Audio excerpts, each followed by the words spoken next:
parliamentary status that we are now in the period of interpellation. I so move, Mr. President. There being no objections to the motion, motion is approved.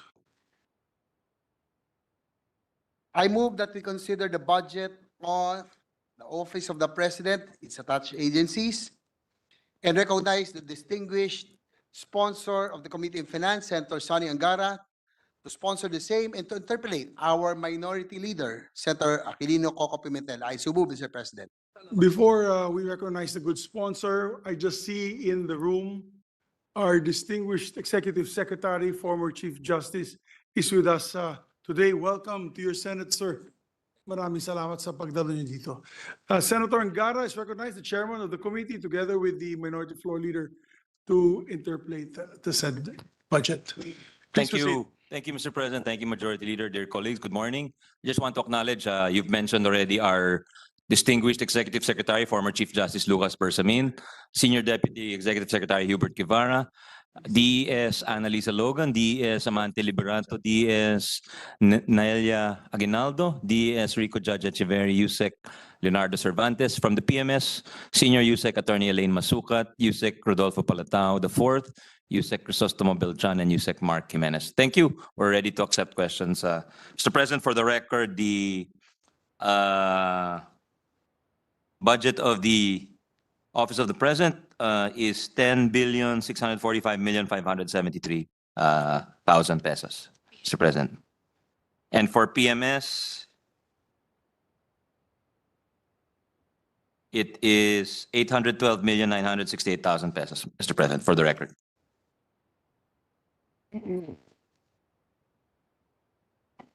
I believe first on the list is our distinguished minority floor leader, Senator Aquilino Coco Pimentel III. You may proceed, sir.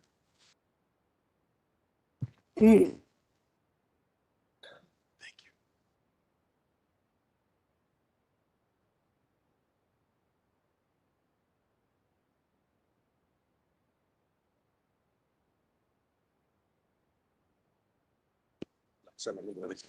Thank you, Mr. President. Good morning to everyone. With the permission of our sponsor, Mr. President. Yes, certainly. Good morning, distinguished minority leader. We'll keep this very brief, Mr. President. It's just some policy questions, or including the policy on how the Office of the President's budget was crafted, Mr. President. According to the budget team, which appeared before us yesterday,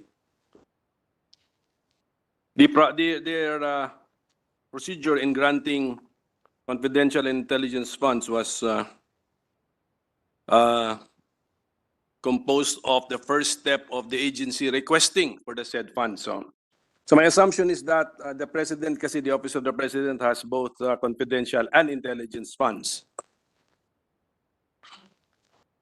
Pagdating po dun sa confidential expenses, according to the joint circular, which is being used as the authority governing the grant and the use of confidential intelligence funds, confidential expenses refer to those expenses pertaining or related to surveillance activities in civilian government agencies that are intended to support the mandate or operations of the agency. And I have no issue with the grant of confidential fund to the Office of the President, a civilian government agency with a multi-dimensional, multifaceted operations, responsibilities, and tasks. No problem sa concept of granting. So it's on the reasonableness na lang po ang ating titignan. Okay. My problem is with the intelligence expenses because our own governing document defined this as referring to those related to intelligence information gathering activities of uniformed and military personnel and intelligence practitioners that have direct impact to national security. Dito po ako may issue. I believe that the Office of the President is a civilian office, not a uniformed military, composed of uniformed and military personnel. And even if it may have some of them, that should not be highlighted because the constitutional policy is we should always highlight civilian supremacy over the military. And I don't think the Office of the President is composed of intelligence practitioners.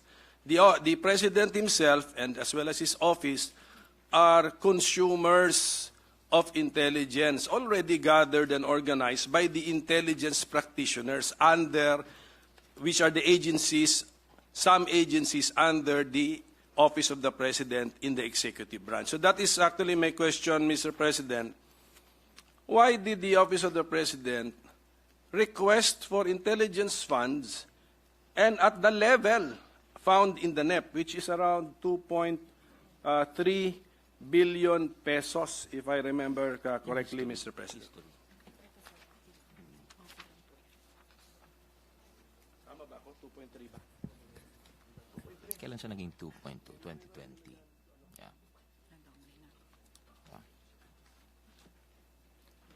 The question, Your Honor, is why did the Office of the President request for these funds at that level? Yes. So it's a compound question, Mr. President. The una is why did it ask, and then why at that amount, Mr. President? That is the amount that you mentioned, Your Honor, is the amount that it's been set for the last 4 years, since 2020. 2020, 2021, 2022, 2023, and now for 2024, Your Honor. So on the why, does the Office of the President believe that it is a composed of uniformed military personnel and it is composed of intelligence practitioners, Mr. President? I think we discussed this during the committee hearing, Your Honor. You raised this point, and the answer given by the Executive Secretary then is that the President is both the user and generator of confidential and intelligence information. And to make, as the Commander-in-Chief, he needs to make very crucial decisions. So the importance of information cannot be understated, Your Honor.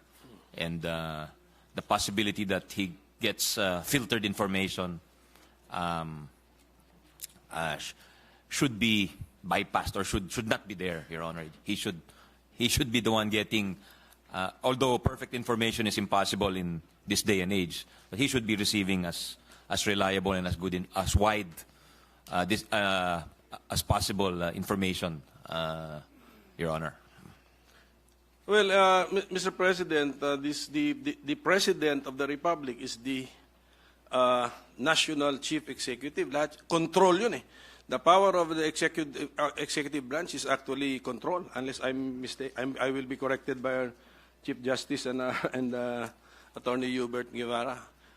I think it's control. So below the President, kung around, let's round off, let's say 10 billion ang total CIF, tanggalin natin si 2.3, below the President would be 7.7 billion pesos worth of confidential and intelligence funds under his control, Mr. President.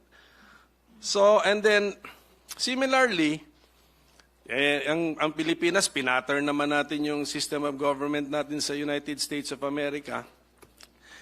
President of the United States of America is also the Commander-in-Chief of the U.S. Armed Forces. Just correct me, sir, if I'm wrong. No? And actually, the President of the United States is just briefed with the intelligence results of his intelligence community under him, around 16 agencies, I think. The intelligence funds go to the 16, not to the Office of the President of the United States of America, even though he may be, or he is the Commander-in-Chief of their armed forces. So, ayaw ko kung bakit yung good practices kinokopyahan natin, ayaw natin kopyahin dito sa Republika ng Pilipinas, Mr. President. Well, I'm not too familiar, to be quite frank, with the U.S. system, Your Honor.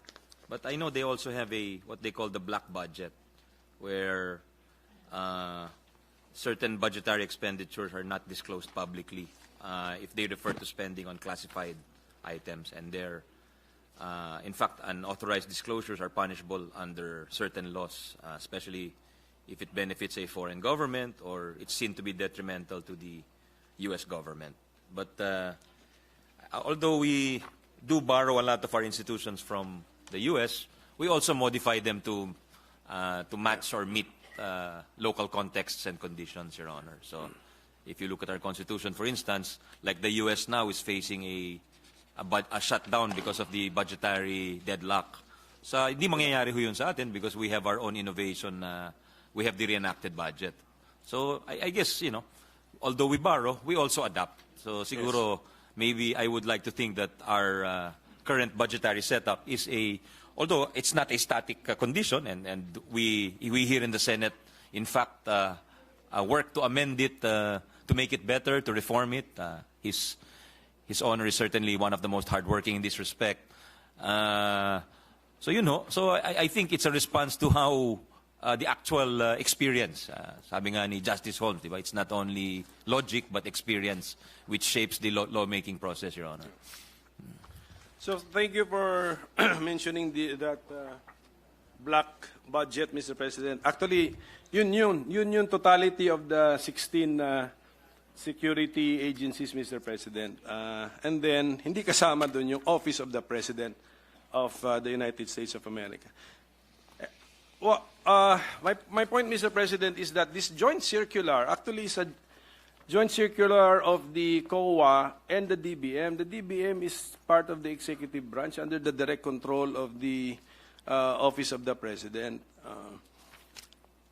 And what happens here is that intelligence fund usage, the reports are submitted to the Office of the President.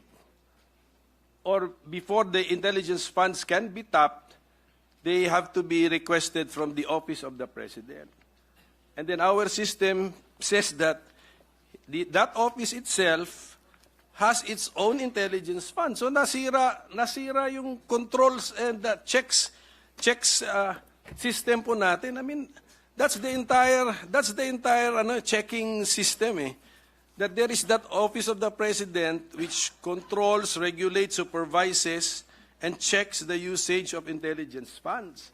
And yet, mismong siya ay binibigyan ng intelligence funds, so he reports to himself, Mr. President. So that is the weakness of how we have interpreted and implemented this joint circular na participated in by the executive branch. That is the point, Mr. President. So, sayang kasi, iba kasi yung treatment ng confidential funds Mr. President, right? Reports are submitted sa iba. So even if the Office of the President has confidential funds, magsasubmit siya na report on the usage of the confidential funds sa sarili niyang office, sa COA, sa Senate President's Office, sa Office of the House Speaker. Ang rules sa intelligence fund, iba. And yet, granted siya, and then he submits a report to himself. Bagsak, sirang-sira ang concept of checks and balances and controls, Mr. President. And unfortunately nga, this joint circular was participated in by the executive branch. So sana they should look at the rationale behind the rules, yung how it was divided. Kaya nga tayo nagdi-divide, although overlapping din yung gastos dyan Overlapping, magastos mo, same activity, mag-charge mo sa confidential and sa intelligence fund. Actually, may similarity po So that's my point, Mr. President. So I hope that the Office of the President, if I could appeal to their siguro strict legal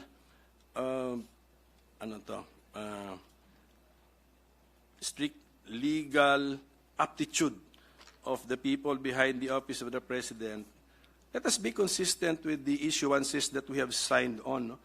So, ganun po sana.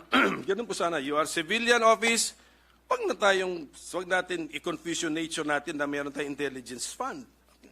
Intelligence funds, you monitor, wag natin sirain yung controls. Wag bigyan ng sarili mo. But doon sa isang fund, no problem. No, there's no problem. And then yung levels po, napakataas. The our president is an Ilocano, so I appeal to his Ilocano nature to review the amounts. Also the amounts, medyo, kasi the amounts contribute to the bottom line of the budget, contributes to the deficit, which contributes to the debt. Na-establish po natin kahapon yung klarong-klaro. That's the flow chart, ladies and gentlemen. So I'll just make this appeal. Anyway, siguro in due time, kung meron tayong mga activist lawyers listening to us, maybe a case can be filed with the Supreme Court to test the legality of the grant of intelligence funds to the Office of the President, being a civilian agency. With the indulgence of the minority leader. Majority Leader, may I just respond briefly before you recognize Senator Tolentino? There are safeguards in the joint circular you mentioned, distinguished Minority Leader. It is subject to audit and documents are available to the Commission on Audit, and the Office of the President is not exempt from those requirements also. So if we're talking about checks and balances, then that is perhaps one. And ang maganda rin sa Office of the President is they have not sought to increase any of these amounts, at least for the last 4 years, Your Honor. Thank you. Yes, Mr. President, Senator Tolentino wishes to be recognized. With the permission of Senator Pimentel, who has the floor, Senator Tolentino is recognized. Thank you, Mr. President. Just a mere interjection, cum manifestation to the points raised by the good minority leader. Mr. President, I heard mention of the joint circular a while ago, which probably was used as the basis of the questioning of the good minority leader. It is Joint Circular 2015-01, issued by the Commission on Audit and other government agencies of the executive branch. Mr. President, siguro po na just as a manifestation and to join the exchanges, perhaps the good minority leader should have, and with all due respect, referred likewise to a constitutional provision, which is probably germane to the discussion, and this is Section 28, Article 2 of the 1987 Constitution, which provides, and I quote, "Subject to reasonable conditions prescribed by law, the state adopts and implements a policy of full public disclosure of all its transactions involving public interest." And the interpretation, Mr. President, of this representation is that this provision should be read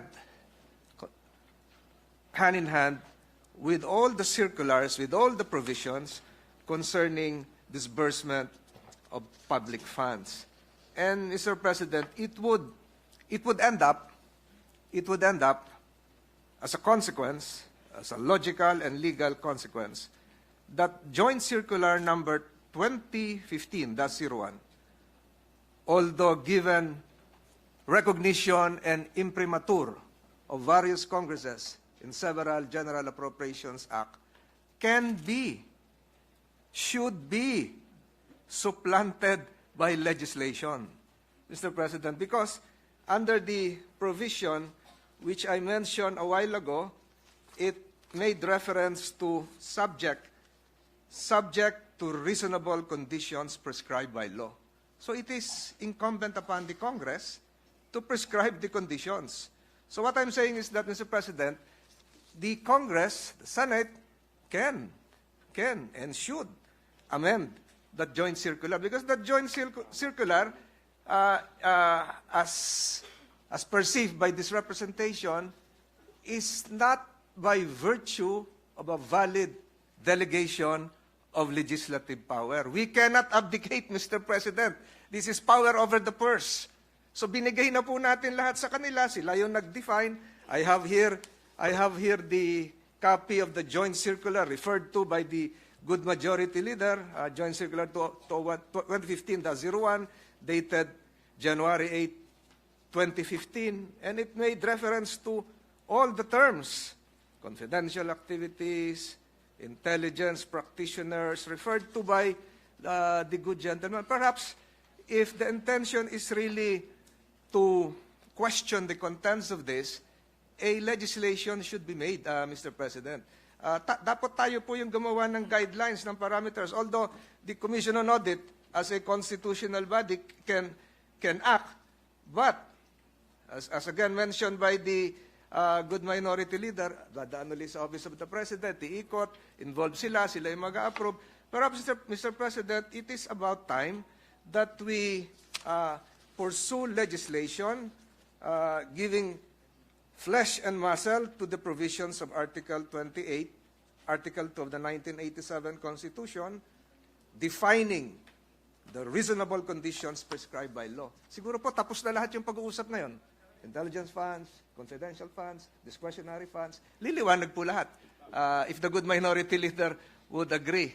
So lahat po siguro ng pag-uusapan natin about confidential funds, maaayos natin kung isa sa batas po natin the spirit of the provision, the constitutional provision I mentioned a while ago. Otherwise, with all due respect, we will be, this probably might not be the appropriate term, we will be continuously delegating our legislative functions to an interagency committee, which would, if time passes by, be considered as an abdication of our legislative functions.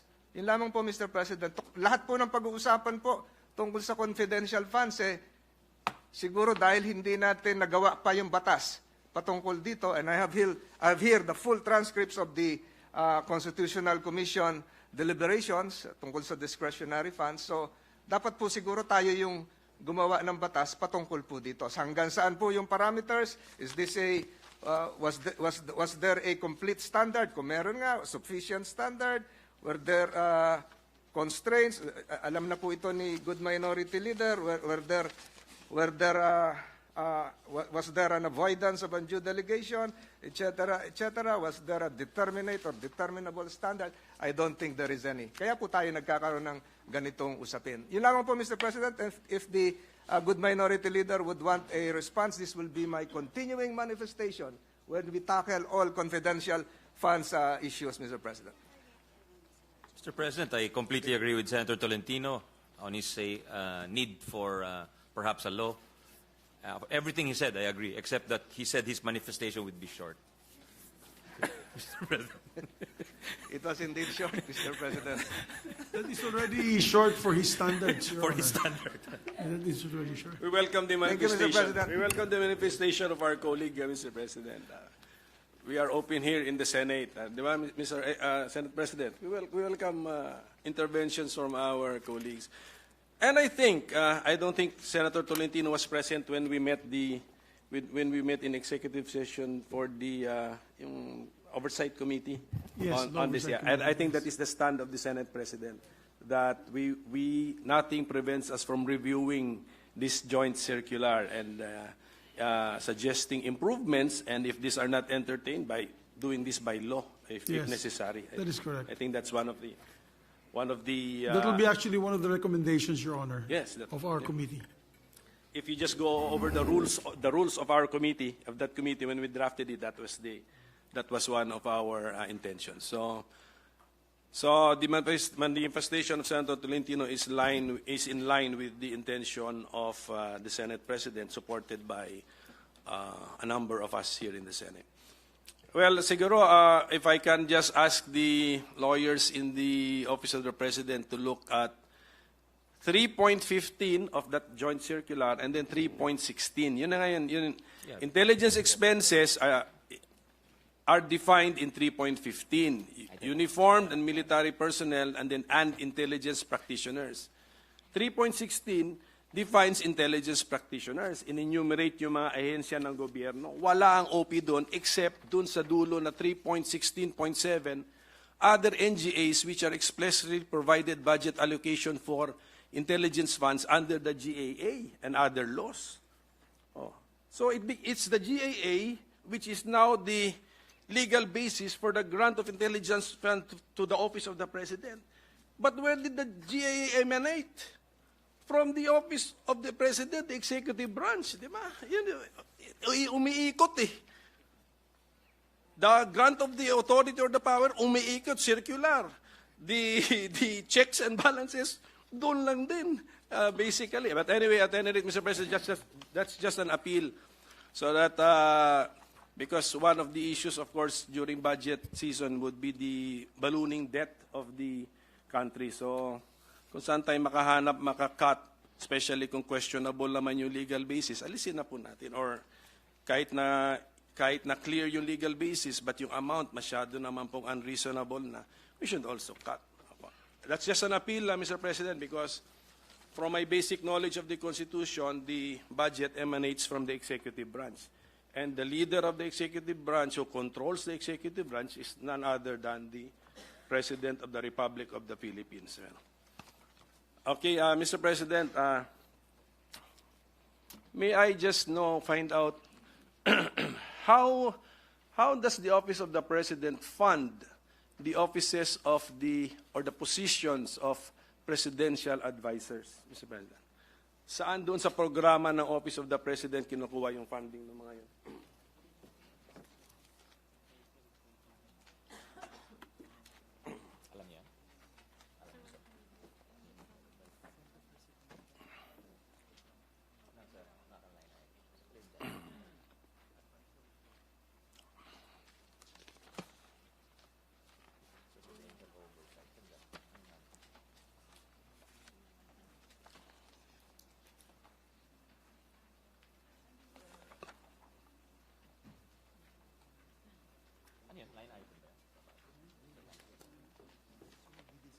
There's a line item, I'm informed, Your Honor, on the Presidential Advisory Program, and that's the source for the funding of the presidential advisors, Your Honor.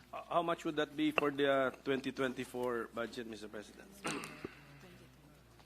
It is 85,693,000, Your Honor.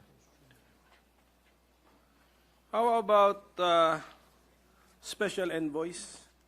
I think this is a practice. The President appoints special envoys. If there are expenses, where is this charged, Mr. President?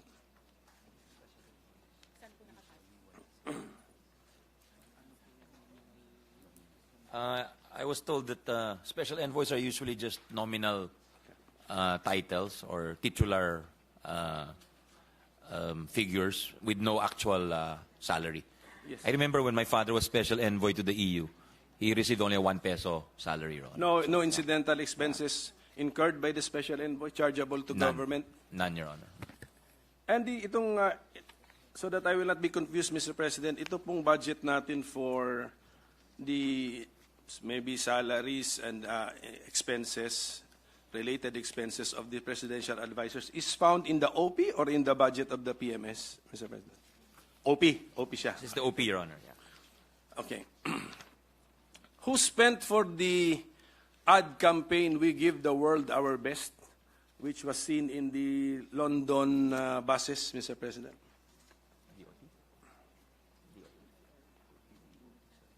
It's not the OP, Your Honor. Possibly the DOT. Hindi, iba po. Kaya that's why I'm asking, because iba campaign ng DOT, di ba? Love the Philippines sila eh. Kaya nga doon ako nasasayangan. Actually, Mr. President, nakita ko eh. Kung umabot yung We Give the World Our Best, it's an ad campaign in the buses of London, on the buses of London, gumastos tayo ron.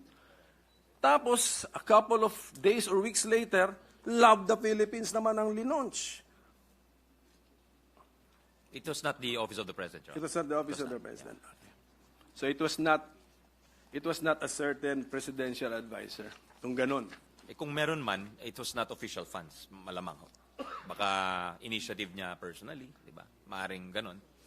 But So definitely... may we know if the Office of the President or anyone in the Office of the No, I'm President just is even speculating. aware of that ad campaign?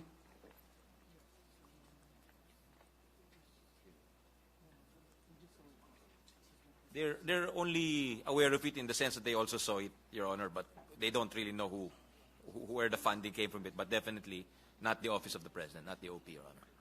No interest in finding out? No one in the OP, in the entire Malacanang, thousands of people in the Malacanang, no one was interested in finding out? They can find out, Your Honor, and inform you. Yeah, please. Yeah. Kailangan pa i-request pa pala dito yun, Mr. President.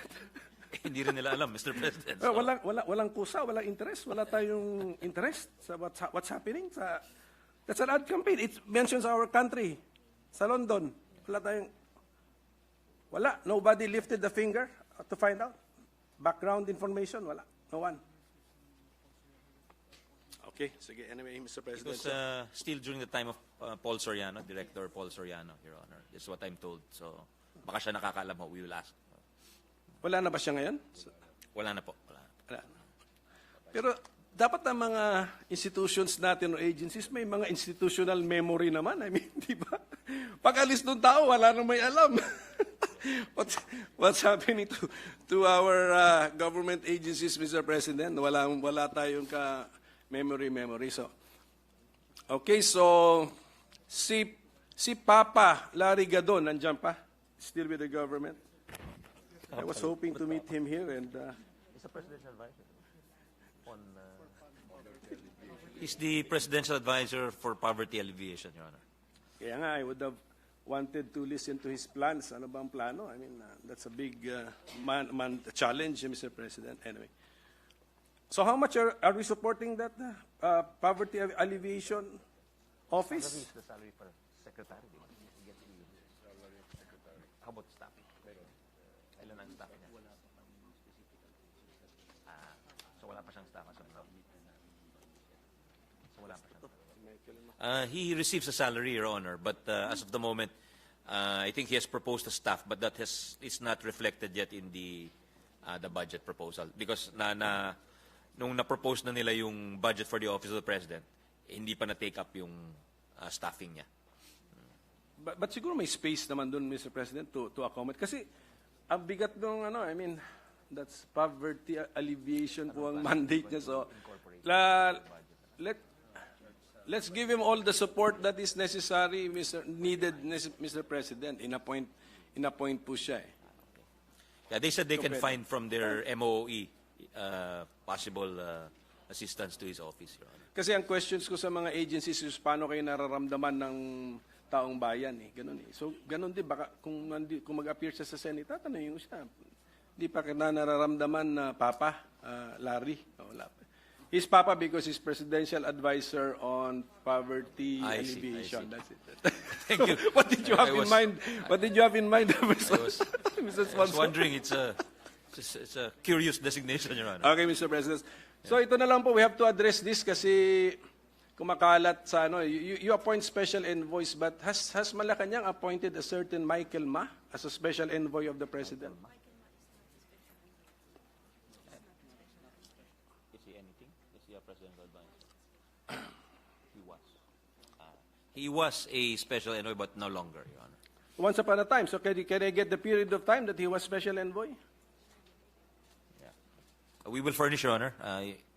We're just waiting for the information. Could you, if it's all right with you, we'll await the information. Sige, they may have been, surprised with the questions. Sige, yes. Ganun na lang po siguro. Just give me the...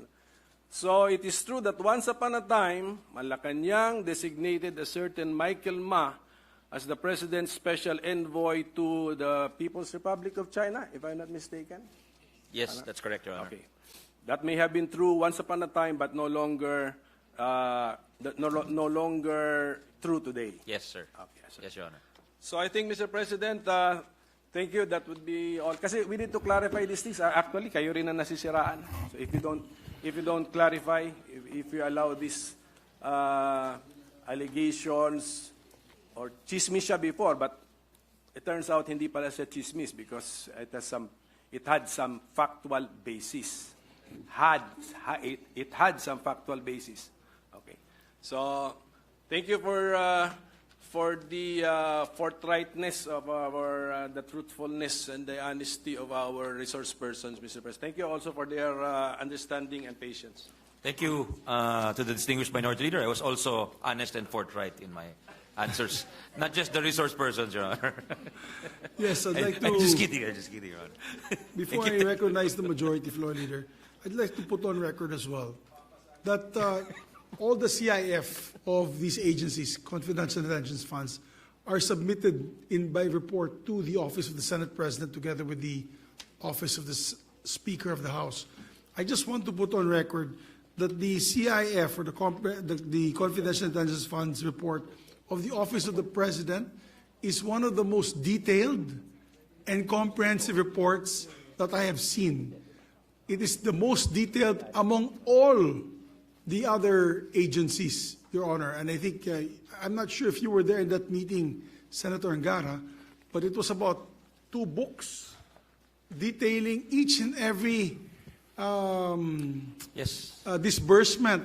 And the nice thing about it, it's a complete report wherein this fund of this amount was disbursed, for example, tipster, Yes. for anti-drug program, and which led to an apprehension, Yes. which led to a filing of a case, Yes.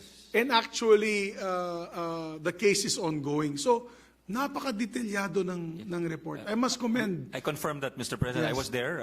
Senator Minority Leader Pimentel was there. I think Senator Risa was also there, if I'm not mistaken. And I confirm that there was great specificity in the reports, even mentioning the venue, Your Honor, of the Venue, of the time meetings. when it Yeah, happened. Yeah, the time. Even it's sort of like a semi-police report, but shortened, of course, abbreviated. Yes, short of names, where names were not mentioned. Yes, so we really appreciate that. Yan ang magandang reporting. Na nakita ko saan talaga ginamit yung pera at saan ginastos, saan pumunta, at may kalarabasan. In other words, may kaso na na-file, may mga apprehensions.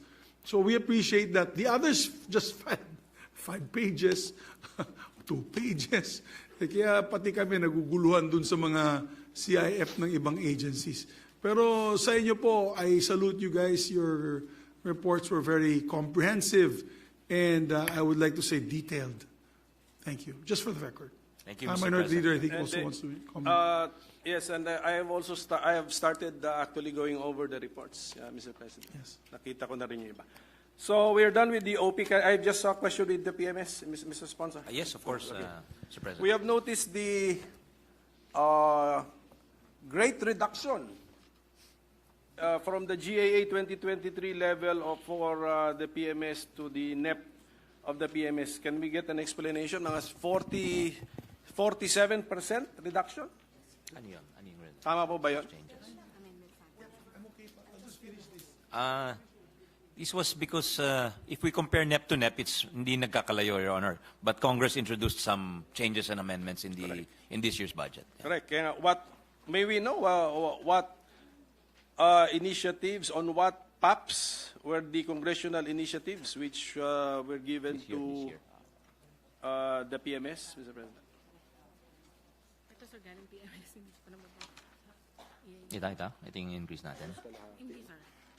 Decrease yan. Ano yung in-increase? Hindi, tinatanong niya ano yung increases this year. Ito. Ito yung mga items that increase. Ito yan. Yan. Ito mas kompleto sir. There was a budget increase for, are you sure? RTV? Wala kanya? Kanila to? For RTVM or Radio Television Malacanang, amounting to 46. Lahat to or ito lang? Sir, umpisa tayo dito sa PSMOEC. There was a request for additional budget for personal services amounting to 165 million. For MOE, 400 million. Capital outlay, 131 million, Your Honor. Including a budget increase for Radio Television Malacanang or RTVM in the amount of 46.65 million, Your Honor. Kasi kung hindi na po maulit yan sa this budget cycle, therefore, what would be the PAPs that they were able to do in 2023 na they won't be able to do anymore in 2024 because they have been deprived of these amounts? Mr. President, ano ba pinakamahalagang aktibidades doon? A lot of the travel, Your Honor. Foreign travel, yeah. Oh, how come we did not anticipate this in the NEP? Because the President's budget increased sa travel niya eh. So dapat di ba logic na lang yun? You are the support staff of the Office of the President. He will travel. Umingi siya ng travel. And then now, you did not adjust at the NEP level? May we know who is the head now of the PMS, Mr. USEC, Sosa? Attorney Elaine Masukat, Your Honor. Is he here? She's here, Your Honor. She's here. Saan She's si the Ma'am. beautiful lady in black, Your Honor. Welcome, Ma'am Elaine. So yun lang po yung tanong, di ba? I mean, napansin niyo na tumaas ang travel budget ng Office of the President. Tama? Ginawa natin 1 billion na yata. Tama ba? Oh. PMS, you will wait for congressional initiative to supplement your travel budget?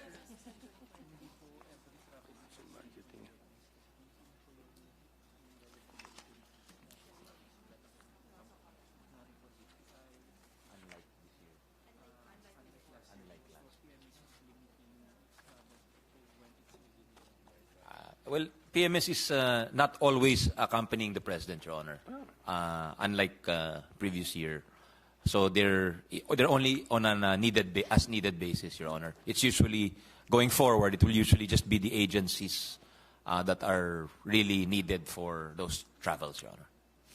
Kaya, but for 2023, they asked for it and they got it. And then halos half of your budget kasi congressional initiatives.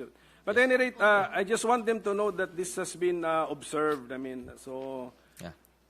for 2024, are you asking for some congressional initiatives also? Just like you did for this year? As of now, nothing yet, Your Honor, but nothing prevents us from adding to their budget if necessary. Yeah. Well, they just justified that it is not necessary anymore, Mr. President. Sinabi na po natin yung sponsor that they will no longer travel with the President. So good. Is that office led by an Ilocano, Mr. President? Huh? Are you an Ilocana, ma'am? No, That's the trait that we want in budgeting, Mr. President. So for that, congratulations for that. So thank you once again, Mr. Sponsor. And Thank you very much, distinguished Minority Leader. Mr. President, there being no other reservation for interpellation, I move that we close the period of interpellation and consider the budget of the Office of the President, the Presidential Management Staff, and as well as other agencies to be deemed submitted for the body's consideration. I so move, Mr. President. There being no objection to the motion, the budget of the President's Office, OP, and other executive offices like the Presidential Management Staff is hereby deemed submitted. Congratulations to the men and women of the OP and PMS. May I ask for a minute suspension?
Mr. President, I move that they consider the budget of the Office of the Vice President and acknowledge the presence of its officials led by Vice President Sara Duterte. We now recognize the distinguished Chair of the Committee on Finance, Senator Sonny Angara, to sponsor the same and to interpolate our Deputy Minority Leader, Senator Risa Ontiveros. I move that they be recognized. Yes, before I recognize the gentleman and lady, I would just like to, of course, welcome to the Senate our distinguished Vice President Sara Duterte, may silingan in Mindanao. Ma'am, mayong buntag, ma'am. And to the whole family of the DepEd community, good morning to you all. So we'd like to recognize a distinguished sponsor, Senator Sonny Angara, and to interpolate a distinguished colleague, Senator Risa Ontiveros. Thank you, Mr. President. Thank you, Majority Leader. We're ready to receive questions. But just for the record, the budget for the Office of the Vice President is 1,874,019,000 pesos. Thank you, Mr. President. Salamat kaayo, Mr. President. Magandang umaga pong muli, good chair, and to the OVP, maayong buntag. Mr. President, good chair, in 2022, the confidential funds of the Office of the Vice President were augmented by 125 million pesos from the Office of the President. Now, during the proceedings at the House of Representatives, it was stated that the OVP submitted on January 17, 2023, a liquidation report covering these funds. Currently, the Commission on Audit is auditing the use of this 125 million and has committed to finish by the 15th of this month. Sayang hindi lang umabot dito sa ating plenary interpellation. Pero, Mr. President, good chair, ano na po yung status ng audit na ito? I'm not sure, ma'am, but maybe we can ask the Commission on Audit when they come before us next week. When they Will do, that Mr. they would be Chair. in a best position to answer, Your Honor. Mr. President. The chair is not in receipt of any initial findings of the COA. No, Your Honor. Thank you, Mr. President, good chair. Now, that said fund transfer or augmentation is being challenged as a longtime senator and as our Committee on Finance chair. Ano po tingin nyo, Mr. President, good chair? Anong tingin ng good chair ang pwedeng maging pinaka-prudent na policy kaugnay ng augmentation ng isang budget category na hindi na-allocate naman ng funds in the first place? Dapat bang i-regulate ang ganitong practice o kaya ipagbawal pa natin ng Kongreso? Thank you, Your Honor, Senator Risa, our Vice Chair and Deputy Minority Leader. Your Honor, what I was told is this was not an augmentation because an augmentation has a very technical meaning in budgetary terms. What I was told is this is a release from the contingent fund,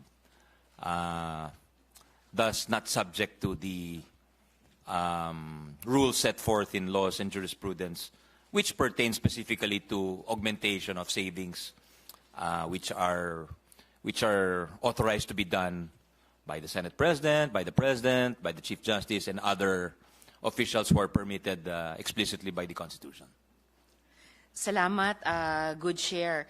Conceding for the moment na at least sa ngayon, hindi subject or hindi pa subject sa rules at procedures ng augmentation at pinag-dedebatihan pa nga, di ba, kung augmentation nga ba yung nangyari or ibang proseso. Still, kung hindi pa yung rules at procedures ng augmentation, such a move of big money from the most important office of government to the second most important office of government, syempre, kailangan siyang ngayon sana o eventually, sooner than later, mag-govern ng mga rules at saka procedures. So, kapag nabuo na or mabubuo na yung rules at procedures na iyon, ano, Mr. President, ang tingin ng good chair na dapat maging prudent policy tungkol sa ganyang klaseng augmentation man yan o release man yan, basta paglipat ng malaking pondo mula sa importanteng opisina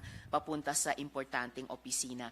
Hindi ba dapat ma-regulate yung ganitong practice? Or even, given kung gaano ka kalabo yung kasalukuyang rules at procedures at given kung paano naging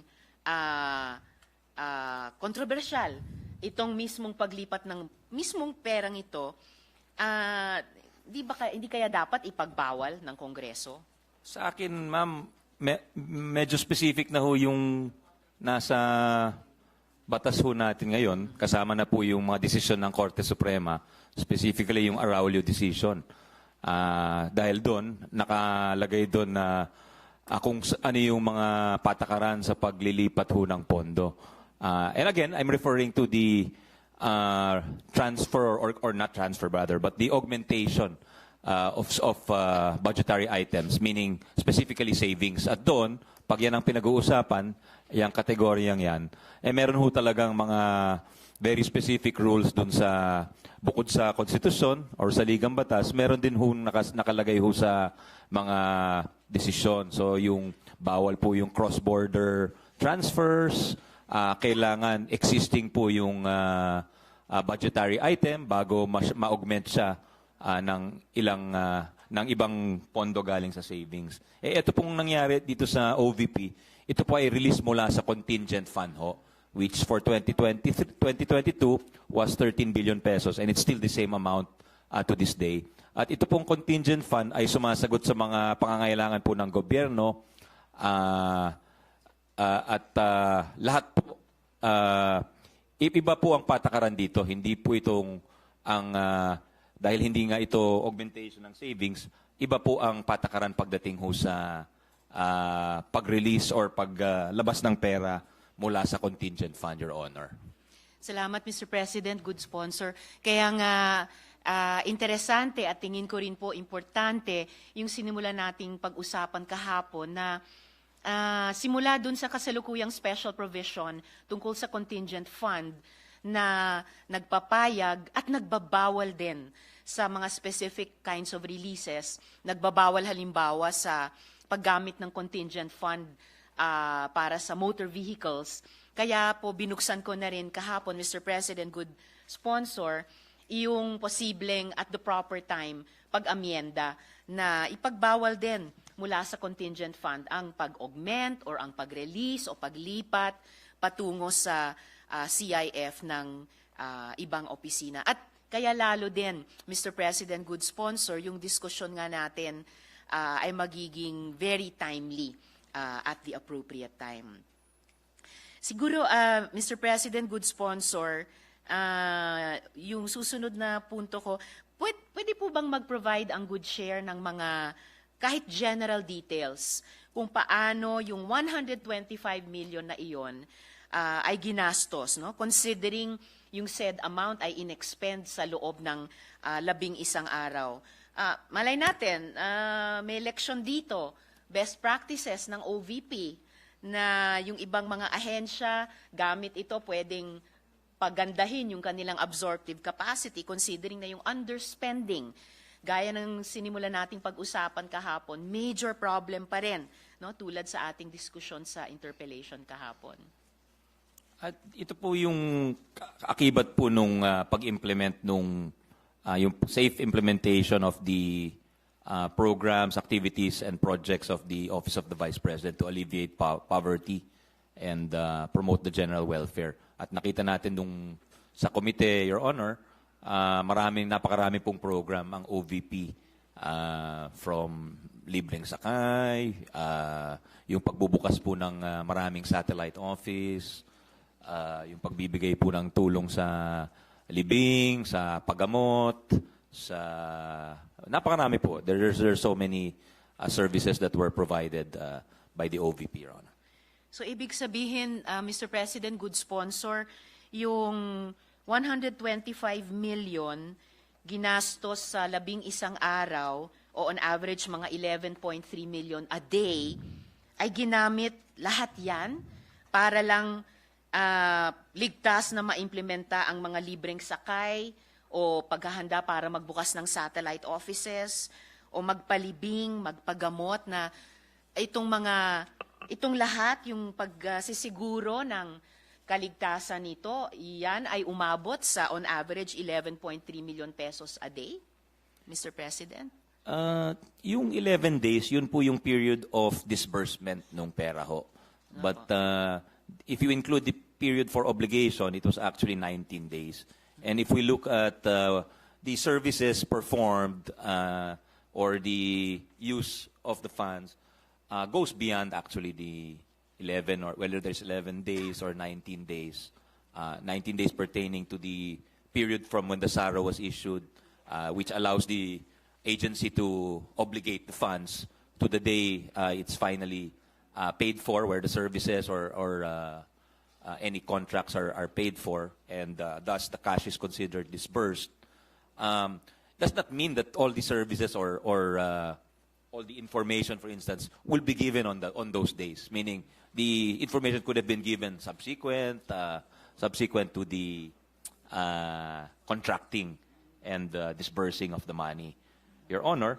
So, tapos yung confidential fund is used to ensure the safe entry for implementation of the programs and, of course, of the Vice President and her staff to various points of the archipelago. For instance, Your Honor, sa Surigao, sa BARM, in other provinces, meron ho talagang mga insurgency dyan. So, kailangan siguraduhin na maganda yung pagpasok ng mga programa at saka ng party ni VP, and to guarantee that the program implementation is also always data-driven.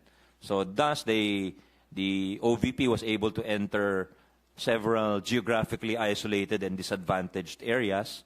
For instance, in San Remigio, where they distributed pagbabago bags, school supplies, and dental kits to grade 1 and grade 4 school children in 33 barangays.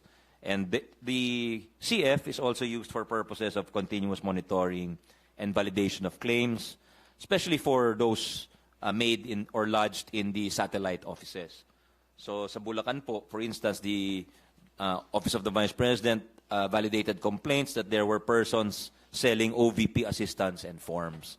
So meron hong mga ganong instances na talagang kinakailangan ho. Sige po, Mr. President, good sponsor. Kahit sabihin natin, for the sake of argument, so ginastos yung 125 million sa 19 days, still, 6.5 million pesos a day iyon. So kahit itanong po natin yung ibang pinagkagastosan nila, information, different provinces or regions, lalo na yung mga apektado pa rin ng insurgency, sigurado naman hindi lang yung OVP security ang nag-secure ng OVP, whether the head of office or the personnel or the implementers ng mga programa, pero yung AFP at PNP on the ground. Well and good, data-driven, dapat yung mga programa. GIDA areas, ito po ay termino din ng Department of Health. So, malamang sa hindi or posible nakikipag-ugnayan ng OVP dun sa mga programa, activities at proyektong iyon sa DOH. Hindi kaya yung mga bags, school supplies at dental kits ay tumatawid na sa budget naman ng DepEd na concurrently hinihead ng Vice President. So, claims, various provinces, validation of complaints. Again, still, even with this listing, palagay ko lamang po, Mr. President, good sponsor, reasonable pa rin itanong kung bakit posibleng umabot sa 11.3 million pesos a day ang gastos. And in any case po, just for the sake of thinking aloud, hindi po ba pwedeng i-convert yung mga worthwhile programs sa mga ito into line items sa budget? Mr. President. Your Honor, actually the funds were requested as early as August 2022. But the SARO, or the authority to obligate and disburse the money, was only given in December. So talagang, kumbaga, obligado rin silang gastusin yung pera, Your Honor. Kasi kung hindi, di ba, we have a modified cash-based budgeting. Pag you use it or you lose it. So, pag hindi mo ginastos yung pera, maaaring mawala sa ahensya mo yon, di ba? Yes, thank you, Mr. President. Good sponsor. Kung ano man, kung yung SARO na-release sa Disyembre, still, kaya yung interest at yung curiosity ng publiko, bakit at paano nakagastos ng ganyang kalaki sa napakaikling panahon lamang. And good sponsor, were any of the programs that the good sponsor mentioned funded with confidential funds? Sorry, could you say that? Or any Were of the any of the programs? programs that you mentioned, good sponsor, funded with confidential funds? No, Your Honor. They strictly adhere to the joint budget circular issued by the DBM and the COA, which lists the permissible expenses for CIF, Your Honor, from confidential and intelligence funds, namely yung purchase of information, yung rental of safe houses, and of course they were conscious of the or items which are not allowed to be spent under the said circular, Your Honor.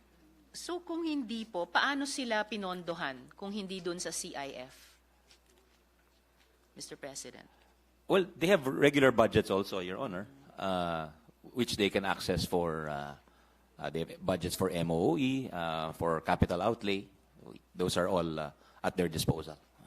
So lalo pong lumalaki yung misteryo kung paano ginastos ang CIF na 125 million sa loob lamang ng 11 araw. Kung hindi man lahat, pero kung marami sa mga binanggit na pinagkagastosan ay kinover naman ng regular budgets. At alinsunod sa utos ng COA, hindi ginastosan ng confidential and intelligence funds. So, salamat po. Salamat kaayo, Mr. President. Salamat, good sponsor. Those are actually my only questions for the OVP budget today. I'll be back at the proper time to propose amendments to the OVP budget for the consideration of the good sponsor and the plenary. Salamat po. Thank you. Salamat Thank you, Your Honor, Vice Chair Senator Risa, and we'll be happy to discuss with you any possible proposed amendments. Thank you po. Maraming salamat po. Thank you, Mr. President. Thank you very much, Senator Risa. The Minority Floor Leader, Yes, Mr. President, the Minority Leader wishes to be recognized. you would like to recognize the Minority Floor Leader, Senator Coco Pimentel. Thank you, Mr. President, with the permission of our sponsors. Alam niyo po, last year, kasi that this is, I think the Office of the Vice President last year received the highest ever budget for the Office of the Vice President. So, and this year we're increasing. No? Are we increasing, Mr. Chairman, in our committee report? The bottom line budget of the OVP.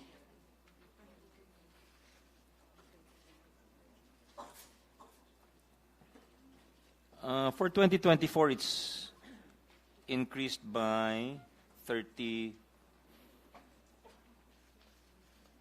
No, actually, it's in the Senate version, it's decreased, Your Correct. Honor. It should decrease because the Yeah. Senate committee report We adopted the HCAP yes, version, Your Honor. So, did not grant, our Yeah. committee report did not grant the 500 million peso confidential fund. Is that correct, Mr. That's President? correct, The Your Honor. effect is Yeah. that there is a reduction if we compare GAA 2023 to committee report 2024 on OVP. The reduction is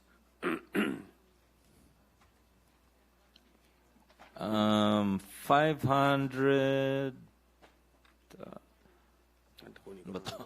It's the figure of 2.343 billion minus 1.874 billion, Your Honor. So if the staff could calculate, please.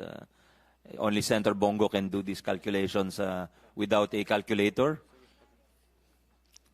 Anyway, yes, we get the idea, Mr. President. Hindi pala reflected to sa ating summary because we were comparing it with the House version. Apo. It is less by 469 million, Your Honor. Okay, sige. So that means we remove 500 and some other items increase siguro most likely, Mr. Chairman, if you can tell us which ones. Kasi by 30 million may nag-increase. It may be the automatic appropriations sa sweldo.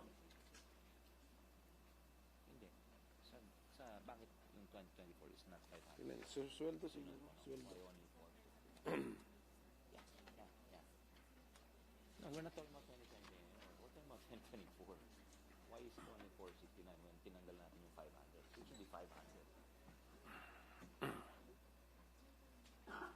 Ano nga? Kung may 35, ano nga yun yung tanong niya?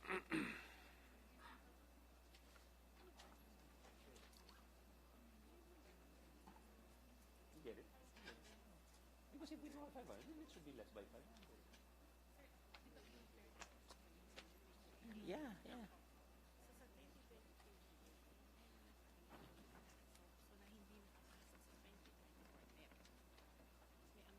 $30-something.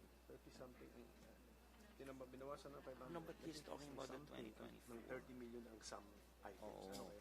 Why, kung tinanggalan yung 500, why is it not 500 less? Because your question, Your Honor, is, sorry, I think we're getting jumbled with the Yes, number of okay. versions here. What Yes, is the okay. question? Your question is, what is, Okay, because your question is on the GAA of 2023, Your Honor. That's why narito kami. Nalito, Because okay. it's 500 less than the NEP, but it's not 500 less than the 2023 thank you for GAA. that clarification. Opo. So that nahilo means kami the momentarily. questionnaire was also confused kung ganon. Pero that's the statement from the sponsor. NEP compared to our committee report, the budget, NEP 2024 Kung NEP NEP, 500, opo. it's a clean 500 million. Yes, so yes. we know Yes. where we got Yes, that yes, from. yes. Okay, Because so your question was about Yes, the okay, 2023 klaro na GAA. po. Kaya Yes, na-confuse kami momentarily. So I am amending my question and I'm now getting the correct answer.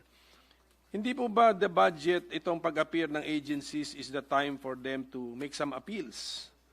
If the Congress is entertaining cuts in their budget, this is the time for them to make an appeal. If they want a restoration, augmentation, or anything, changes in their budget. So, if we can ask the Office of the Vice President, the Vice President herself is here, Mr. President.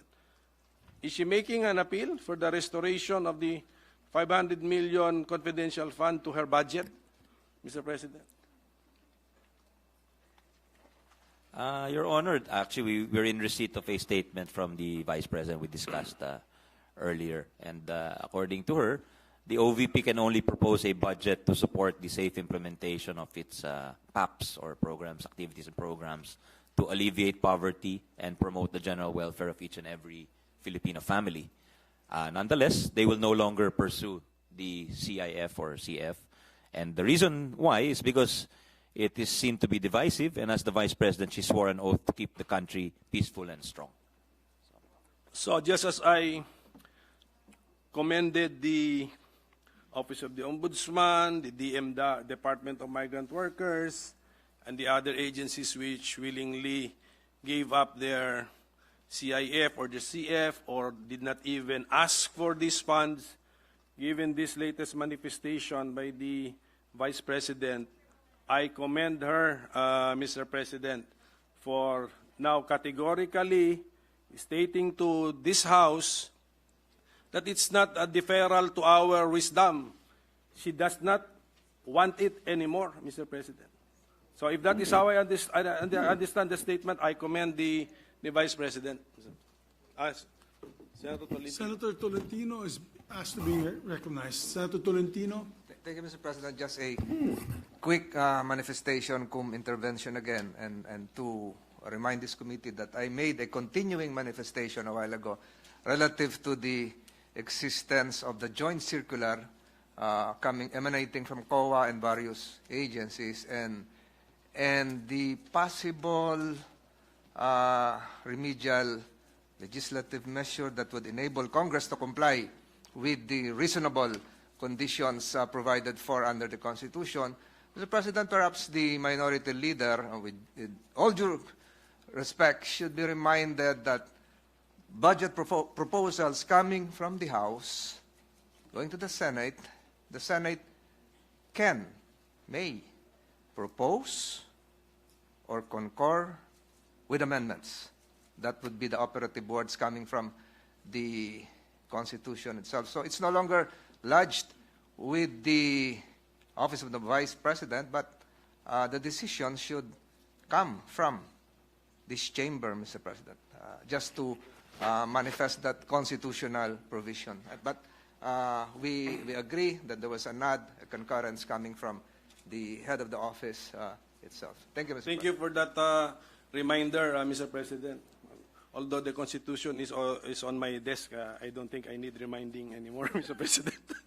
But at any rate, That's the purpose of the budget hearings, di ba? That's the purpose that we make them appear to get their opinion. Because if we flood them with funds, sabihin nila, hindi na namin kaya din yan. I mean, we should get their reaction or their inputs, Mr. President. So, I think that settles it, Mr. President.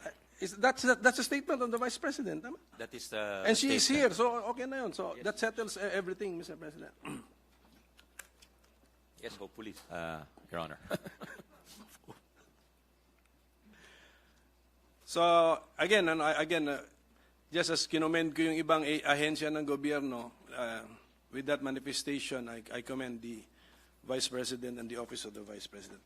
Although last year, because of siyempre the budget was the highest ever for an Office of a Vice President. And then I looked at the programs.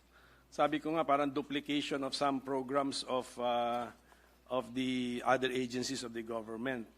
So, the Office of the Vice President would have to put up the structures, the necessary to implement the programs. Kunyari, medical assistance, parang parang DSW din eh. Educational assistance, parang DSW din, may program din yan. So, siguro, my question now is, kumusta po yung inyong budget utilization for all of those programs na nabanggit natin last year, like Libreng Sakay, I think you have a Kalusugan food truck, you have a Pagbabago campaign, 1 million learners and trees, you have a RISE program, Relief for Individuals in Crisis and Emergencies yun, and then you have a Medical and Burial Assistance program, you have a Magnegosyo Taday, that's your livelihood assistance program, and ito bago, parang bago, you can be VP. I don't think I heard this last year, but I may be wrong. But kumusta po yun? Because yun yung worry ko eh.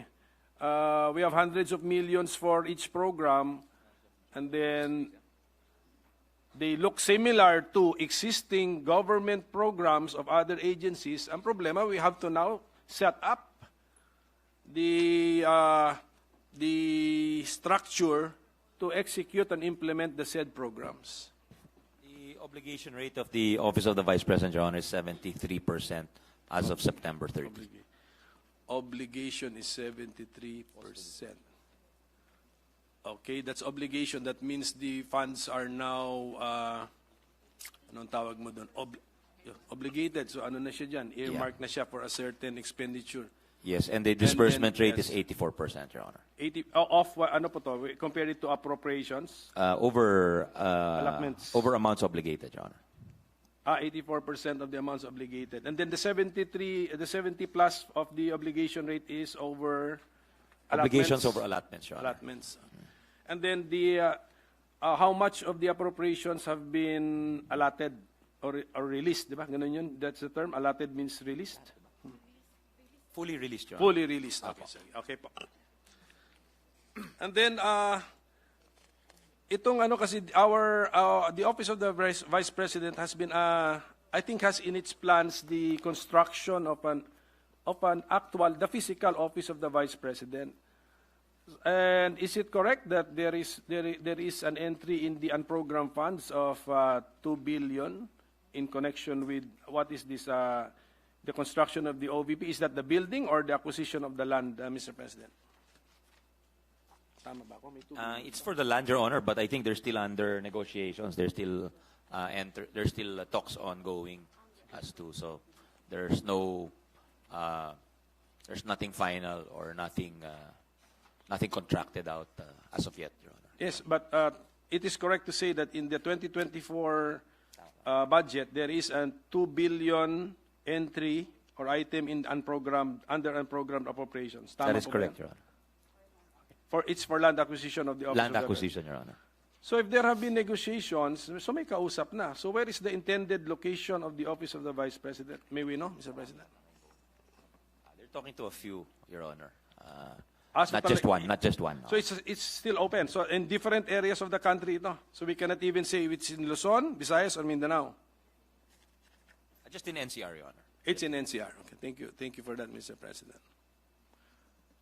But I think for this year we we appropriated 10 million for down payment. So we have not used this kasi kung wala pang final contract, wala pang down payment. Opo. That's correct, Your Honor. Still unutilized. Opo. And then, the Office of the Vice President has its own security and protection group, Mr. President. Am I correct? Yes, Your Honor. Yes. And I think they have 433 personnel composing this Vice President Security and Protection Group. Yes, Your Honor. As of, yeah.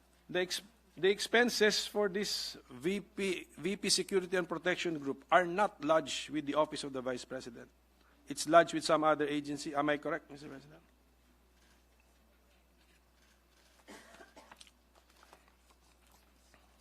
There is a special duty allowance which is for the security personnel, which is charged to the OVP budget, Your Honor.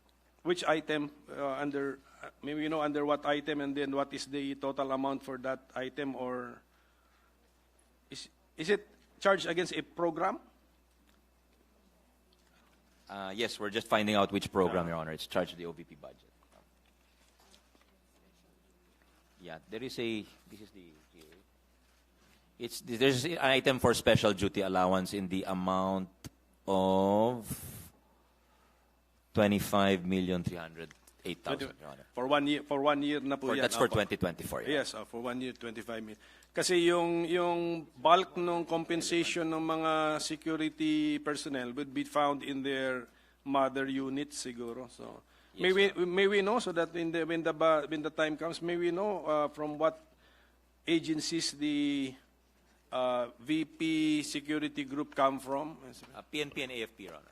PNP and AFP. So we'll just ask from them siguro yung budget for the 433 regular personnel composing the VP SPG.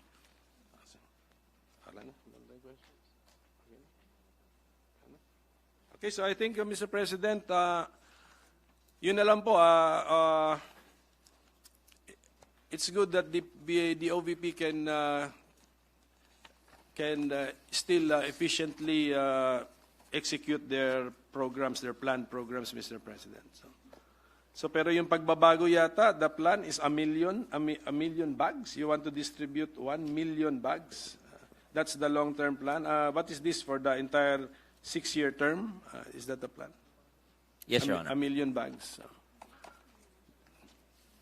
Okay, so at any rate, Mr. President, of course, I also realize we need to give the Office of the Vice President some flexibility in the budget process and some flexibility in thinking of or coming up with programs or PAPs which will make the office more relevant and somehow directly and or indirectly help the constituents of the OVP. So thank you for the patience of our OVP family, and thank you to our sponsor for his forthrightness this time, Mr. President. Maraming salamat po. Thank you, distinguished Minority Leader, for your kind words for the OVP and also for the sponsor. Thank you. Thank you very much, Majority Leader. Mr. President, there being no other reservation for interpellation, I move that we close the period of interpellation and consider the budget of the Office of the Vice President to be deemed submitted for the body's consideration. I so move, Mr. President. There being no objection to the motion of the Majority Floor Leader, the Office of the Vice President is deemed submitted. Congratulations.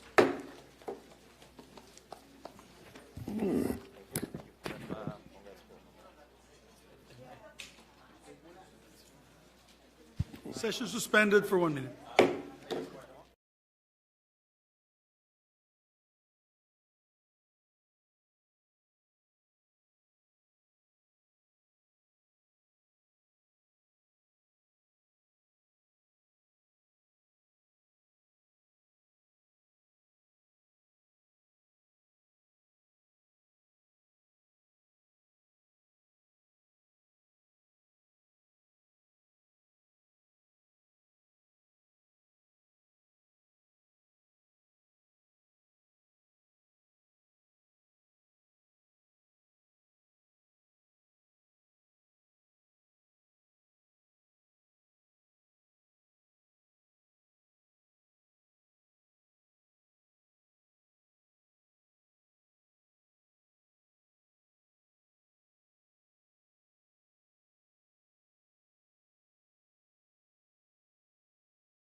and resume deliberations of the budget of the DepEd by 1:30. So we'll have a 1-hour lunch break. Session is suspended.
Mr. President. Mr. President, this juncture, I move that we consider the budget of the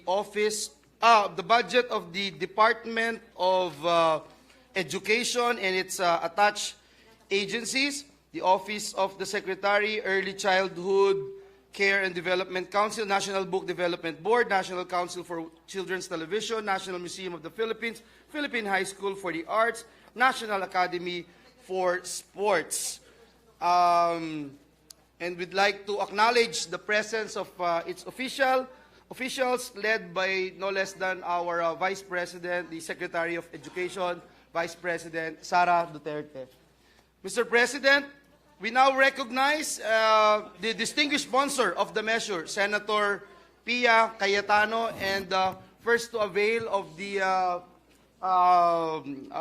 interpellations, but I was told that he would just make a statement and a manifestation of support.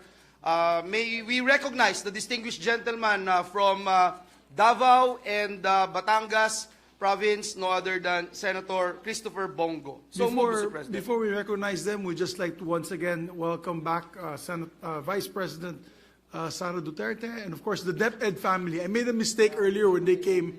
I said the DepEd family, it was the OVP family pala. So now I'd like to welcome as well the hardworking men and women of the DepEd with us, together with its attached agencies. So we'd like to recognize the distinguished sponsors, Senator Pia Cayetano, and to make a manifestation, our distinguished colleague, Senator Christopher Lawrence Bongo. Please proceed. Mr. President, my honorable colleagues, and of course the Department of Education officials led by Vice President Sara Duterte, magandang araw po sa inyo lahat. First, I want to express my support for the budget of the Department of Education, and I would also like to congratulate the Vice President and the DepEd for launching the Matatag curriculum, Bansang Makabata, Batang Makabansa agenda. This program definitely marks a crucial moment in our nation's educational landscape, and I believe it will play a crucial role in addressing the challenges that we face in our education system. The Matatag program is truly a testament to the visionary leadership of the Vice President and the Secretary of the Department of Education. With this, Mr. President, I would also like to express my support for the increase in the budget of basic education facilities, which was allotted with an additional of 10 billion or a 44% increase from this year's allocation. Importante po ito para matugunan ang kakulangan sa mga classroom, lalo na ngayong balik na tayo sa face-to-face na po ang mga estudyante at mga guro. Marapat lamang po na mabigyan ng pansin at solusyon ang mga problemang kinakaharap ng ating mga estudyante dahil sa kanila nakasalalay ang kinabukasan po ng ating bansa. As discussed in the committee hearings, there is a total of 159,000 classrooms that must be constructed all over the country to bridge the classroom gap. In fact, sa pag-iikot ko po sa buong bansa, halos inilalapit po sa atin ng mga teachers, kulang ang kanilang mga classrooms, lalong-lalo na po sa mga liblib na komunidad, kulang talaga yung mga classrooms. Marami po ang nagpapatulong sa atin at nilalapit naman natin ito sa departamento, yung mga kakulangan po sa classrooms. Napansin ko rin po na may mga eskwelahan pa rin na hindi maganda ang kondisyon, sira-sira ang bubong o yero pa rin ang bubong, hindi maayos ang silid-aralan, maruruming palikuran, kahoy na pundasyon at marami pang iba. Pati po, yun po ang hinaing ng mga teachers natin. In fact, nung bumoto po ako nung last barangay election, mismo po doon sa syudad, kung saan po ang ating Vice President sa Davao City, marami po mga sementado na ng mga classrooms, pero marami pang naiiwan na mga classrooms na kahoy po yung bubong, sira-sira yung yero. So talagang kahit sa mismo sa Davao City, kulang pa ang ating mga classrooms. Hinaing po yan ng ating mga teachers. Inilapit po sa atin. I just want to share that when I voted, recently po yan, last October 20... Kailan yun? October 30. I witnessed firsthand the sorry state of the facilities in Buhangin Central Elementary School. May sementado, may kahoy po. Paano po makapag-aral na maayos sa mga bata kung yero po ang kanilang bubong, napakainit niyan kung kapag tanghali at hindi rin makatulong kapag umuulan. That is why I am with the Vice President and the DepEd in their efforts to improve basic education facilities. And I support, Mr. President, increases in the budget for this program. Second, Mr. President, as DBM Secretary Pangandaman mentioned during the DBCC committee hearing and during plenary interpellations, there is around 17 billion already earmarked for salary standardization 6 in the proposed 2024 budget. With this, government workers may expect increases in salary next year. Sana po matuloy ito at isa po tayo sa magsusulong nito at kasama po dito ang ating mga teachers. Nevertheless, I just want to take this opportunity to urge the DepEd to push for the needed increase in salaries and allowances of teachers. Pag-aralan po natin kung anong benepisyo po ang dapat ibigay sa ating mga guro bukod po sa kanilang sweldo. Despite the pressing challenges in public education during the pandemic, teachers were able to adapt and respond to the challenging work situations.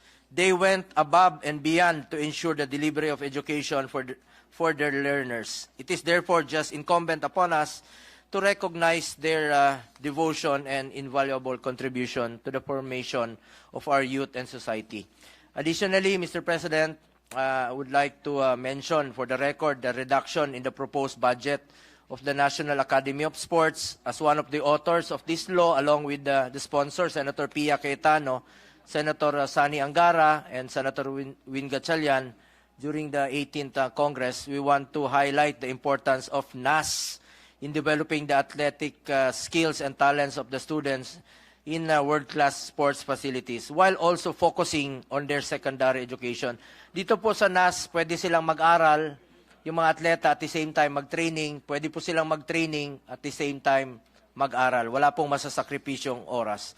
Despite the additional budget for capital outlay and personal services in the committee report, hope we could find ways to further support the provision of scholarships of National Academy of Sports.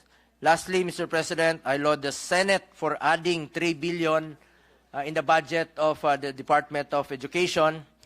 At isisingit ko na lang po, hinahangaan ko po si Vice President Sara Duterte for no longer pursuing the request for confidential funds so that we could already settle this divisive issue.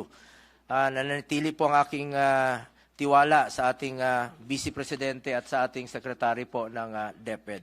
Iisang boto lang po ako dito sa Senado, pero bilang kasapi po ng Senate Committee on Basic Education at Vice Chair po ng Committee on Finance, ang posisyon ko, kung ano man po ang tinanggal na budget sa DepEd, dapat itong ibalik sa pamamagitan ng mga programa na makakabenepisyo sa mga kababayan natin, lalong-lalo na po sa mga classrooms na backlog natin. At ang makikinabang po dito dapat yung mga kababayan nating mahihirap. Hinggil naman po sa OBP, sana po mailaan natin ang mga programang makakatulong, lalong-lalo na po sa mga mahihirap, katulad po ng medical, burial, and other assistance po na alam naman natin na nakakatulong po sa mga kababayan nating mahirap. Ngayon, isinasaayos na natin ang budget para sa susunod na taon. Unahin na po natin sana ang trabaho, unahin natin ang pagserbisyo at tulong po sa mga mahirap nating kababayan.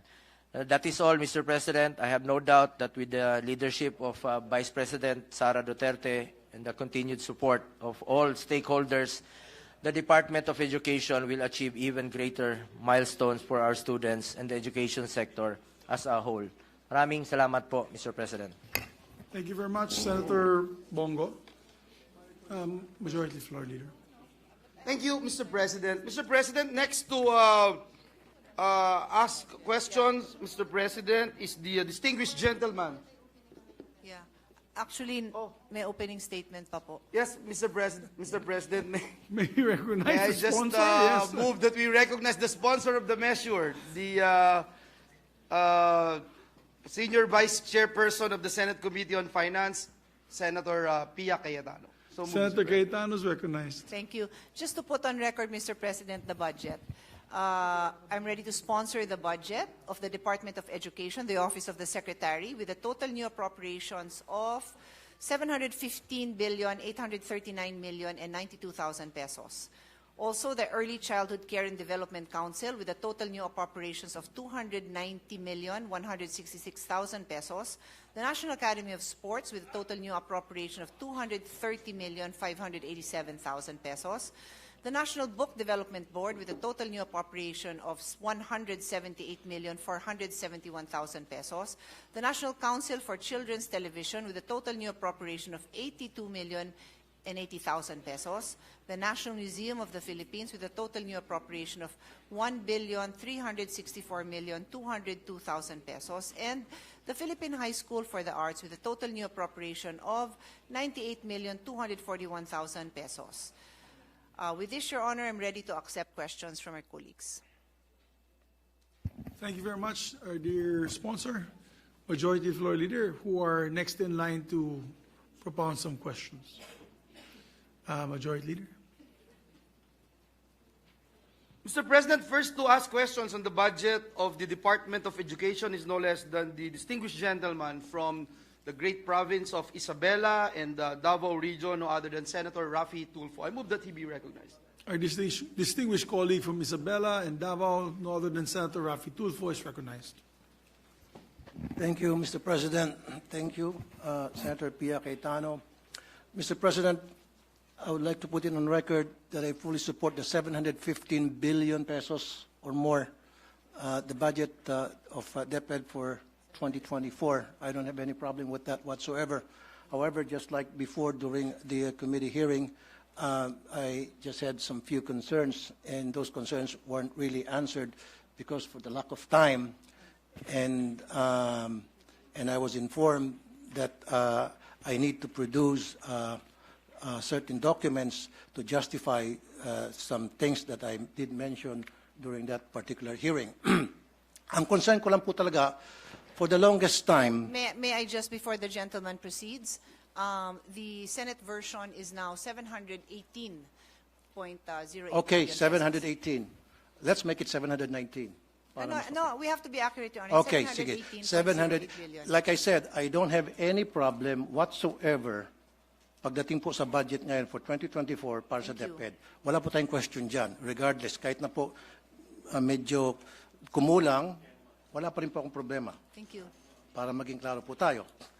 Ang problema ko, ang issue ko lang po kasi, for so many years po, sa programa ko sa Wanted sa radyo, palagi po ako nakakatanggap ng reklamo mula sa mga magulang ng mga estudyante sa elementary at high school na karamihan sa kanila ay mga mag-aaral, mga magulang na mag-aaral ng mga security guard, kasambahay, factory worker, na sila po ay naobliga mag-contribute na required ng eskwelahan through PTA para sa iba't ibang mga pangangailangan tulad ng electric fan, tulad ng jobos, tulad ng bond paper, tulad ng pambayad para sa sweldo ng security guard, sweldo ng janitor, para sa utility bills, etc., etc., etc., na hindi po dapat dahil meron man po talaga budget ang DepEd dyan through the MOOE. Now, paano po nakukolekta itong perang ito? Para magkaroon po tayo ng idea lahat. Ang nangyari po ay dinadaan sa PTA, Parents Teachers Association. Now, pag start po ng school year, nagpapatawag po ang PTA ng General Assembly. At pagdating po dun sa General Assembly, magbobotohan sila muna ng mga officers. Right after na maboto po yung officers, ang next agenda agad ay maghahanap sila ng proyekto, kailangan nila mag-identify ng proyekto para sa eskwelahan. At ano po yung mga proyektong yon? Yun po yung mga gastusin na akin pong binanggit. Okay. Now, I want to put a stop to it. I really do. As much as possible during my watch as a senator of the Republic. Pero napagsabihan po ako noon na kung gusto ko pong baguhin yung polisiya ng pangongolekta to PTA, gumawa po ako ng batas. Now, I don't have to dahil nakita ko na po, very clear na sa akin, na meron naman pala talagang batas. Kaya lang, yung batas na yun ay hindi na-implement. Republic Act 4206 noong 1965 na enact yan, which prohibits collection and even voluntary or otherwise from elementary schools sa public schools, except for Red Cross, except for in fact, the only ones that was mentioned was Red Cross. Now, noong 1969, RA 5546 was enacted para ma-amend yung 4206. Dito po sa 5546, mas lalo naging malawak po yung prohibition sa collection. Maybe the good sponsor might want to react doon po sa dalawang batas na akin pong nabanggit. Thank you. Hello? Can you hear me? Yes, ma'am. Okay. Thank you, Mr. President. No, here. Change. Mr. President, the concern of the gentleman was raised during the hearing. And the Vice President Secretary of DepEd responded by mentioning Department Order number 49 series of 2022, which is a no-fee, no-collection policy. Tama ba yun? No fee, no collection policy, which they are strictly implementing. And it was further discussed during that hearing that there is the PTA in almost every school that does their own fundraising efforts. And it being a parent-initiated organization, they are allowed to do that. So, in connection with the law that His Honor pointed out, that is exactly consistent with the department order of the department. But the which is a department no order colle- cannot if I may- supersede. If I Okay, may go just ahead. continue, Sorry, Your sorry. Honor. Okay. So the department order has the very same policy. No fee, no collection.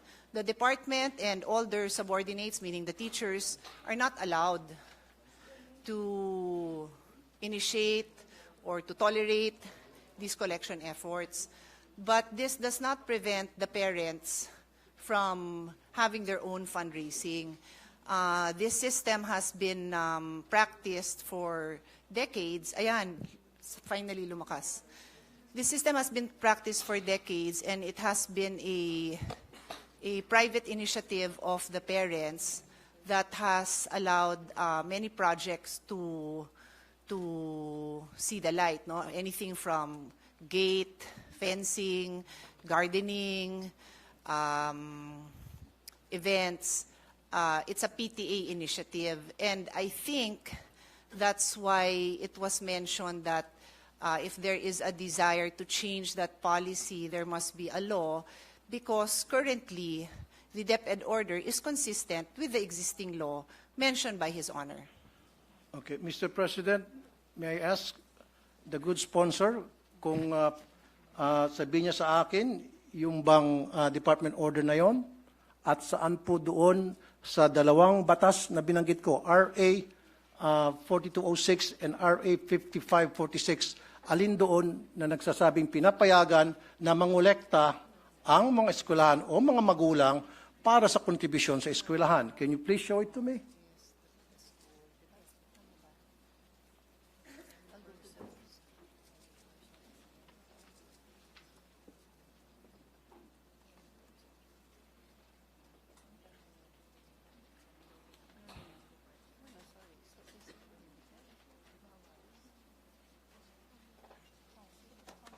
maybe I can help the good sponsor para mas mapabilis tayo rito, if she will allow me to. Your Honor, if His Honor Mr. President, if His Honor can give me a minute to just review, and then I will be happy to yield the floor, of course, anytime. Sure, session suspended for a minute.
Thank you, Mr. President, and thank you for the patience of the sponsor.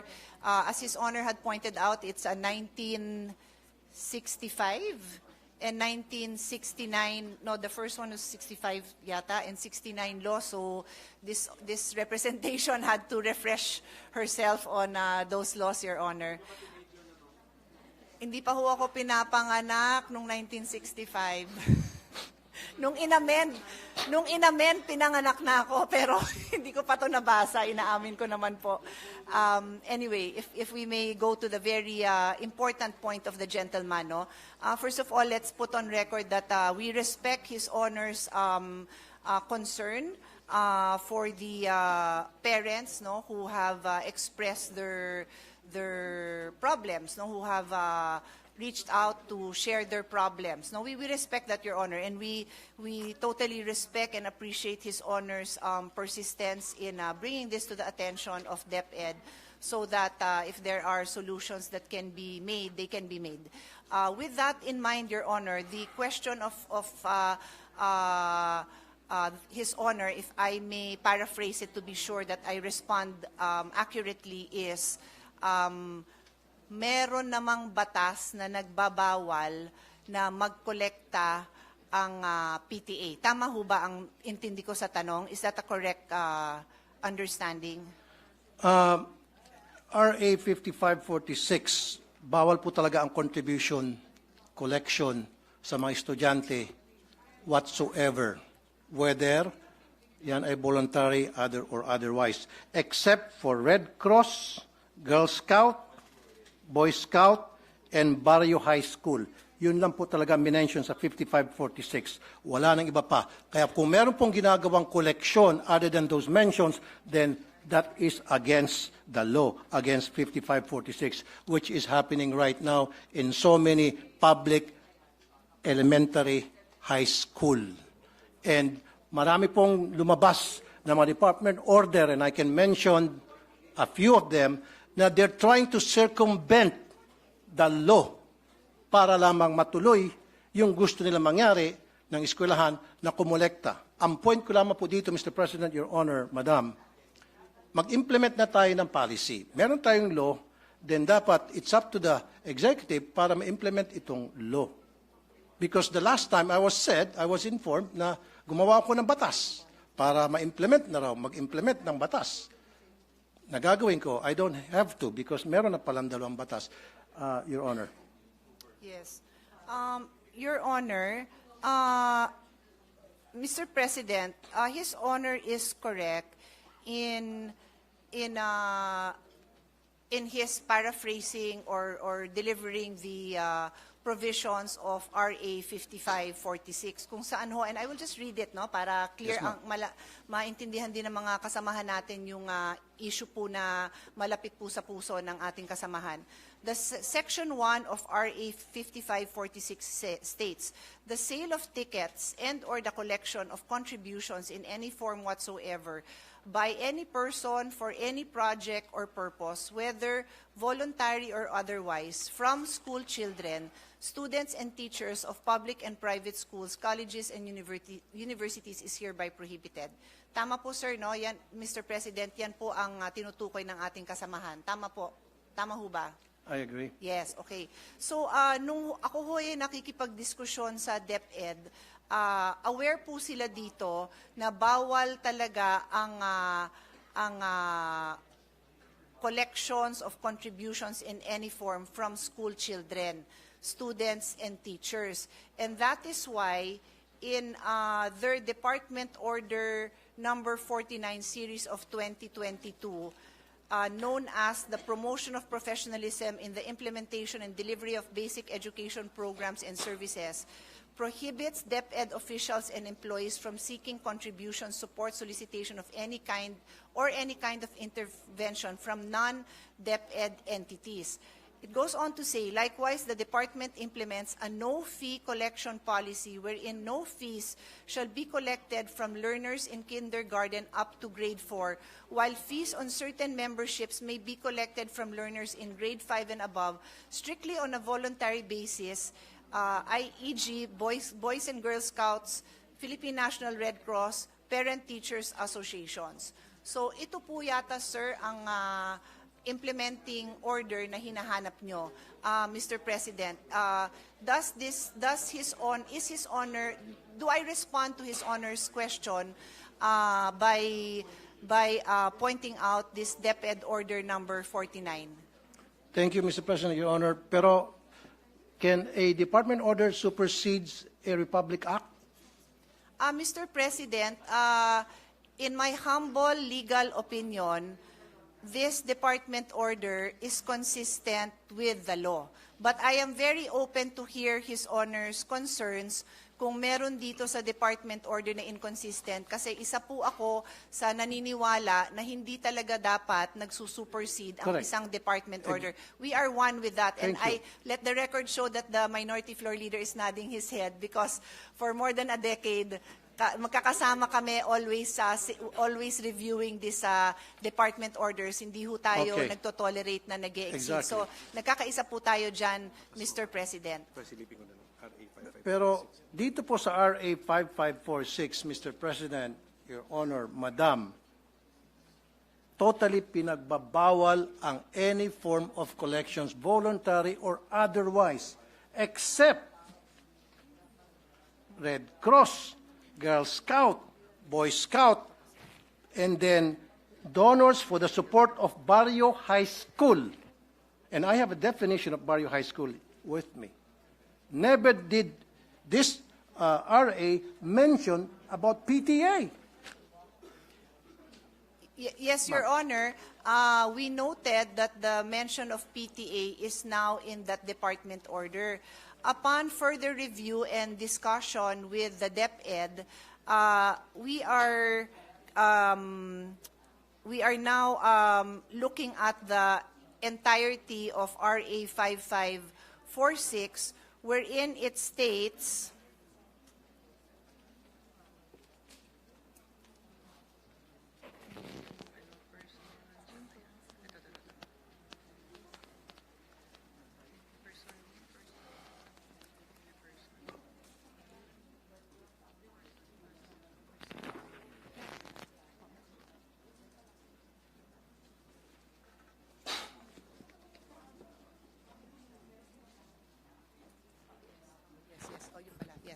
Thank you. Mr. President,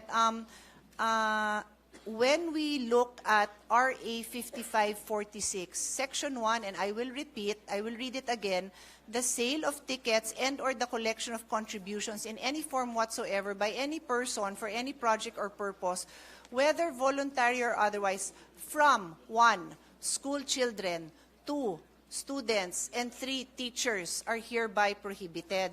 So in the case of the PTA, Your Honor, what has been the policy of DepEd since 1969, just to be clear, it is not the policy of this administration alone, but since 1969, minana nila ang policy, is that there is a total ban on collection from the children, the school children, the students, and other teachers. But they recognize PTA as a separate entity that on their own have their own rules and guidelines and may on their own come up with fundraisings that are voluntary in nature. Fundraisings. Okay. Well, just to be clear, Your Honor, Okay. that is my own choice of words, That's Mr. your own choice of President, words. yung fundraising. No? I Okay. use it generically po, Madam, Mr. President. meron ba diyang batas na kung saan, batas tayo, dinidefine ang meaning and function ng PTA? Alam niyo po ba yun? Dito na meron? sa RA 5546, wala hong banggit Wala. ng PTA. Tama. Wala Pero po. I will ask DepEd if there are No, any don't other. ask DepEd. Ako na You pong don't bahala. need to know. Okay. Ako nang bahala. Yes, Mr. President. PD 603, December 10, 1974, dinefine ang meaning ng PTA. At nowhere here na nagsasabi ang PTA pwedeng mangolekta Ang sinasabi rito, ang PTA ay isang programa, samahan, na para tulungan ng mga estudyante sa kanilang academic performance. Kung ano mga problema ng estudyante, anong problema ng mga magulang at teachers tungkol sa estudyante to enhance their participation sa eskwelahan, yun po yung purpose. Look at PD 603, ma'am. I'll give you a minute. PD 603, December 10, 1974. It is a forum being provided by the law para yung mga magulang at ng mga estudyante at guro ay magkaroon ng pagkakataon mapag-usapan yung welfare ng mga estudyante. Yung pong pinakabuod. Never doon sa PD na yan did mention na pwedeng mangolekta ang PTA ng contribution o collection para sa mga proyekto ng anumang mga proyekto sa isang eskwelahan. Mr. President, I will respond to his Honor's observation on the definition of PTA. Umpisahan ko po kung ano tong PD 603, no? This is the Child and Welfare Code. Familiar po tayo dyan. It's basically a law that governs, is meant to protect children. And Section 77, Section 77, just to be clear, malawak ho itong batas na ito kasi ito din ho ang naging foundation ng Foster Care Act na naging basis ng mga amendments natin on foster care law. So it's a very general law, quite detailed, no, in various ways of protecting children. So there is a section on home and school, Chapter 2 po ito. And Article 77, as His Honor correctly points out, mentions Parent-Teachers Association. It states every elementary and secondary school shall organize a Parent-Teacher Association for the purpose of providing a forum for the discussion of problems and their solutions relating to the total school program and for ensuring the full cooperation of parents in the efficient implementation of such programs. All parents who have children enrolled in a school are encouraged to be active members of its PTA and to comply with whatever obligation and responsibility such membership entails. Parent-teacher associations all over the country shall aid the municipal and the local authorities and school officials in the enforcement of juvenile delinquent control measures and in the implementation of programs and activities to promote child welfare.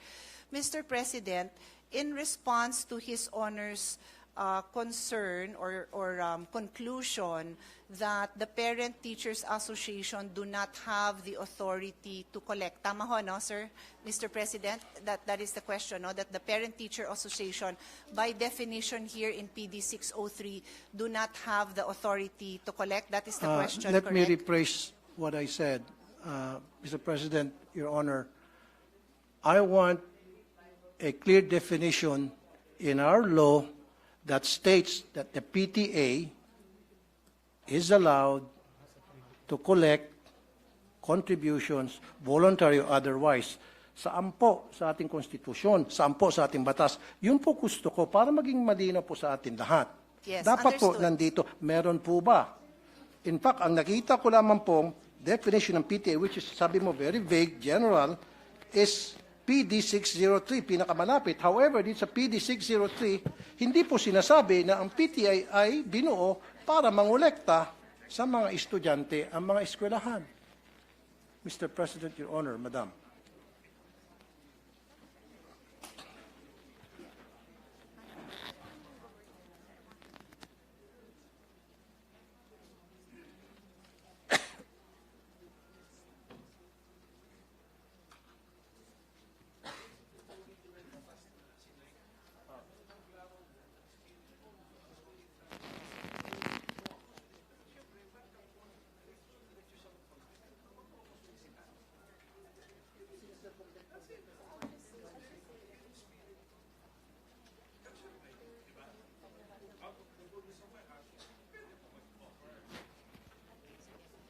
Mr. President, I just needed to confer with DepEd if tama po ang intindi ko. So in Article 77 of PD 603, which I had just read into the record, as I said, it states there that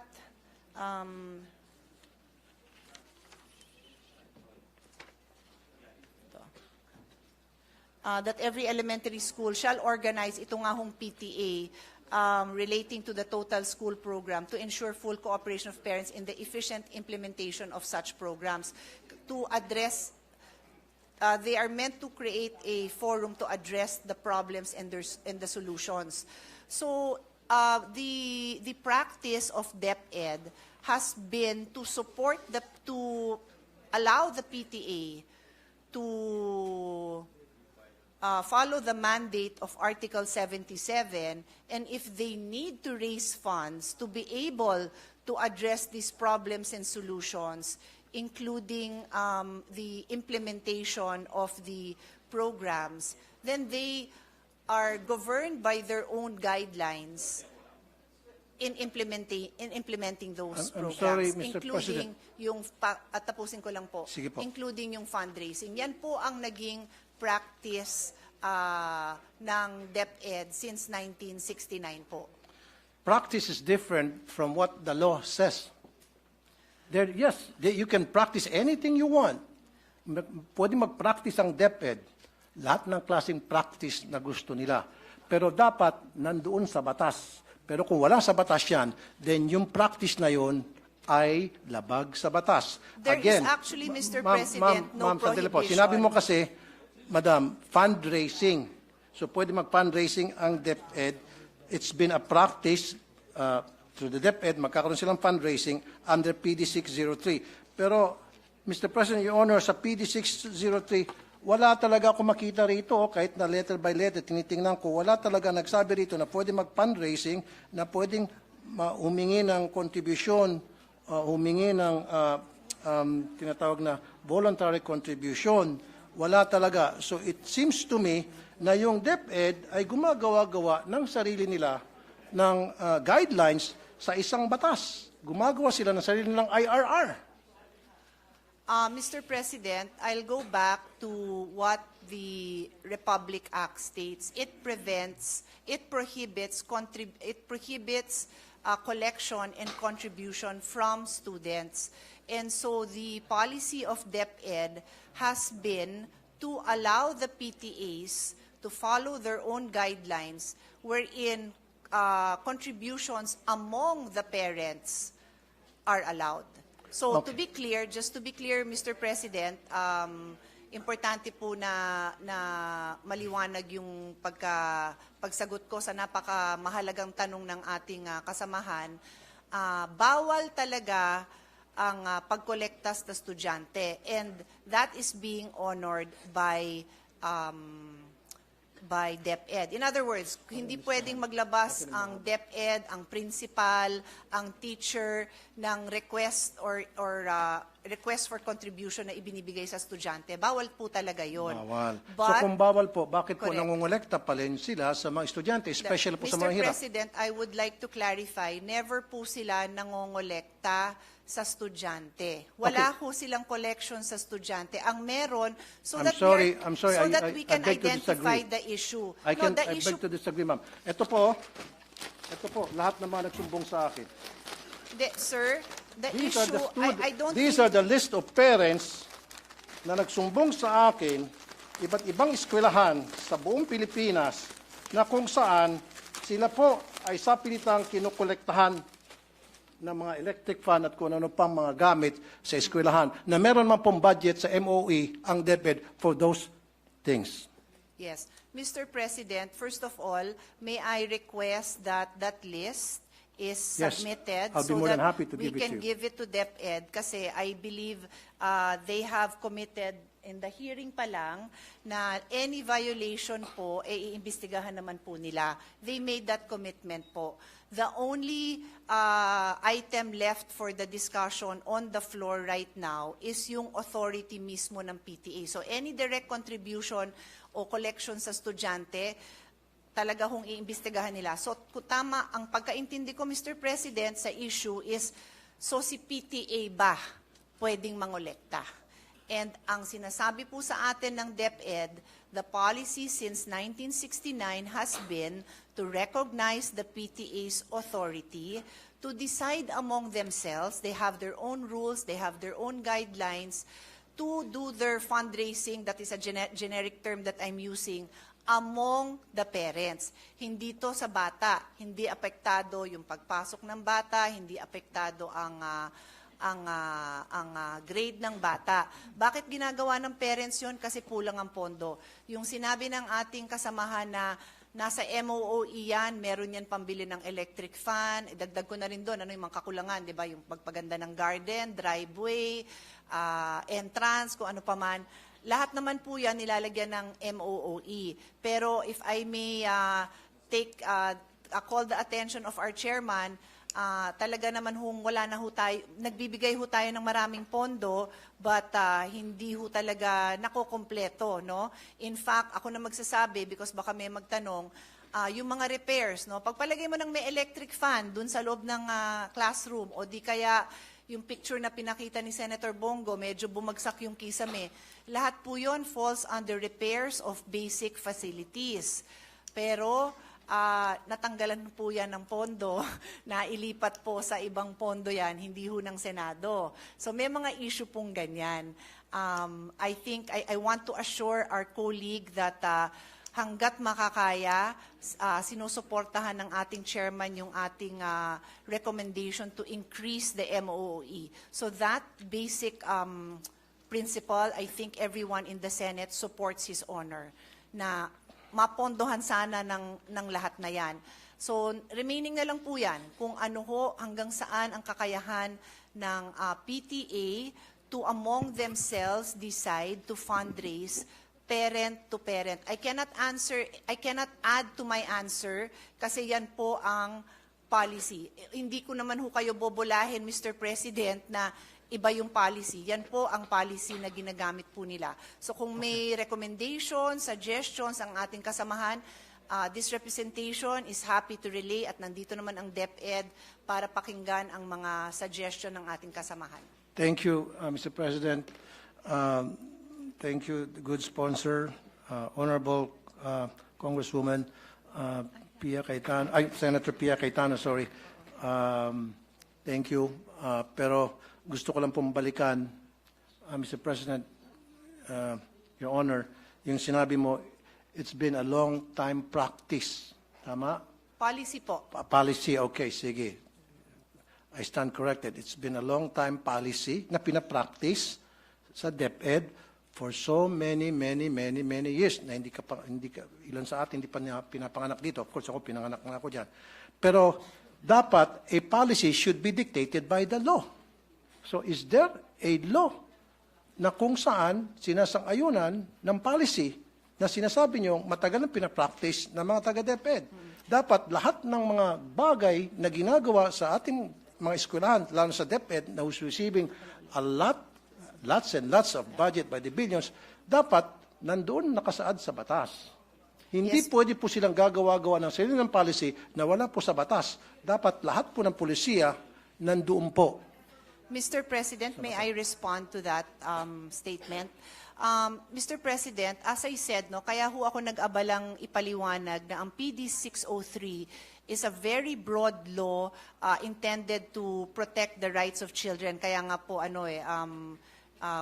Child and Youth Welfare Code ang pangalan nito. And there is just one chapter on home and school, which is only 2 articles. So, dito po sa articles na to, at binasa ko naman on record, yung pag-create ho ng PTA, wala na hong detalye yon. The fact, Mr. President, that there is no prohibition, that there is no provision that specifically or expressly prohibits the PTA from engaging in certain acts to pursue their mandate. Yes, there is.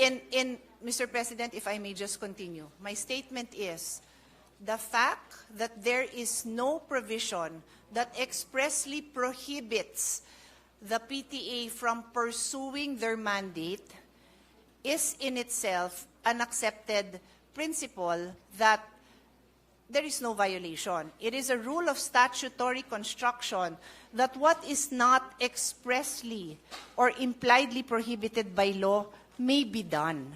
So yan ho ang ating statutory constructions when it comes to prohibited acts. So pag sinabi po natin bawal ito, then we need to produce that law that prohibits it. And so we do have yung dalawang RA na binanggit naman ng ating kasamahan. Meron nga hong RA na nagbabawal. Yes. But that is why I have been repeatedly explaining that since 1969, ang implementation ng ating DepEd dito, they believe that they have been implementing this in the true spirit of the law na nagsasabing bawal mangolekta sa bata.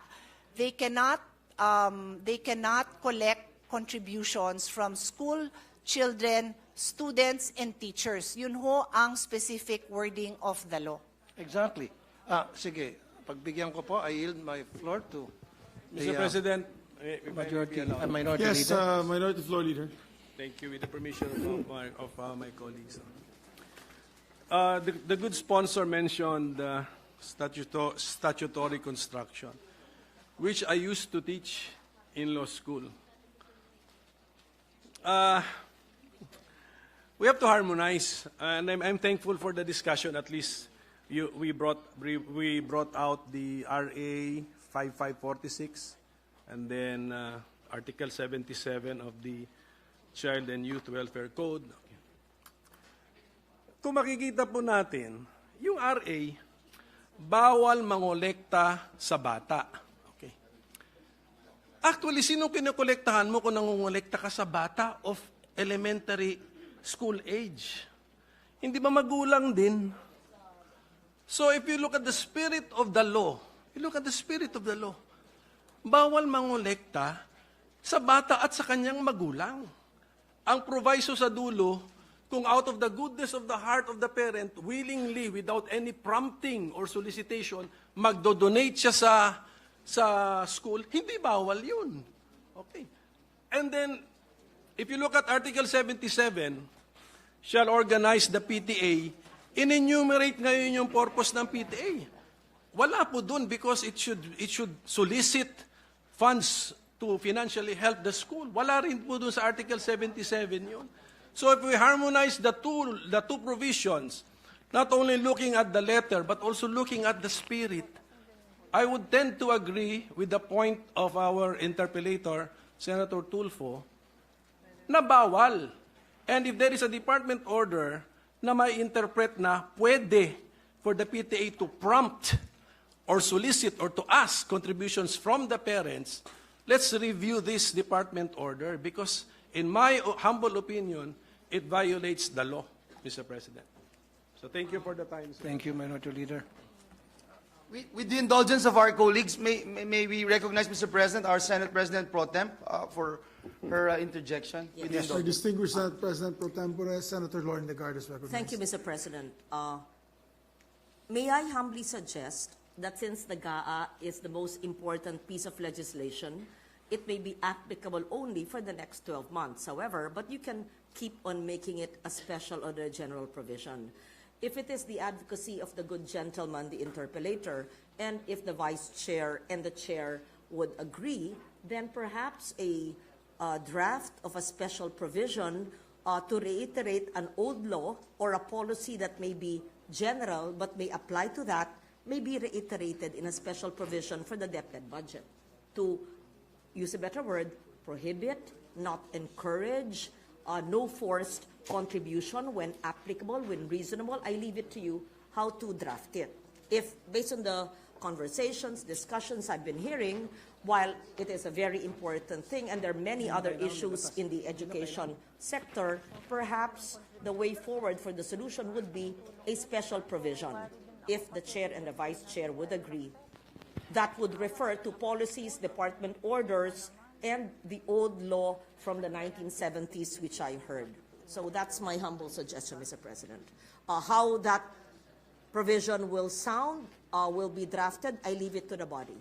But it may prohibit or not, at least not encourage the contribution, especially from the poor families. Libre na nga ang matrikula, pero kung yung hinihingi ng contribution ay higit pa sa libreng matrikula, kawawa rin naman. So pwede natin gawin parte yan ng ating batas na ginagawa. Thank you, Mr. President. Yeah, thank you, Senator Lauren Legarda. In fact, if I may quote Yusek Poa, sabi niya nung last hearing, doon naman po sa overall efforts, as you know, school-based feeding program is actually one of the ways na hindi napapansin, pero ito po yung ways to prevent yung ating mga dropouts, unquote. And I agree. And that's very commending. Pero it defeats the purpose na para hindi po magkaroon ng dropout, para ma-entice yung mga magulang na mga mahirap, na mga estudyante, mga mahirap na magulang na may mga estudyante, na papasukin sa eskwelahan ng kanilang mga estudyante dahil wala nang makain sa bahay. Di ba? Para naman mabusog pagdating sa eskwelahan. Pero pagdating naman sa eskwelahan, kokolektahan mo ng kung ano-ano. Then, yung iba pa nga sa kanila, yung mga sumbong sa akin, Sir, naglalakad na nga lang po ako, 2 kilometro, kasama pong aking tito, wala po akong pampamasahe. Pudpud na nga po yung aking tsinela, sapatos. Pagdating doon sa school, ine-expect kami po ay magbigay ng para sa electric fan. Ito pa po, para sa kalaman ng marami. Kuminsan, pinapahiya pa po yung mga estudyante. Nagkakaroon po ng group chat. Nakalista doon sa group chat, sino-sino yung mga nagbigay at sino-sino pa hindi nakapagbigay. So yung mga hindi nakapagbigay, peer pressure, it's either gagawa ng remedyo para makapagbigay, masama sa listahan, matanggap ng grupo, or hindi na lang papasok kasi napapahiya sila, magda-drop out na lang. Sayang yung feeding program. So what I'm trying to say here, Mr. President, napakasimple nang naman eh. Okay lang may PTA. In fact, wala akong wala akong against it sa PTA. Use it properly. Dapat yan, talagang nababantayan ng DepEd. Dapat yung PTA, gamitin lamang yan para pag-usapan po yung pong mga problema ng mga estudyante at mga guro para tingnan at i-monitor yung mga activities ng mga estudyante, yung kanilang academic performance. And this is the truth. Your Honors, siguro meron kang estudyante sa public school, may anak ka ba? Maybe wala. Or maybe may staff ka na nag-aaral sa public school because marami akong staff nag-aaral sa public school here in the Senate saka sa RTIA at lahat sila nagsasabi na talagang pinipilit yung kanilang mga estudyante magbigay sa kontribusyon.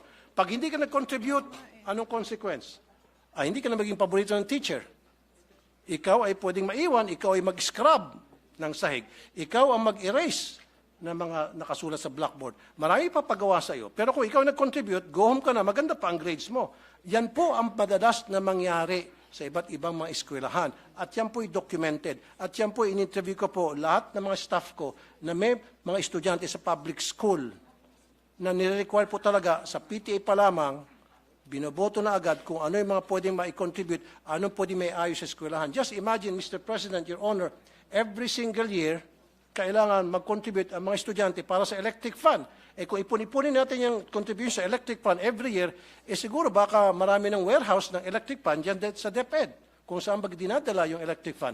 My question also, Mr. President, Your Honor, di ba meron pong MOOE para dyan sa electric fund na yan? Ba't kinakailangan pa pagbayarin yung mga estudyante sa electric fund, sa jobos, sa pintura, sa bond paper, maging sa, ito pa po, sweldo sa security guard, sweldo sa janitor, pati ba naman sa kuryente. And I understand, Mr. President, Your Honor, Madam, meron po tinatawag na Special Educational Fund, ang LGU. In fact, ang LGU nagbibigay din ng pera sa DepEd, Mr. President.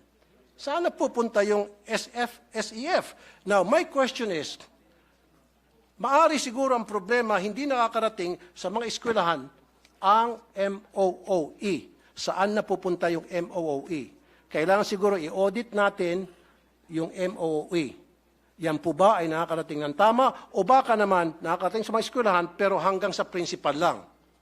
Kaya may mga balita, si principal, magaganda ang mga bahay, magaganda ang mga sasakyan, pero sila teacher, kawawa. So si teacher gagawa ng remedyo at yun na nga, maningil sa mga estudyante.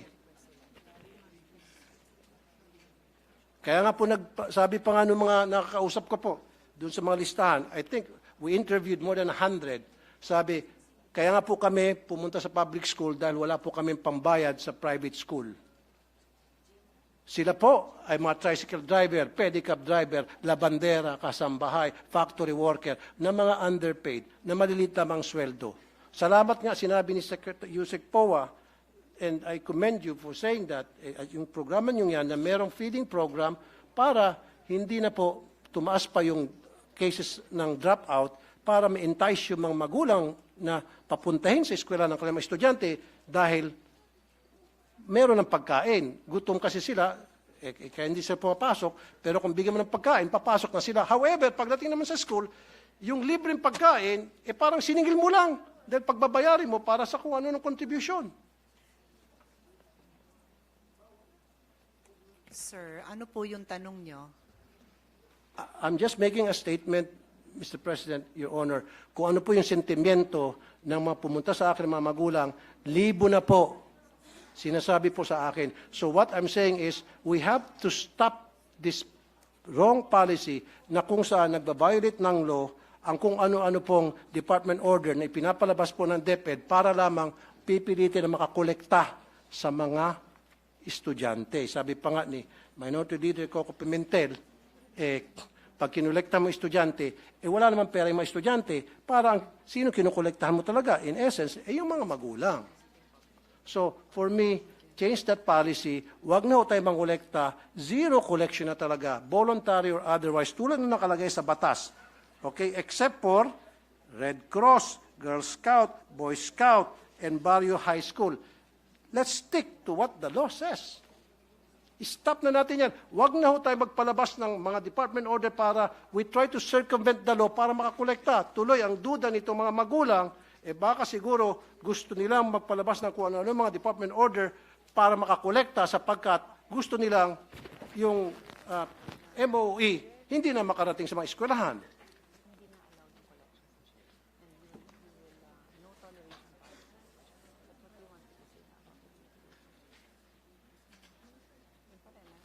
Now, may I add, Mr. President, Your Honor, kung sasabihin nyo lang sa akin ngayon na kayo po ay mag-issue ng department order telling all schools under DepEd, let's stick to 5546, period.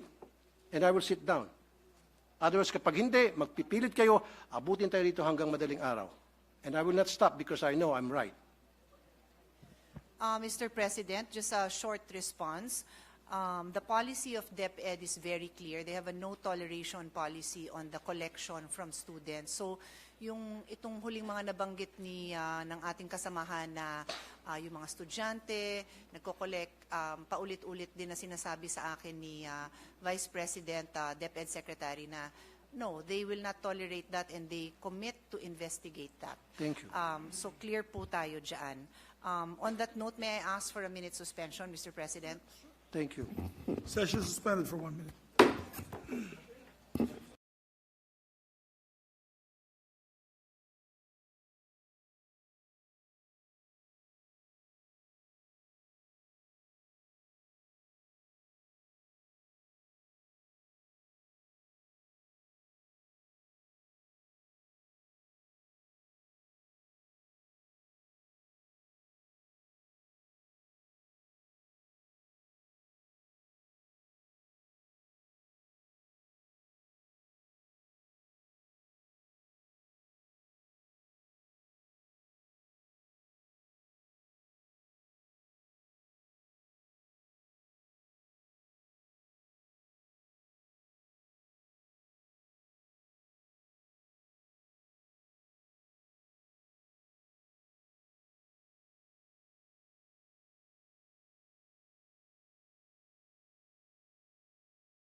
May we acknowledge, Mr. President, move to recognize the sponsor of the measure, Senator Pia Cayetano. So move. Yes, please proceed. Thank you. First of all, Mr. President, I'd like to thank our colleagues. No, I asked for a minute suspension to also gather the wisdom of the Senate. No, and I'd like to commend our colleague Senator Tulfo for raising this very important issue.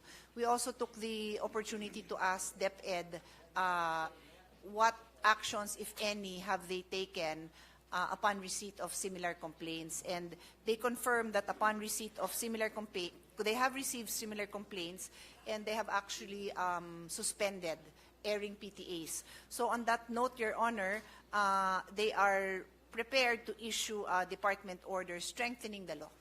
Thank you very much. Thank you. That's all, Mr. President, Your Honor. Thank you. On behalf of the thousands and thousands and thousands of parents who have students in public elementary school, would like to thank DepEd and the sponsor na magpapalabas na po kayong department order para to strengthen the law. At pag nagkaroon ng violation, magkakaroon po silang sanction. Yun lang po talaga ang gusto ko mangyari para matuwa na po yung maraming mga magulang. Thank you very much, Mr. Maraming President. salamat. I Thank rest you my very much. case. Thank you very much, Senator Tulfo, Majority Leader. Yes, Mr. President, we thank the gentleman from Isabela and Davao for raising that very important issue, Mr. President, and we also thank our sponsor for giving us a bird's eye view of what will happen in the coming months, Mr. President. Mr. President, next to interpolate, for his short interpolation, may I move that we recognize our Deputy Majority Leader, Senator J.B. Ejercito. So move, Mr. President. Senator Majority, Just 2 Deputy points, Mr. Majority President. Leader is recognized. Yes, these are valid points for DepEd, Mr. President. Mr. President, Your Honor, Madam Chair, for the record, how many really is the public school classroom shortages in the country? Do you have an information? Yes, Your Honor, we have that number.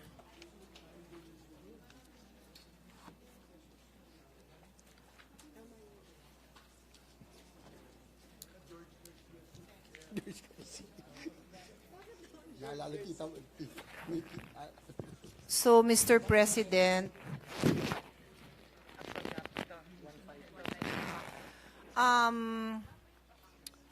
to be clear, Mr. President, we have different categories, yung new classroom, repair of classrooms. I'll just respond to the new classroom. No, I would assume that's the most commonly thought of when we think of a classroom shortage. So for the new classrooms, the actual gap is 158,779 classrooms.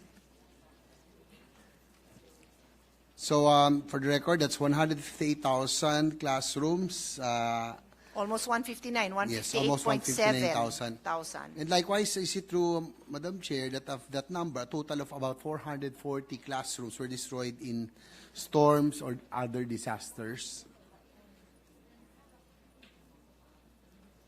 That seems to be accurate, Your Honor. I'm just worried, Madam Chair, Mr. President, because under fiscal year 2024, DepEd has an allocation of 19.6 billion for the construction of new school buildings. Is this accurate, Madam Chair? Is this in the National Expenditures Program? Yes, Your Honor. How much is the allocation for repairs? 6.5 billion, Your Honor. Yes, my concern, Madam Chair, Mr. President, under the GAB, I observed that there was an increase in the budget for the construction of new classrooms from 19.6 billion to 24.6 billion. However, this is my concern, which you mentioned earlier, that the repairs and rehabilitation of classrooms was decreased from 6.5 billion to 1.5 billion. Madam Chair, I'm worried because, as you know, we are in the Pacific Ring of Fire, always visited by about 20 typhoons, prone to calamities.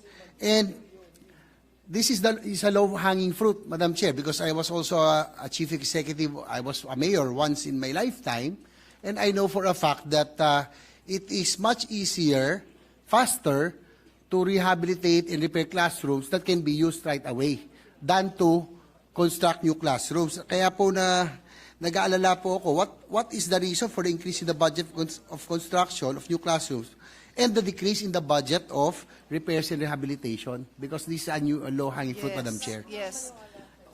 Mr. President, to be clear, so for the understanding of our other colleagues and yung mga nanonood nga po sa atin, tama po yung observation ni Senator J.V. Ejercito na ang ating ang nasa NEP, no, ito po yung lumabas sa DBM na budget ng repairs of classrooms is nasa 6.5.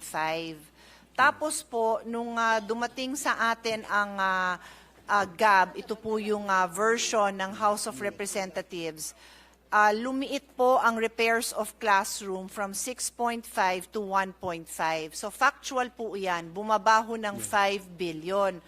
So nung hinahanap po natin kung saan napunta, mukhang napunta ito dito sa construction of new classrooms. Kasi under the NEP, yung galing nga po sa DBM, it's 19.5, and then ngayon under the GAB coming from the House, it's now 24.6.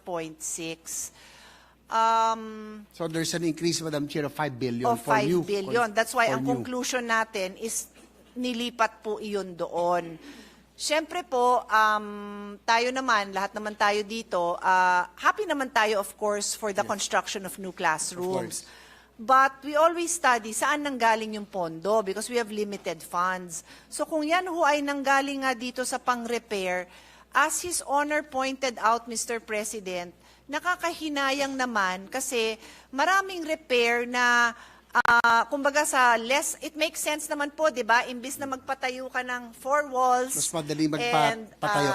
roof Magpaayos. and another Mag-repair. bathroom, Yes. madali naman po magpaayos, di ba? Hindi naman po yung napaka-komplikado naman po ng architecture nito, di ba? Baka ho may problema lang sa bubong, baka ho yung banyo. So, mas marami ang mare-repair kaysa sa matatayo sigurong bago. So nag-aalala din po tayo dyan, and I thank His Honor for bringing that up because lagi ho tayo naghahanap ng mabilis pero maaasahang solusyon. So mabilis sana ho yung pag-repair.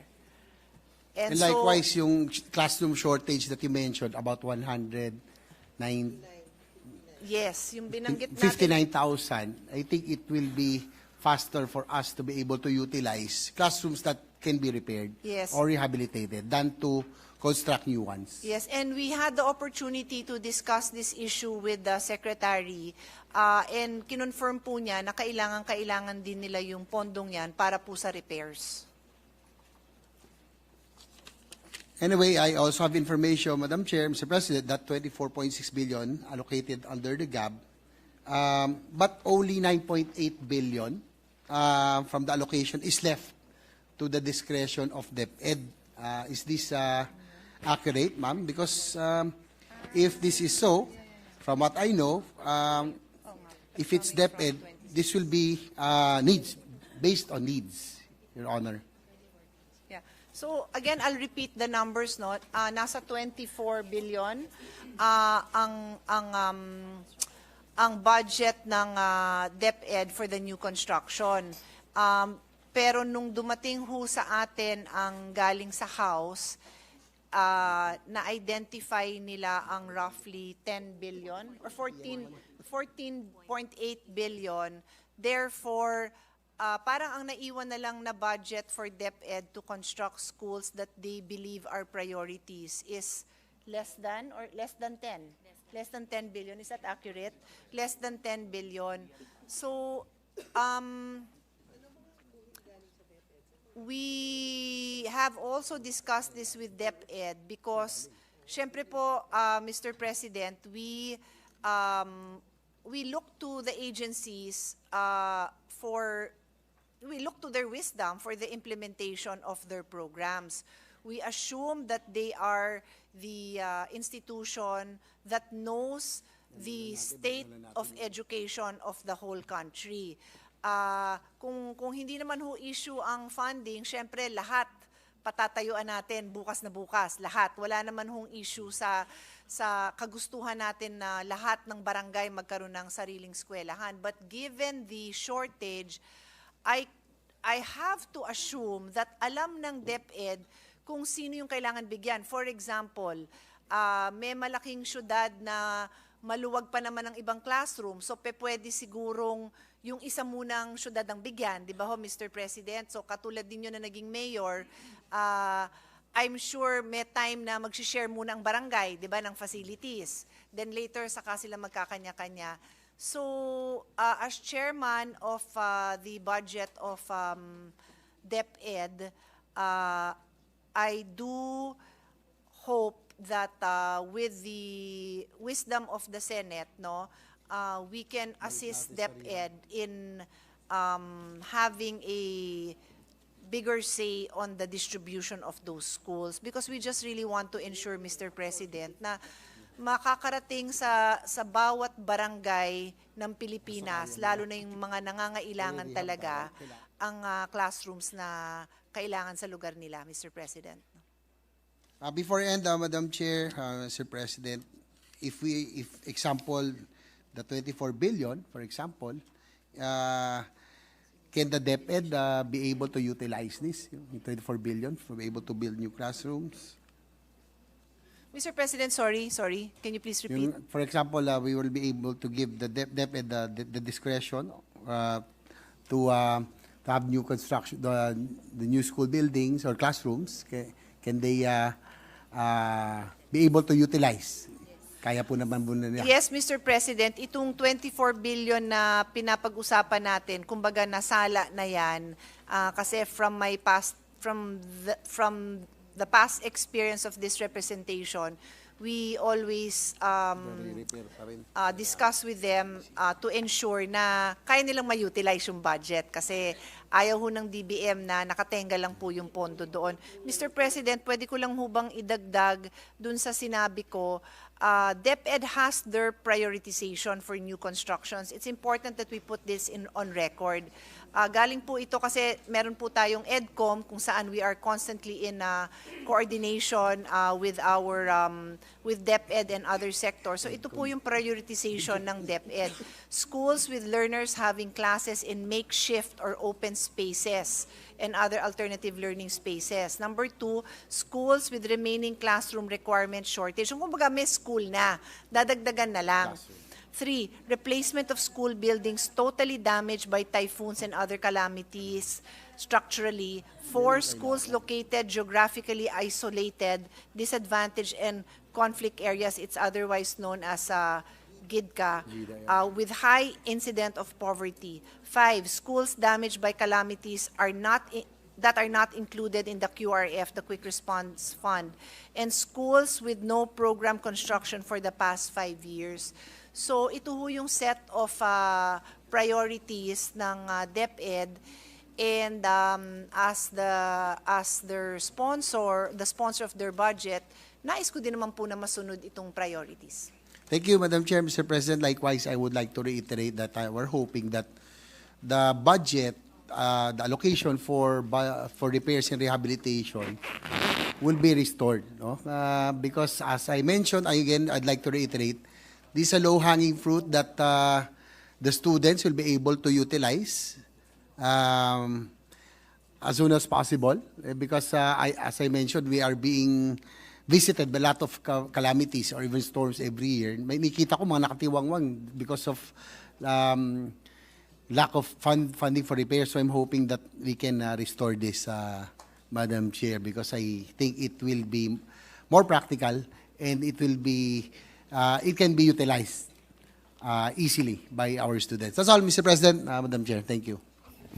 Thank you, Mr. President. Thank you to our colleague. Thank you, Mr. President. Mr. President, next to interpellate is our minority leader, but Senator Bato de la Rosa, the gentleman from Davao and Bohol, would like to make a statement, a manifestation. May I move that he be recognized, Mr. President? Our distinguished colleague from Davao and Bohol, no other than Senator Bato de la Rosa is recognized. Thank you, Mr. President, Majority Leader. Madam Chairman, good sponsor. Good afternoon po. First, short manifestation of support, manifestation of gratitude, and manifestation of appeal. Number one, I would like to manifest my support for the approval of the budget of DepEd.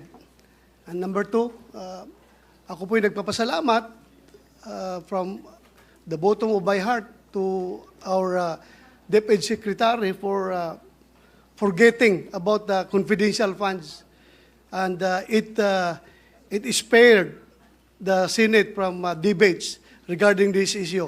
Maraming salamat po. At number three, I would like to appeal to DepEd na sana to remind always their teachers about the legal doctrine of locus parentis, which emphasized the legal responsibilities of the teacher who are entrusted by the parents doon sa kanilang mga anak.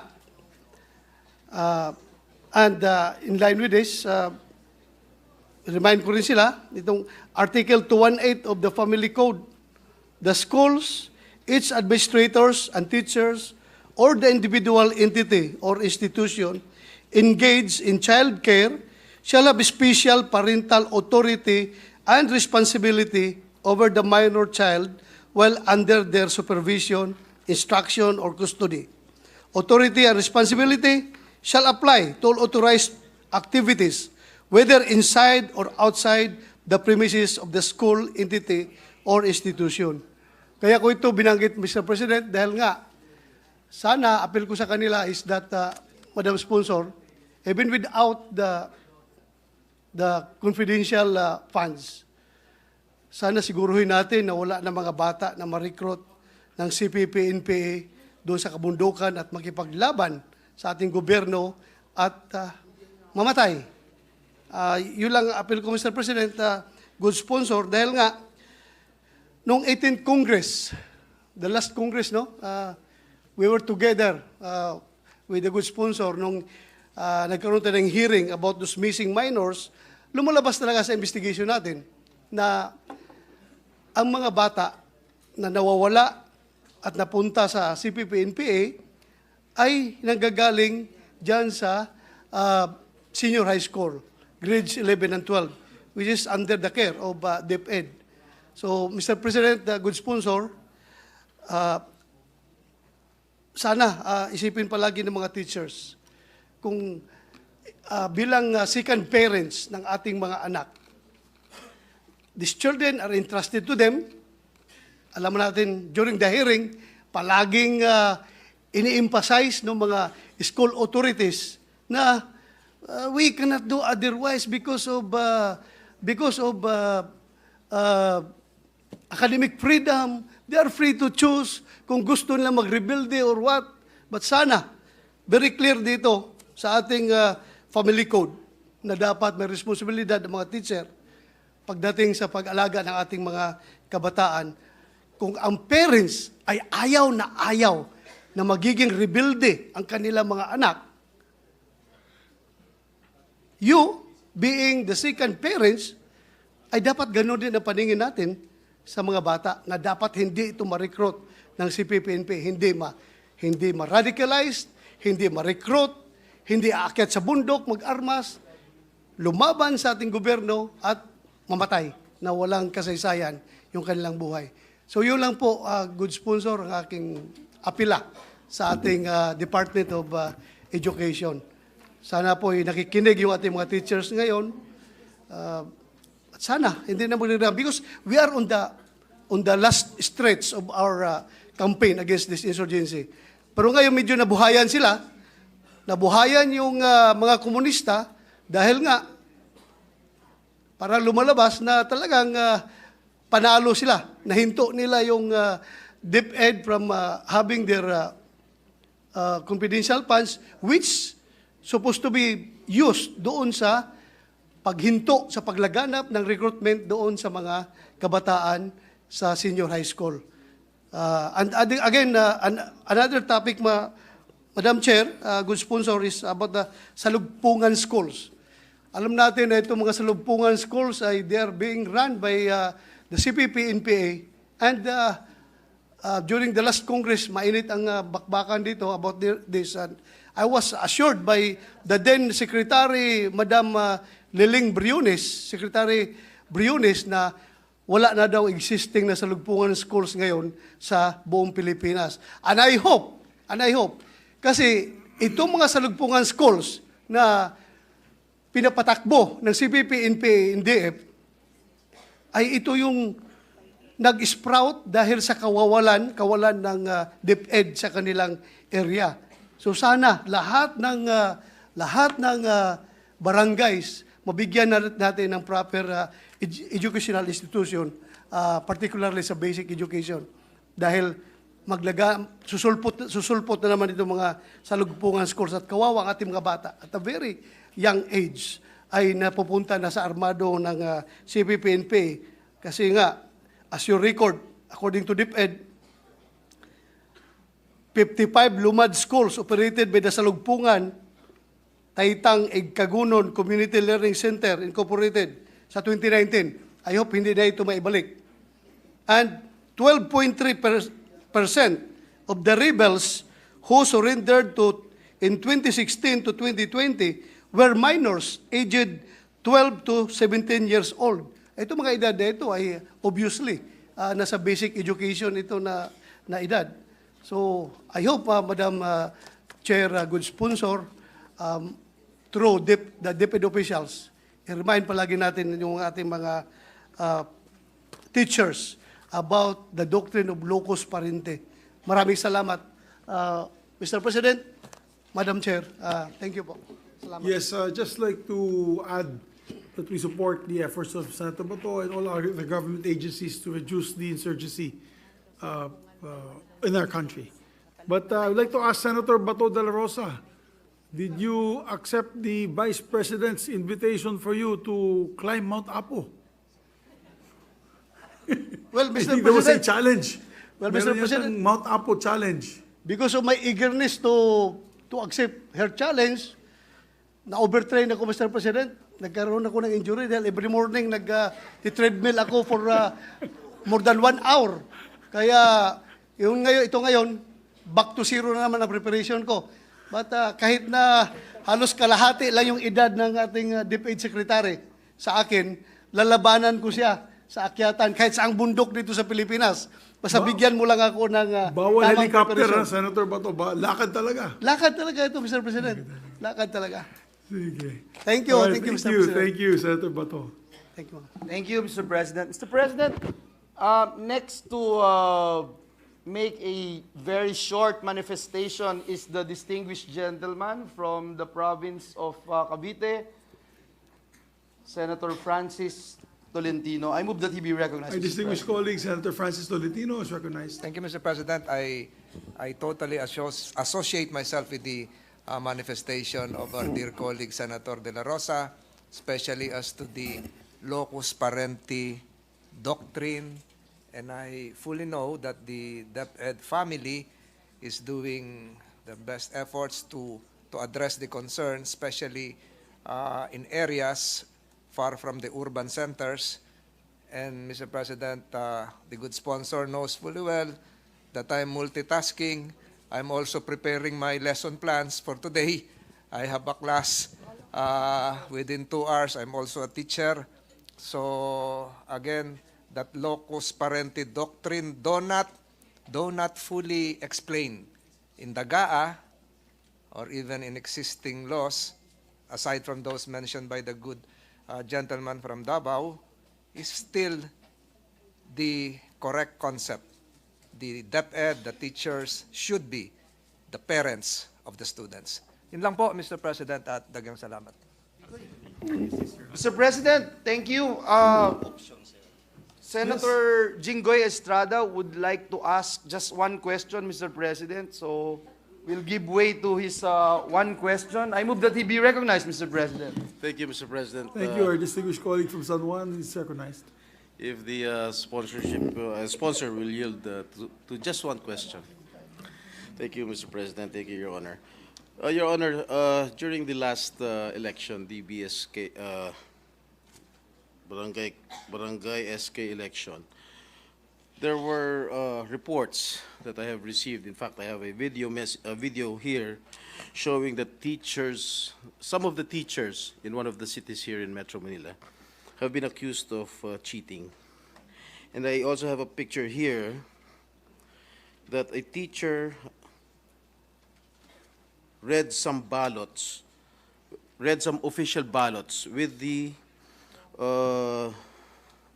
stub of the upper part still attached to the official ballot. And that should have been a spoiled ballot, Mr. President. Mr. President, my question is, what are the possible sanctions that can be imposed against erring school teachers who have been caught cheating during elections? Kasi dito, sa video na ito, parang merong mga sinisingit na balota ron sa loob ng ballot boxes. And if this can happen to a city here in Metro Manila, it can also happen nationwide. May I know the possible sanctions, Mr. President? Mr. President, the violation of the conduct of a teacher, which would amount to a violation of election laws, would be under the jurisdiction of COMELEC. But DepEd can receive these complaints and forward it to Maybe COMELEC. I can forward the video message and the Yes, pictures. of course. Forward it. Of course. We'll forward it But to the the ultimate, Department of Education. The ultimate judge or the ones who will hear Will be this the offense COMELEC, would be not the COMELEC, DepEd. not the DepEd. All right. Because this is a major concern of my part. In my part, maybe my colleagues here would also agree with me that cheating has no place Of course. during elections. That's why we have to have an orderly, peaceful, and clean and honest elections. That is why I am really very worried about the actions of some. I am not generalizing everybody, but some of our teachers who are still performing acts of cheating. And I can send this video to the Department of Education. Thank you, Mr. President. Thank you, Mr. President. Thank you, Senator Jinggoy. Mr. President, last but not the least, I move that we recognize our distinguished minority leader, Senator Coco Pimentel. So Our moved, distinguished President. minority floor leader, Senator Quirino Coco Pimentel III is recognized.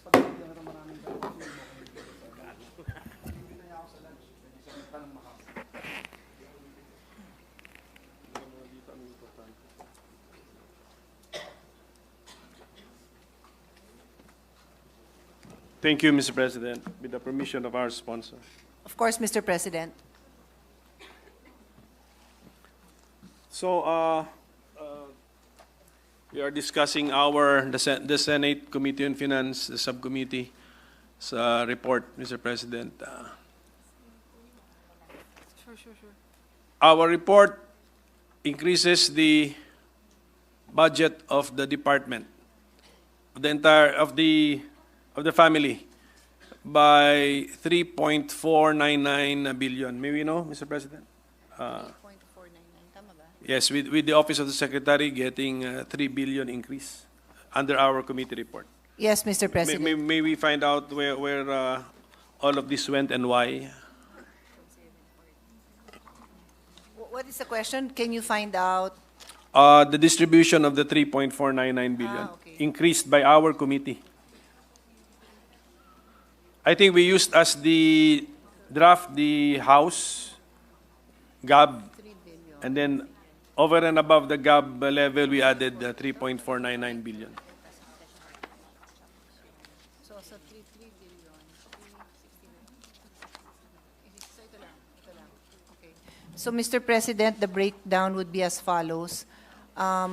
Support to school and learners program, that's the teaching overload pay, that's 200 million. And this is the distribution. And that 200 million is further distributed as follows: elementary 40 million, junior high school 60 million, senior high school 100 million. And then there is a special hardship allowance, this is 300 million, the school voucher program 1 billion, and then the educational human resource development program, which is the training of teachers for the Matatag curriculum, that is 1.5 billion.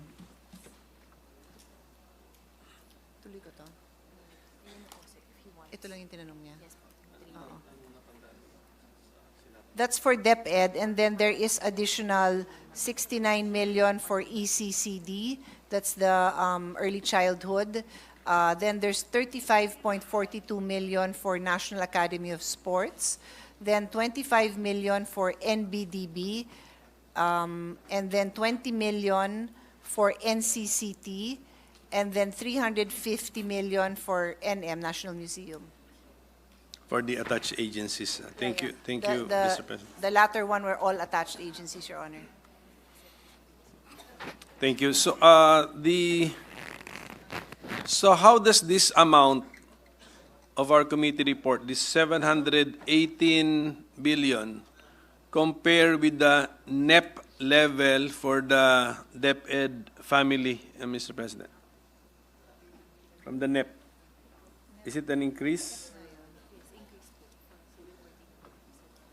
Yes, Mr. President. The NEP was 714.16 billion, and our Senate report came out as 718.08 billion. So tayo po ang nagtaas, ang Senado ang nagtaas actually. Sa House po ba ay yes? Well, I was going to answer, but it appears the follow-up question is, what did the House do? Sa House po ba ay binawasan nila ng 125, 150 million?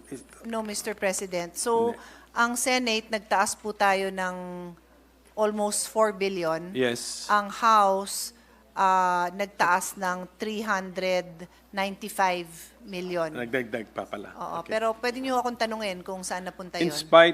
Tumaas pa rin sa House ang GAB in spite of their announcement that they cut the confidential fund of the DepEd in the amount of 150.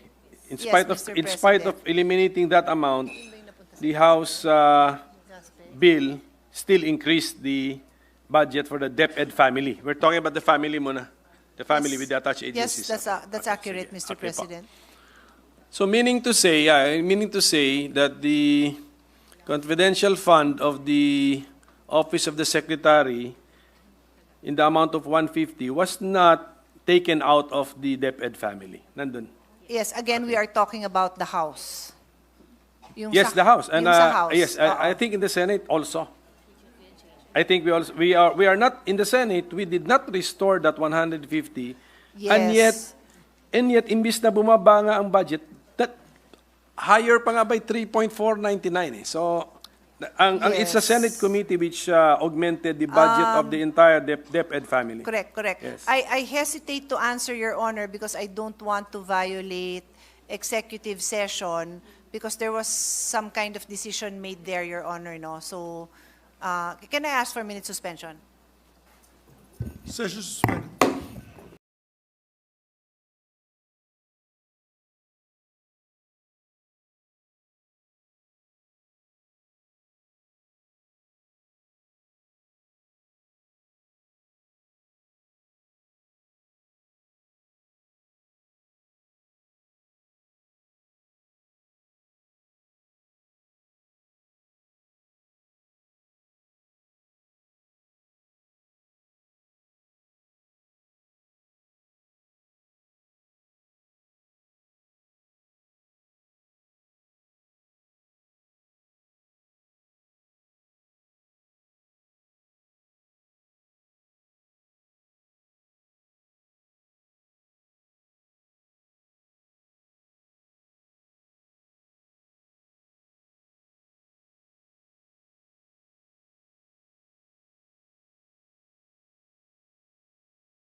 So we will resume with the interpellation. Let's do this step by step, Mr. President. No? The House budget bill sent to the Senate increased the Department of Education's budget. Let's talk about Office of the Secretary lang po, Department of Education. By, let's round off the figure, 300 million? Is that an accurate statement? 395, Your Honor. Mataas pa, closer to 400 pala. 300, Yes. 395 million. Yes. And this is despite the fact that they were supposed to have eliminated the 150 million confidential fund.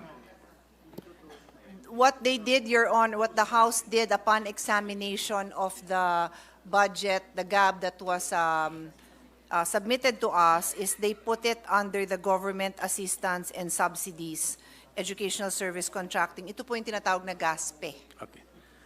Ngayon, but yung 395, so that we will understand the House bill sent to us, saan po yun na dinagdag po?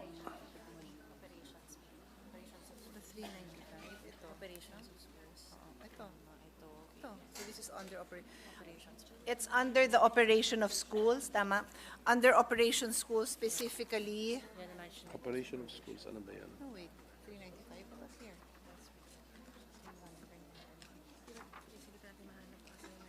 Hindi, pero ito ba, ano? Nothing to, hindi to. Ito lang. Oh, so wala to, ha? Okay. Tsaka may honey. Okay, ito na lang daw. Wag lang yung red, yung mga green, yung mga dagdag, yung mga plus. What is this? What does that stand for? MO. General Manager. Regional Office, MOE Division Office. New construction. Yung 395 lang. Sabi 395. Kasi nag-move around to. Dead Valley, nasagot ko na yan. So 13, okay. Kasan yung ano?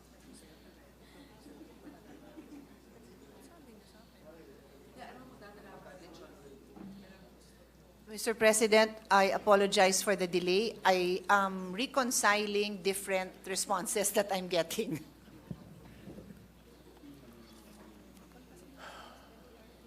Session suspended.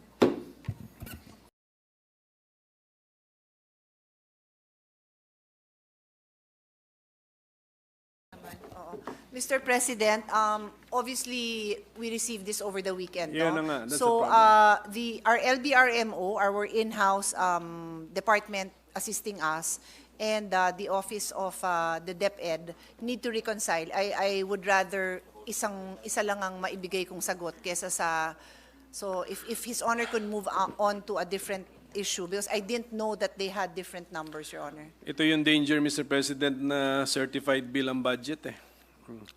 After second reading, diretso yung third reading, hindi natin alam talaga ano yung final na forma eh. So, this is an example, given to us over the weekend. Days. Pero imposible makabisado natin, and then the budget is being certified. That's why from the very start, this representation will question a presidential certification for the regular budget. A very predictable legislative activity, Mr. President. We can even predict when it will happen, Mr. President. So, okay, so with that, Mr. President, tayo naman, and the Senate Committee naman, we added 3 billion, as already stated by the committee sponsor, no? Yes. To the Office of the Secretary. Almost 4 years. But then our committee report also eliminated the 150 million confidential fund given in the NEP for the Office of the Secretary. That's correct. That's a statement of fact, right? What we have, Your Honor, is upon receipt of the GAB, we retained that amount in the GASPE as I reported earlier. Yes, because we're talking, what is before us now is the committee report. Right? Yes. This is our committee report. Our the Senate. committee Yes, report. yes. Okay. Yan po pinag-usapan natin. Okay, so just like in the budget for the OVP, sabi ko nga, one of the purposes of this of hearings like this, where the agencies are represented, is for the agency to make a final appeal should they want some final changes to their budget, augmentation, restoration, addition, realignment, etc. So if we can ask the agency concerned, the Department of Education, if they are making an appeal connected with the elimination. Yeah, well, that's what we did. We actually eliminated it. The elimination of the confidential fund of the Office of the Secretary to the tune of 150 million pesos.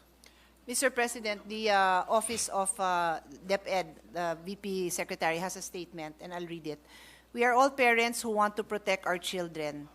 Ang seguridad ng mga bata ay seguridad ng kinabukasan ng ating bayan.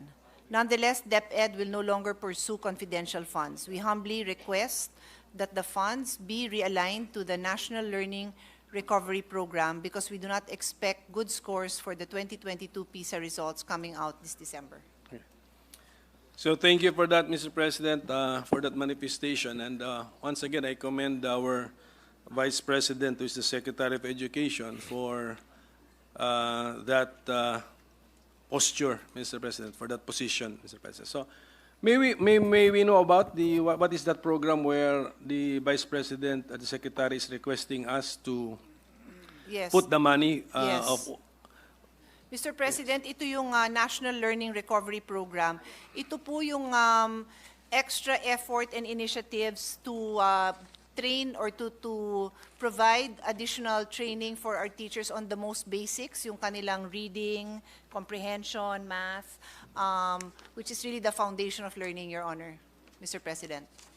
This is a tutorial, Mr. President.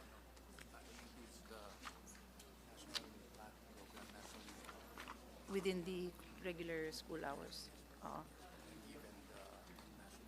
So learning that. So includes for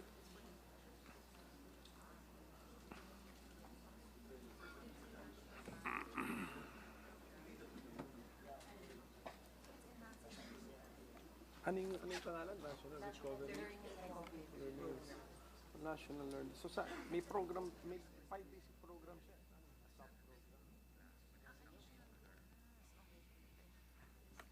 No?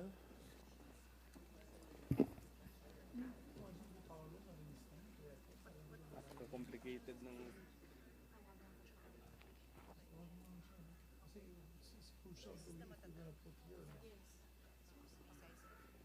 Mr. President, this is the National Learning, the National Learning Recovery Program includes, it has 5 sub-programs: the National Learning Camp, the National Reading Program, the National Mathematics Program, the National Science and Technology Program, and other similar programs to support learning recovery efforts. So that program has a sub-program, but per my records, the DepEd has 5 regular programs. Tama po ba yan? Education Policy Development Program, Basic Education Inputs Program, Inclusive Education Program, Support to Schools and Learners Program, and Education Human Resource Development Program. So is that National Learning Recovery Program a sub-program of the 5 programs? Of one of the 5 programs? No, Mr. President. Itong binabasa ko na National Learning Recovery Program and the sub-items there are all under the basic education curriculum. Basic. Ano siya? Yes, but aren't the programs of aren't the PAPs, the PAPs of the Education Department, anong tawag doon? Aren't they categorized as falling into one of the 5 basic programs?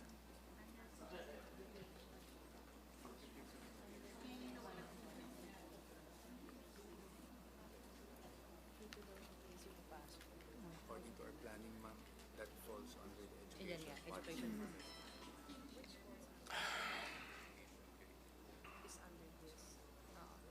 The basic educational curriculum that I mentioned is under the Education Policy Development Program. Correct. Okay. So dyan siya. Okay. So that program has a program which has sub-programs. Yes. Okay. So good luck to all of us to understanding. So ganun po yan. Okay. I mean, we also want to understand your Yes, of course. your budget. Actually, maganda nga pagka-presented. The 5 big programs. For example, this basic education inputs program. Ito po yung may malaking capital outlays. Definitely, andito yung ating classroom building, classroom repair. Dito po siya. Tama po? Si Beth? Yes, Your Honor. Capital outlay is 34 billion. So, can we give us the basic division of the 34 billion? New classrooms, and then ano pa yung iba?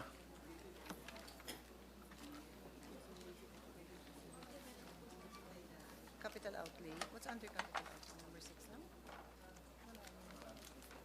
That's it, Beth? Yung national learning, ano? Under coverage, ulat mo nga sa papel ang pangalan niya. Ano ba?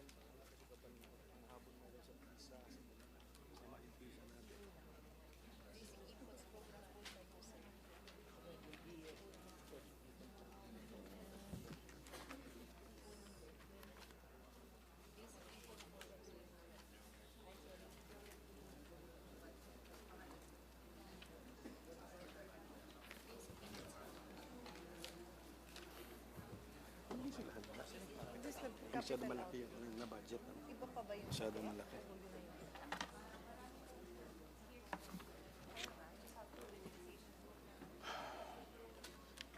What? It's Beth. What else? Grace. Hindi ako Computerization program. Is that don't I just have a list? I can. But the biggest is the Beth.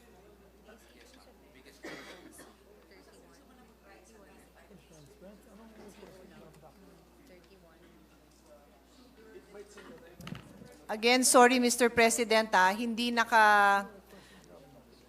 the data we have is not presented as CO kasi the COs are tucked into each program. Yes. So for example, basic education facilities, may CO component yon. So I have to dissect each one to give His Honor an accurate response kung ano yung CO. But I'm really after the I think you've mentioned it earlier also the basic what's our total budget for new classrooms? Okay. Sige, yun simple lang po yun, Alam- Mr. apa. President. But that's the charge against the 34 billion I think. Ilan yun? Ilan po yun? 24.6, Mr. President. Okay.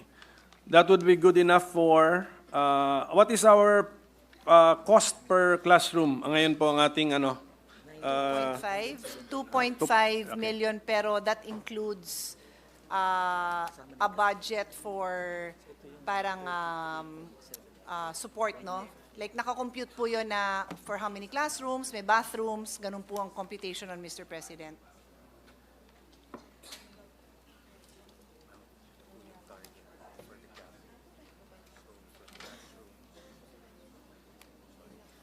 It's okay. Kasi Mr. President, last year, Okay. siyempre paulit-ulit din naman yung mga tanong natin kasi this is a regular department naman. Ang functions din niya, predictable na. Last year, when we asked about the classroom shortage, ang sagot po last year, 167,000. This year, from the earlier interpellation, ang classroom shortage po natin ay 159,000. Is the claim that is it the claim now of the department we have built 8,000 classrooms? Ganun ba yun? Build 8,000 or may kasama repairs? Kakalculate tayo. Solid 8,000 was built. Basta 8,000 new are made available. Mr. President, yes, that is actually a combination of new classrooms, repairs. In other words, 8,000 plus new classrooms are made available. Yes, okay. So yun po, to support the point of Senator JV earlier, that's why it's important that we bring back to, anong tawag mo doon? Anong condition yan? To usable condition, those who are in disrepair. So meron din siguro inventory naman ang department yan. Yes, Mr. President, they actually have a request for repairs. And this is the amount that we discussed with Senator JV earlier, na nabawasan po under the GAB, under the House version, yung budget nila for repairs. Yun na nga. So, in our committee report, dito lang po tayo sa ating committee, how much is the budget for repairs? Yung repairs, 6.5 billion, Your Honor. 6.5. So, no, 6.5.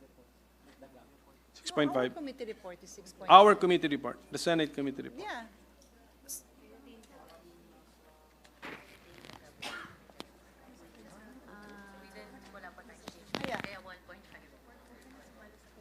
Hindi, kasi...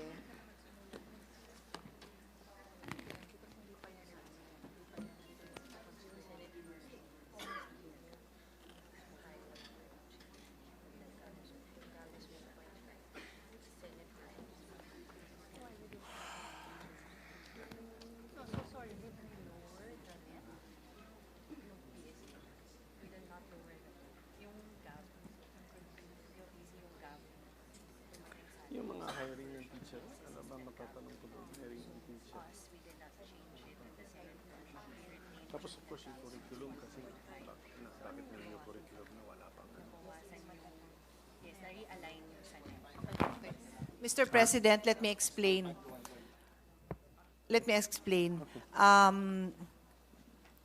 The discussion we had with Senator JV earlier is the difference between the NEP, which is from the DBM, and the GAB. We support the NEP version because we want to have a bigger budget for repairs. Correct. So, but officially, what we have in the committee report is the GAB, because in terms of the time constraints we had, then we just adopt the House. But that is not the personal, that is not the recommendation of the chair, and we have a lot of support from our colleagues. If I'm not mistaken, also the chairman of the Committee on Finance. So the committee report, 1.5B. Similar to the GAB. Yes. But we take but note we that- must own up to our own committee report. That's our committee report. That's our committee report. That is our committee report, That's our Your committee Honor. report. That's the Senate committee's report. Ating gawa na po natin yun.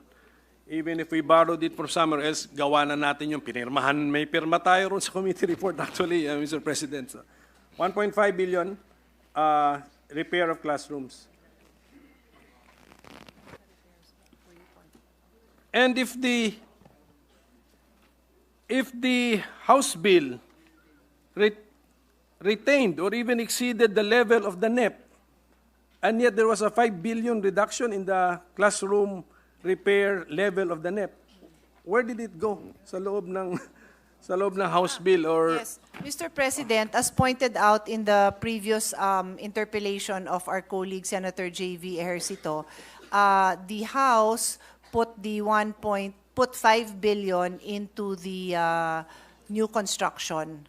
So Okay, construction pa rin of facilities, Okay. Good. but they put it there and they have identified, as pointed out by Senator JV, they identified the schools, the areas. And that's why our colleague, Mr. President, was expressing concern that DepEd would be deprived of their ability to determine what are the priority areas. And we put on record what are the guidelines for determining the priority areas.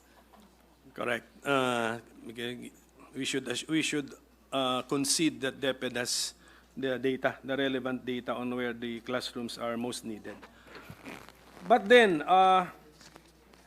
did our committee report retain the level of the House bill as far as new classrooms are concerned? Did we? Did For our the committee did our committee report retain the level of the House bill as far as new classrooms are concerned? Building of new classrooms. Yes, because Okay, so we yes, okay. we adopted the version of the GAB, Mr. President. Pero for the record, yung sinubmit natin po is the NEP version. So I believe that there are constraints that occurred precisely because of the timing of the submission, Your Honor. To just put on record that like Senator JV, we support that the budget for the repairs would not be touched as determined, as provided in the NEP, and that the construction is still there, but not at the expense of the repairs that need to be done. Yes, the recommendation of our sponsor is, as far as construction is concerned, we retain the level of the House NEP, bill. Of the NEP, Of Your the Honor. NEP. If that's the NEP, then that would be 5 billion lower than the House bill. Yes, but that Level. 5 billion Yes, and goes would to- be for the repairs, which we believe is a low-hanging fruit. okay. Madali hong magpa-construct, madali hong magpa-repair. Opo, wala pong dispute doon. I agree po ako doon. So para po maintindihan natin, because tignan mo ako, I got the misimpression that we are 159,000 is the shortage of our classrooms. Meron na palang ibang classrooms but in a state of disrepair. May we know, ano naman sa inventaryo po ng DepEd, how many of these usable classrooms, so supposed to be usable classrooms, so ready to use classrooms, which are just in a state of disrepair, that by spending the amounts under the repair of classrooms, we can now bring them back into circulation and use by calendar year 2024.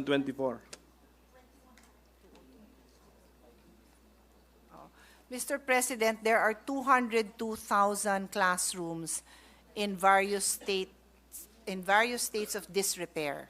200. 2,000. Yes, disrepair, yeah. That need to be repaired, in other words. Yes. In effect, the statement is 202,000 existing classrooms are not being used as classrooms because they are not fit to be used as classrooms. No, no. They are different. They're being partially used. Yeah. Some are partially used, but some would be not Yung totally unused is 20,750. out of the 202, or that's a separate number. Is that a separate number? Or that all is here? Okay. Mr. President, 202,000 as reported are in various states of disrepair. Of the 202,000, 20,700 cannot be used at all. So 10% more or less. Okay, sige. So ito. Okay, so sana meron is there a plan by the DepEd na compute na ba nila to bring this, sabi nyo, low-hanging fruits, we should fast-track their repair, o sige, to fast-track the repair of the 20,700 classrooms. Ano po sa study ng DepEd, magkano po ito? Mr. President, to give us an idea of the cost of, well, of course, it's not a it's an average because they're different Yes, states. average, yeah. But the 6.5 billion that was in the NEP would have repaired 10,200 classrooms. So half of itong 20,700 na not usable, half of that will become usable. If you use the entire 6.5, but the 6.5 billion is under what? The item, that's for new. No. That's for repair. Right now, in our committee report, ang naiwan na lang for repair is 1.5. yes, So this committee will propose that the 5 billion put in the new will be returned to the repairs, the line item on repairs and rehabilitation. So we'll repair as how many, requested. ma'am? How many, Madam Sponsor, how many? The 6.5 billion. Will be able to repair 10,200 classrooms. Okay. So if sana, if the Senate will get its way, after the BICAM, maging 6.5, pwede namin masingil ang DepEd na put into circulation talaga, back in circulation, 10,200 Yes. classrooms. Yes. Okay. Without hesitation, the answer of DepEd is yes. Opo. Okay. Next question. Will I just subtract that from the 159,000 shortage? No. because Sige, tama. okay. No, Because Your Honor. what? There will be what? That 159 Separate kasi po yung inventory of classrooms that need to be repaired sa dun sa new construction. Hindi po, ang sagot nyo sa akin kanina, halo na itong 159,000. Kaya nga medyo magulo eh. Okay. Ayan ang sagot sa akin kanina. So yung 159 new. Okay. Mr. President, when His Honor asked the question, ako na nagkusang nagbato na halo-halo ba yan? No? So sinagot ako ng halo-halo. So ngayon, nililiwanag nila, hindi po. Yung new repair lang talaga. Tapos yung new construction, new construction talaga. Yung repair lang talaga. Walang new repair. So yung 159,000 classrooms need to be built. Need to be built. Okay, but that of course, because given the student population, but if we now reintroduce 10,200 existing classrooms not being used to be used now, dapat mamainusan din yung need natin for classrooms, tama?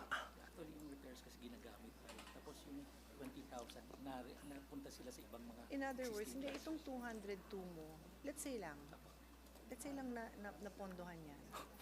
Tapos na si 159, hindi pa rin, di ba? Hindi pa rin eh. Parang importation. So, The 180,000 is needs repair, but they're still using it. The 20,000. So 159 talagang nakulang. Oo. Kumbaga ma-improve lang yung status, hindi na nagsisiksikan, gano'n. Oo. Mr. President, itong 22,000 schools identified for repair still need to be repaired kasi we're making do with those classroom. They're not in great form, pero napagtsatsagaan. Siguro nagko-combine sila ng classroom, hindi maganda yung environment doon. So, kailangan pa rin maayos to on top of the 159,000. Kailangan ayusin naman natin yung foundation yan, built na, ang walls, built na, ang ceiling. Okay. Yes, I agree with the prioritization expressed by our sponsor. And according to Senator JV, low-hanging fruit itong the repair. So, you'll have our support, Madam Sponsor, if that is your proposal for the final version of the Senate budget on DepEd. Ngayon, Mr. President, yung 150 million na dadalhin natin sa National Learning Recovery Program, because I think na napag-usapan natin last year yung dismal performance po ng ating mga mag-aaral sa TIMSS, SEA, PLM, PISA surveys. What would be the expected result, Mr. President, if we place that 150 million from confidential fund to the National Learning Recovery Program? What's now the commitment of the department that when we reassess our learners, what will happen to the test results? Yeah. Well, actually, Mr. President, to be clear, that there are test results that are expected. Is it by December? December, no? That's a date that we do not control because these are tests happening all over the world, no? The results are released. So yung results na yan, that's not the one that we expect to see improvement because these are children who were pandemic educated. Yes. So yung 150 na pinag-uusapan natin is enhancing the curriculum basically, which we hope to see results in the years to come. Hindi naman po agad-agad, hindi naman bukas, no? So tama ba si PISA every 4 years? So the next testing will be 2025. Would we see results by then, 2 years? I don't know. Maybe, maybe not. Me lang, as a daughter of an educator, it takes time. It takes time. Although the program is named National Learning Recovery, it's really an investment into the curriculum committee. They will use this curriculum? Is this curriculum enhancement? Kaya tinatanong ko kanina, is this tutorial classes, remedial classes, or improving the curriculum? Okay. So it's both for teachers and for students. Yeah, it's both for teachers and students, Your Honor, because for the outcome that we want to present itself to us, then it also starts with the teachers, di ba? So may teacher training yan, and then the outcome. So all of these two components are both part of the program. Sa budget ng DepEd, walang regular item for that? The teacher? Meron. So we're augmenting Meron that naman. particular item? Yes, sir, yes, that is accurate. So that Mr. National President. Learning Recovery Program already has how much in before the 150, if ever we augment it by 150 million? 4 billion, Mr. President. 4 billion na po yun. Idadagdag natin. Yes, Okay, Mr. sige President. po. Para Mr. klaro po. President, can I go back to his honor's question, which I promised pag na-reconcile? So yung, di ba, I mentioned earlier that the gap is higher by 395 million, and his honor asked saan nilagay. So my response to that, Your Honor, is it is placed in the general management and supervision, specifically operation of schools. 11 million is in the division of Mandaluyong, 40 million in the division of Marikina, and 300 million in Bicol region. Is that how the department is organized? You just say Bicol region? Well, Ganun ba? actually, naka-lump sum siya. Hindi ho siya na... Kasi yung isa, when you say division, klaro yata yun eh. Marikina Division, Mandaluyong Division, at normally, least under that's the very clear. division, there's PS, MOOE, and CO. May breakdown yan. So it's a regional division. The Bicol Region Division? Ganun po ba pag-divide natin sa ano? Well, sa dito po kasi sa cities in Metro Manila, nakalagay division. Correct. It's a Department of Education, Yes. you know, the way they divide the territories. Pero sa Bicol, it's Region 5, Bicol. May breakdown. So it's broken down into various various divisions. Division of Albay, Division of Camarines Norte, Ayun, Division okay. of... It's But there. there is It's there. no... Ano ba? Some have... there. O meron na ba? PS and MOE? Hindi. Pero PS, MOE, wala. Do I say na ano? Wala. Yeah, they are placed in MOE, Your Honor, Mr. President. Basta klaro po, klaro naman po.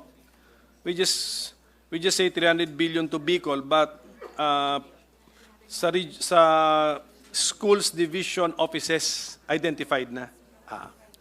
Yes, Your Yes, okay. Honor. Thank you, Yes, thank you. Mr. President. Now, just as we have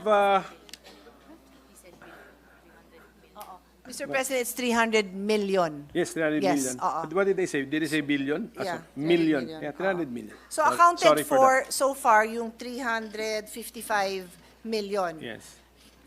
Hinahanap pa ng LBRMO natin yung balance of 40M. Sige, but thank you for the effort, Madam Chair, Mr. President. So, do we also have a shortage of teachers? Yes, Mr. Ilan President. po yun?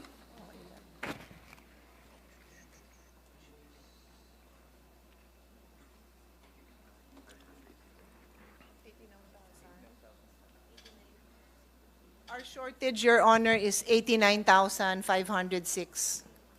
Okay. What, under what program would fall the funding for the hiring of teachers? It falls under inputs to basic education. And how much, sandali, saan ba yun? Inputs to basic education inputs program, the total funding for that is 66.5 billion. And how much of that amount could be used for the hiring of teachers?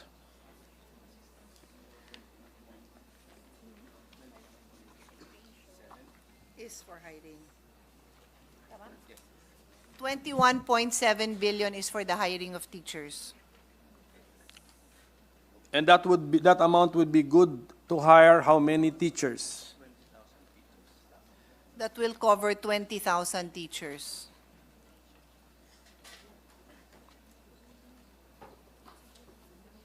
For the budget of 2023, how much did we appropriate under this program for the hiring of teachers for 2023? Same. Tapos ang next question ko siguro is, were we able to achieve the target? To fill Yeah? the target. To achieve the target, or? Oh. Last year. Yes, pero na-fill nyo? Hindi pa lahat. What, like how? Ito PSC yung field nila ng teaching, right? Is this it? Okay. Mr. President, in the 2023 GAA, the amount was 23.9 billion. And the field teaching... What was the commitment for this year? You asked for 23.9 billion pesos for the hiring of teachers. How many did you commit during the budget hearing last year? To hire 9,650 teachers. 9,000? 650 teachers. Oh, kumusta po? Is it accurate to say this o hindi yan? Yan ba yun? Hindi. Pero parang malayo pa. Bakit po I mean, 23.9 billion for 9,650 teachers, and yet for next year, 21.7 billion to hire 20,000 teachers. Parang nagbago ba ang rate ng mga teachers? Parang iba nga yung rate. Nakikita mo yung sinasabi niya. Last year, 23. I-hire mo daw 9. Ngayon, 21B. I-hire mo. Tapos itong teacher, tatanungin ko na lang yung textbook. Last year. Iba na yun. Sa ibang, ano yung tatanungin natin sa audit. Huwag daw tayo magtanong sa basic feeding kay Grace na daw. Ano pa? Textbook ito malaki times 12. Ano ba yung malaki? We're checking, Your Honor. Actually, di sa revenues nila, yung miscellaneous. Saan ba yun? Point out mo yung sa non-tax revenues nila.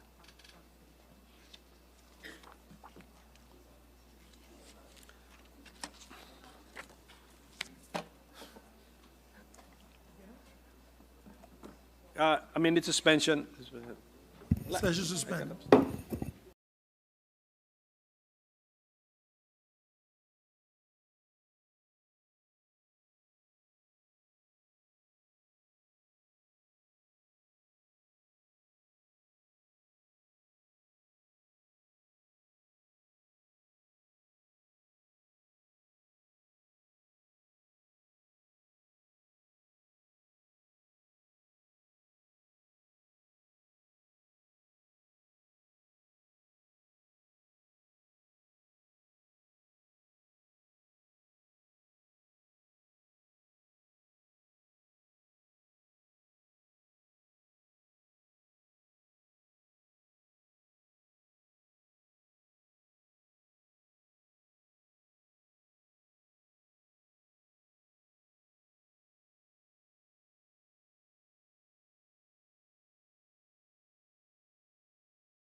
Thank you, Mr. President, for the patience. We had to study this to give an accurate response. Mr. President, let me start with 2023, and then I'll go to 2024. No? So for 2023, the amount of 2.725 billion was in the GAA. And this is meant to hire 9,650 new teaching positions. As to the question of His Honor, so as of now, how many have been hired? 3,352 have been hired. And as to why only, I'm already anticipating the next question. Yes. As to why only 3,352 have been hired. Yes. This is because the NOSCA, the Notice of Staffing, was only released in July. So they are ongoing as the hiring process is ongoing as we speak. And DepEd assures us that they will be able to fill roughly 96% because that is their average, that is their annual average. Every year, that is their average in filling the unfilled positions, Your Honor. And then, to move forward for 2024, what is in the GAA and the committee report, tama? Is 5.6 billion to fill 20,000 new teaching positions, Your Honor. Okay. And I already asked the question, again, are you confident? Because you have not filled 6,000 plus, but they are very confident, Your Honor, especially because they now have a civil service, what do you call it, an order? Bronze, which allows DepEd to basically fast-track the hiring. We can submit that. Yeah, what is because- that civil service Okay, thing? Yes. And then this NOSCA problem will not be repeated next year? NOSCA problem. Yeah. Oh, Yan ang bakit ba? is NOSCA is Like being every used as year the ba? excuse Kasi eh. parang excuse nga yan daw si NOSCA eh. Earlier. Oo. Yeah. Okay. DepEd says they will make representations earlier. And I also, as we speak, Your Honor, I am also expressing I agree with that you need to coordinate with them earlier because we were told during this deliberations on the budget that many times DBM would tell us, not DepEd specifically, but tell me in general that they do not receive the requests early enough.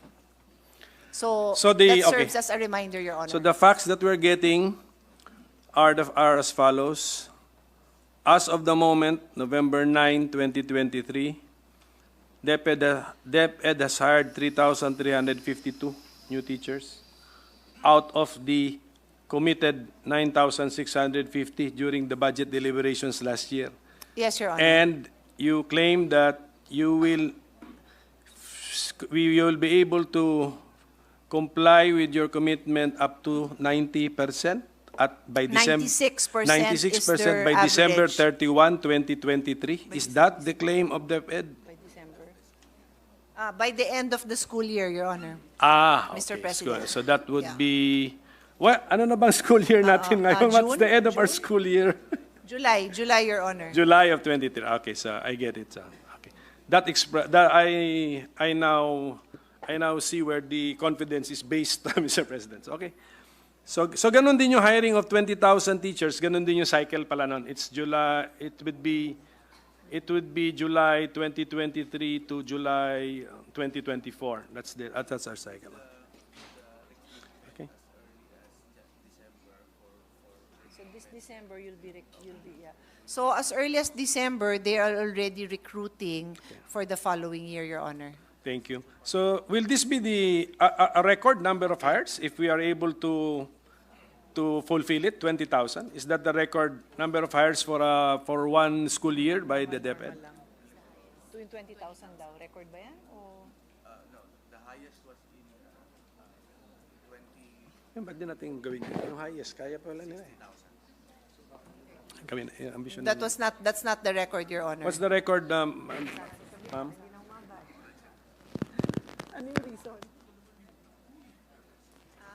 The record, Your Honor, is when the senior high was implemented. Kasi nga, may mass hiring talaga. May reason pala talaga. Sige, okay yun. Yes. But now that it is now that the K to 12 is now stable na, it's in place. Will this be one of the highest number of new teaching hires? Alin dyan?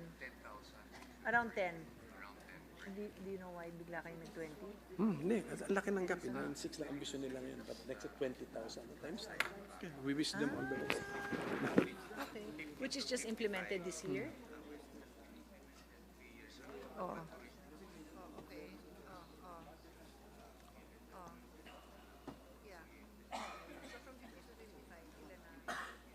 Less na. Less na lang. Less na. Sila, ma'am.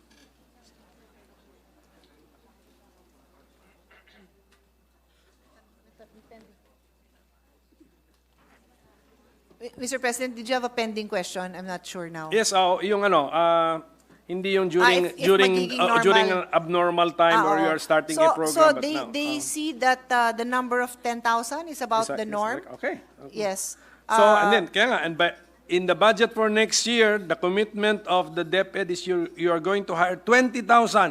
Yes. Klaro yun, 20,000. Sige, so, we wish you all the best kasi kailang 80, sabi nyo, 89,500 ng natin, shortage natin. We have to, and ibig sabihin ng shortage, itong mga shortages of classroom and teachers, based on a certain, theory or parameter that what is the ideal. So can we get that ideal? Kasi that affects siguro also the that affects the performance of our students. So what's our what does the DepEd follow? What do they believe in? What is the ideal classroom to student ratio? 1:1:30 is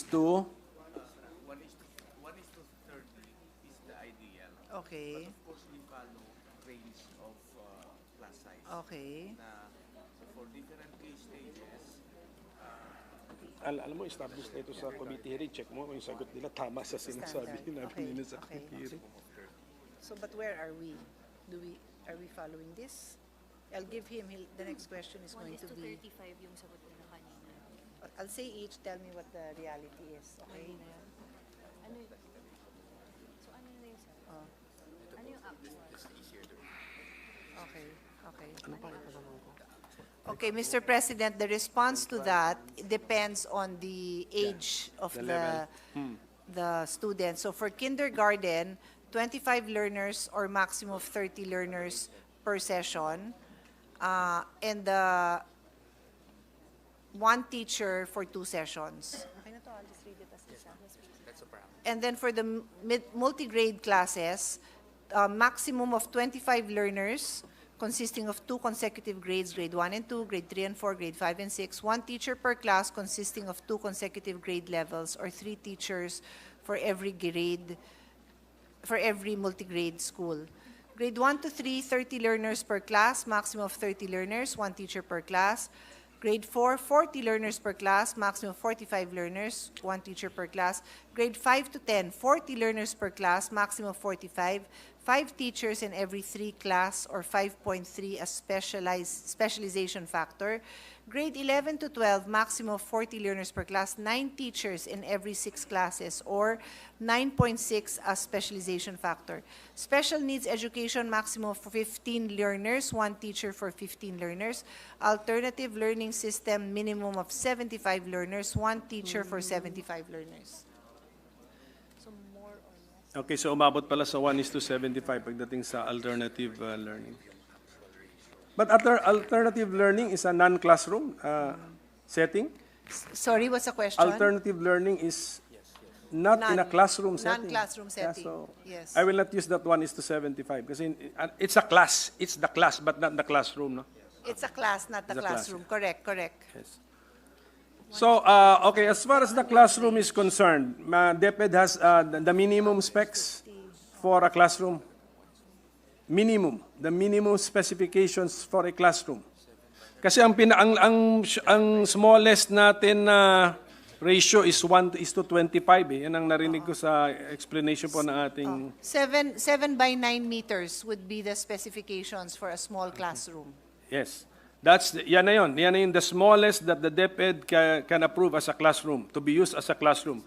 Yes. Smaller than that, ano na yan, Reject. detrimental na to the, either to the health and as well as to the, not conducive to the learning of the students and also to the teaching efficiency of the teacher. Tama? Meron lang pong sa lunch break natin, kagagaling lang ng isang teacher sa opisina ko, yun ang reklamo niya actually.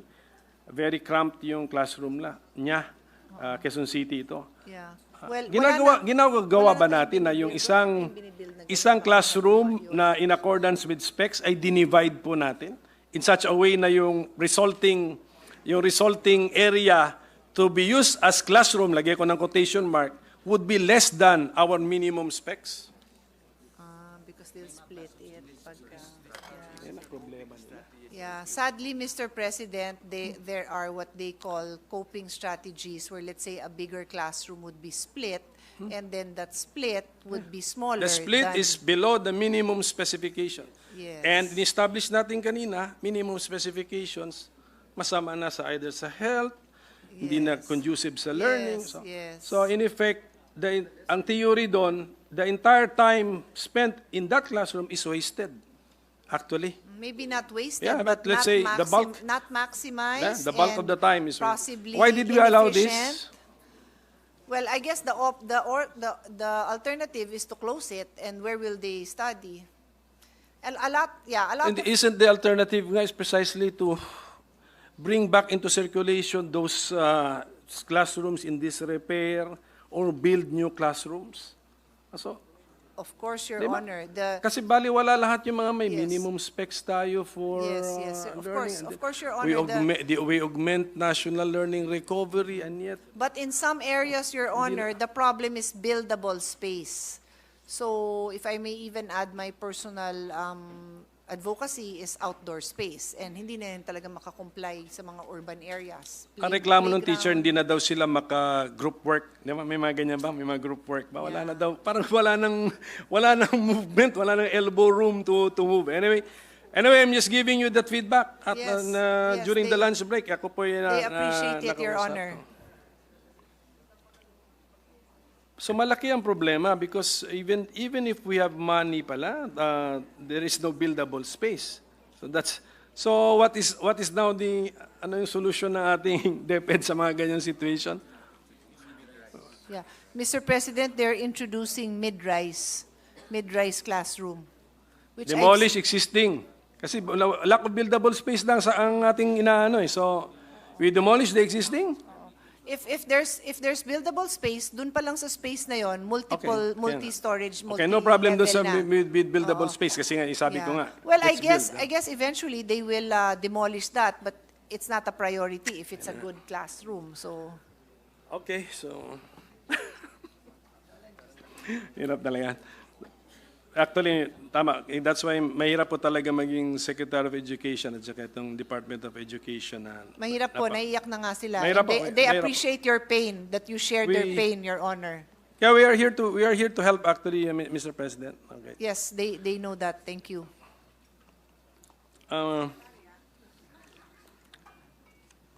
When we looked at the budget of the DepEd, there is this amount, 146 billion pesos to be released by the central office. Ano po ito? Ano yan? Sorry, Your Honor, what is the question? What is the 146 billion? Kasi ganito pa, sa DepEd OSEC, there is a budget of 566 billion which will be released to the field offices. But 146 billion will be left with the central office. Ano yun? What is this amount for and how is it to be accessed by the stakeholders or beneficiaries, Mr. President? 146. Ito I have. Tama po ba? Hindi, tama po ba yung figures ko? Yeah. Tama ba to? Mr. President, 146 billion will be utilized through procurement of central management programs, activities, and projects. These funds may also be downloaded further to the field operation units for implementation. Ito ba yun? Kasama to? Okay, that's as to control of the funds, no? Pero what is that 146 billion for? So, these programs, Your Honor, are government assistance and subsidies, school furniture, computerization program, textbook and learning tools and equipment, school-based feeding, basic education curriculum, general management, and supervision. It's good that the sponsor mentioned the textbook budget, because I noticed that it increased 12-fold, Yes. Mr. President. From, round off na lang natin, 1 billion, na for next year it's going to be 12 billion. Historically, what has been the level of the budget for the reproduction of materials like textbook? Malayo po doon, like His Honor said, mga 10, more than 1 billion. 1 billion lang po yung sa textbook. But just to, during the hearings, it was explained na, upon review, there's really a need to have new textbooks with the revised, enhanced curriculum, so they really have to invest in textbooks. So the 1 and billion... 1:1 also, Mr. President, kasi dati, ilan ba yun? 3:1 ba yun? Ngayon, 1:1 na ang target, Your Honor, Mr. President. So are we reprinting existing textbooks or new textbooks pursuant to the matatag curriculum? Yeah. Mr. President, they are procuring new textbooks. Yes, and then what will happen to the old textbooks, Mr. President? Totally useless na ba yung mga yon? They can still be used as supplementary material, reading resources, Mr. President. So the textbooks that we will be printing will now be reflective of the new curriculum? Yes, Your Honor, Mr. President. What was the process followed in adopting this new curriculum, Mr. President? Ang alam ko yung law, there is a curriculum committee ba? And then, what is it? Then, it reviewed the curriculum, came up with changes, and then?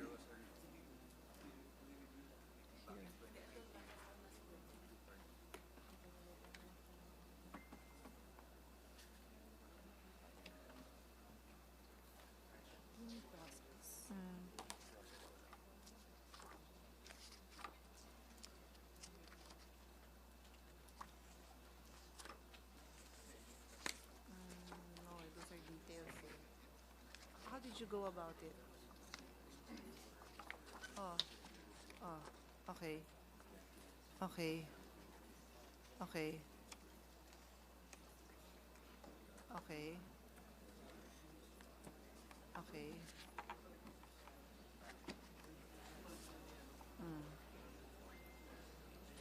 Okay.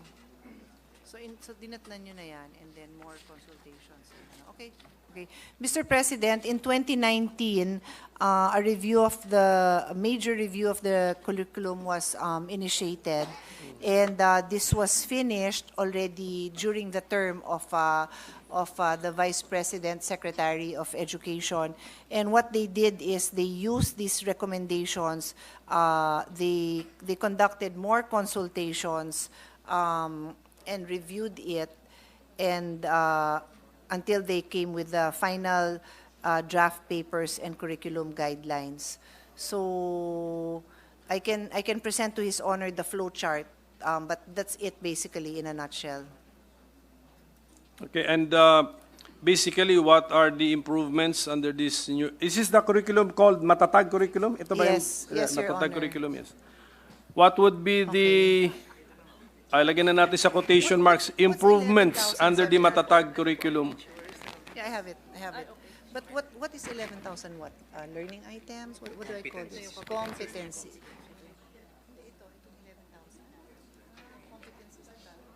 So basically, the Matatag curriculum has the following feature. It decongested the curriculum, reducing from 11,738 competencies to 3,664, focus on foundational skills, balanced cognitive demands, clearer articulation of 21st century skills, reduced learning areas, intensified value education, strengthen peace education, and on par with international standards, Your Honor, Mr. President.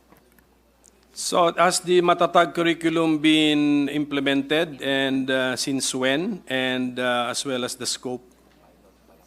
In all schools? Yes, Mr. President, we are in the piloting Pilot pa lang. stage. We have 7 regions participating with 5 schools per region and a total of 35 schools and a total of 385 teachers and a total of 8,294 students. Yung 12 billion in for textbook printing. Kasi we budget by calendar year eh. Pero sila the DepEd has a school year cycle. If that's approved and given to the DepEd and released in January, 12 billion, will you start printing new books pursuant to Matatag? And then distribute them in the middle of the school year, or Mr. at the start of the new school? For the new school year. For the new school year. Okay, pagdating sa new school year 2024-2025, what would be the status of the Matatag curriculum? Pilot pa rin?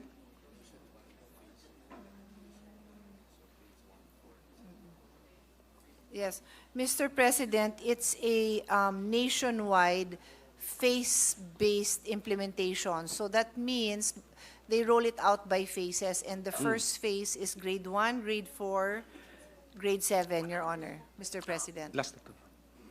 So meaning to say, So pati yung textbook. pati yung textbook pala, this is a multi-year Yes, Mr. plan. President. That sample lang ito, 12 billion, and then the following year, another what, 12 billion again?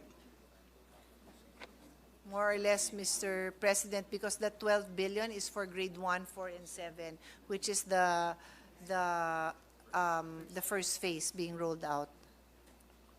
So we are already, so we have already decided that the rollout, the full rollout, although in phases, of the Matatag curriculum will happen in the school year 2024-2025. So, Piloting to just tweak it. what is why are we pilot testing it kung decided na pala tayo na pasado na siya? Because, Mr. President, it's clear that there has to be a change. It's clear that there has to be improvement. So what the piloting program will do is to give feedback so that it can be improved before it's fully rolled out, Your Honor.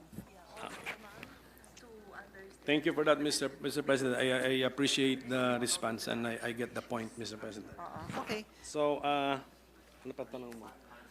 In the reporting, ito lang po, just a suggestion. In the reporting of the non-tax revenues of DepEd, I've noticed na the bulk of your income fall under miscellaneous income, 225 million, and all of the others, inspection fees, rent, registration.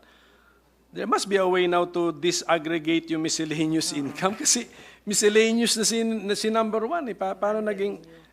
That's on the reporting side. Kaya kami na nag-aaral ng inyong mga reports, parang it lacks information. I mean, it does not reveal the information. Imagine. Yes.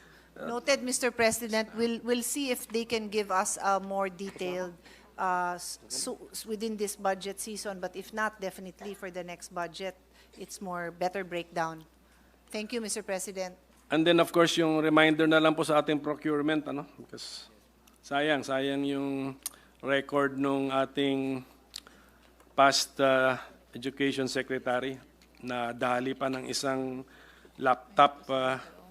Will the DepEd still allow that a construction company will provide laptops for DepEd? No, Mr. President. We should learn from the past bitter, painful experiences. Did heads roll in the Department of Education because of that 2.4 billion peso laptop deal? statement kayo na they all left. But I mean, the cases are Mr. President, the persons accused of involvement are no longer with DepEd and the cases are pending now. Alam ko naman ang reputation ng ating secretary. Ini-interview ko sila, Senator Bato. Strict ang ating secretary, and I'm sure pagdating sa laptop provision, no business na siguro ang construction company dyan, Mr. President. Layo na sa primary purpose of the business. I mean, that should have actually raised a red flag immediately, Mr. President. So, on that point, medyo na-disappoint po tayo sa DepEd, but you're under new leadership now. So,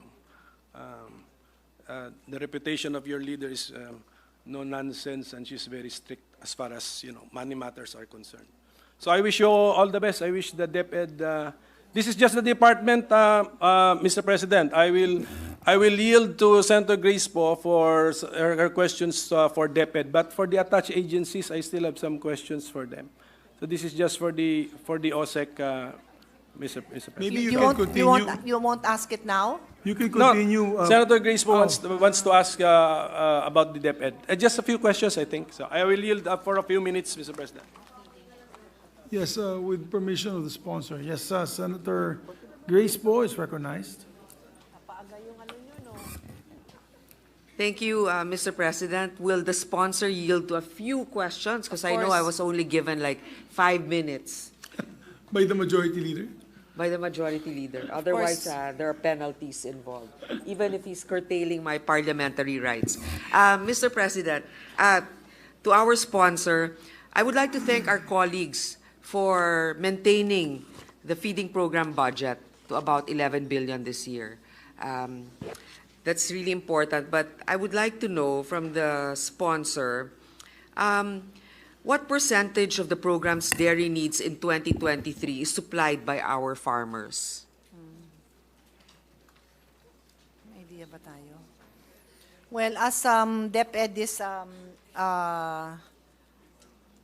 getting the data, I'll put on record that this is something we've discussed in the previous budgets. No, I believe Her Honor, Senator Grace po, Senator Lauren, Senator Nancy, and we all support the use of local resources. So let's see if they have the data to show that. This is just, this is for milk procurement alone. In 2023, 12% is procured, ano ba to? Historical record of, sorry, I don't understand this. So, in 2023, 12.59% are procured from, 12.59% are commercially procured, which means 87.4% are procured from local sources, the That's farmers. good news. That's good news. Thank you for that. I hope that will increase, if possible, 100%, so that they don't even have to worry about finding a source where they can sell their milk. Pero nagkaroon ng insidente ng contaminated milk, di ba, sa Negros Oriental. Have you been able to determine, Madam Sponsor, what caused it and how to prevent that from happening in the future? Kasi milk can be highly, what do you call this? Can easily get spoiled if not handled properly. The spoilage rate is high.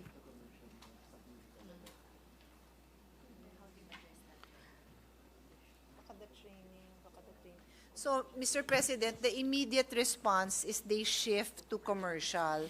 But in the meantime, they can be doing coordinations with DA for better training and if there's a need for equipment. Okay, so Madam Sponsor, what you mean by switch to commercial is the handling, not the production. Kasi we're talking about also sourcing it from local farmers.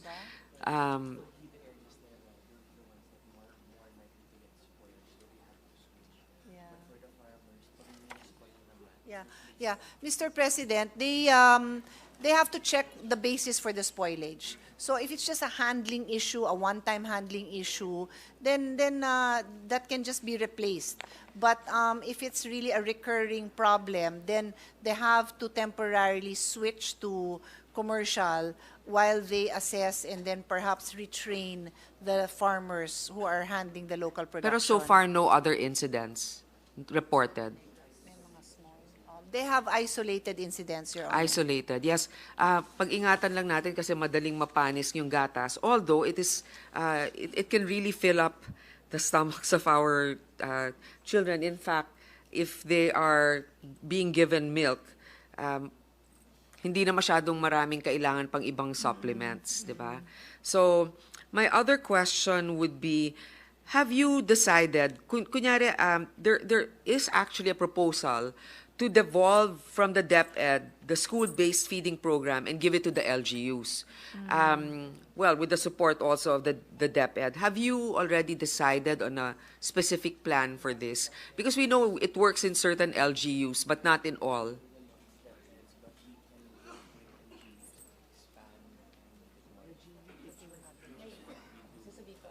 But you don't intend to just it's not part of okay. Anong loko? Okay. Mr. President, under the law Her Honor sponsored, it is really DepEd's responsibility. So the most that they would do is work with a LGU, for cooperation and partnership, but they do not it is not part of the devolution. Okay, may I ask who is the actual person in charge in the department to oversee the entire feeding program? I would like to have a name.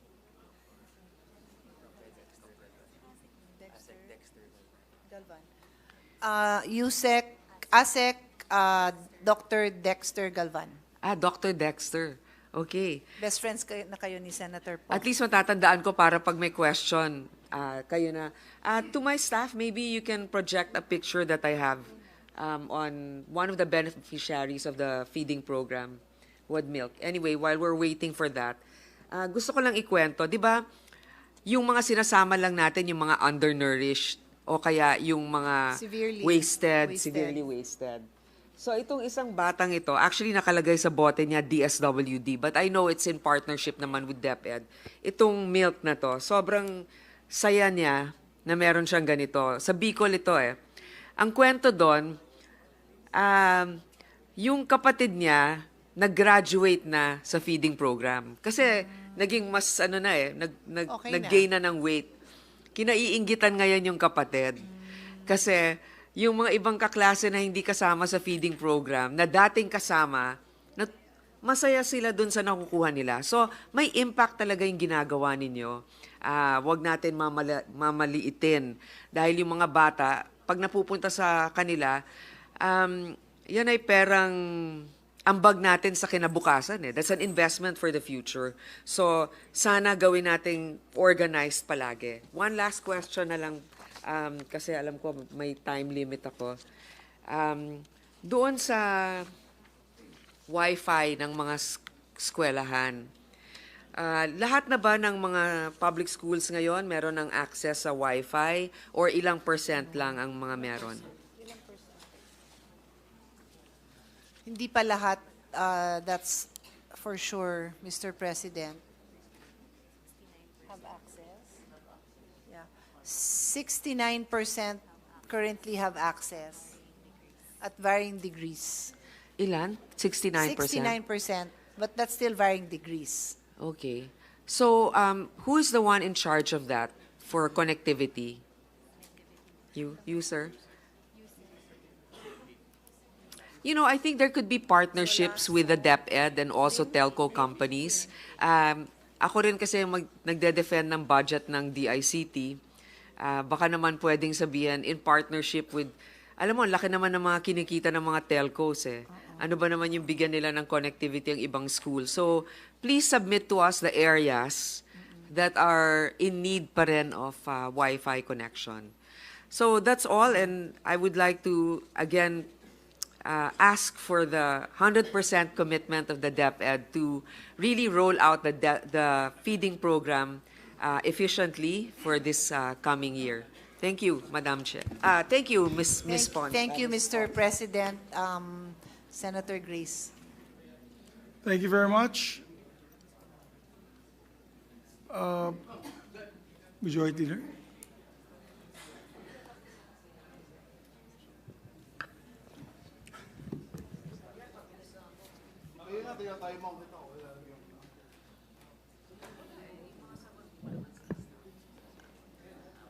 Excuse me. Mahaba po ba? Kasi magsisiyar ako. Mr. President, the Malaman. gentleman from Taguig, Pateros, no other than Senator Alan Peter Cayetano, would like to seek the floor, Mr. President. I move that he be recognized to... I think the good sponsor would like a 1-minute break to use the toilet. I ask for a minute suspension, Mr. President. Session suspended.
Recognize the next interpellator, the gentleman from the great city of Taguig and Pateros, no other than Senator Alan Peter Cayetano, to interpellate the sponsor.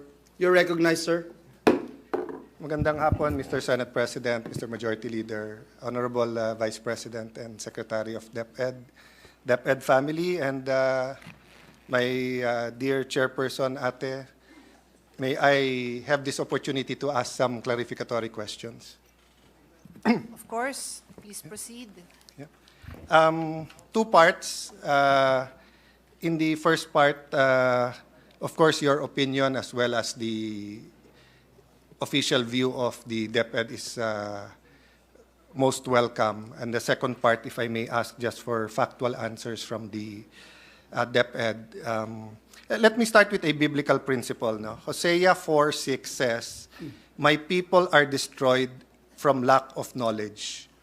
Although meron tong spiritual context, di ba, na how can you live or how can you have eternal life or exist if you don't know God?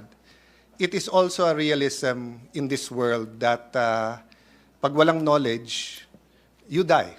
Di ba? Hindi mo alam na may scholarship, pwedeng mamatay na yung opportunity mo mag-aral.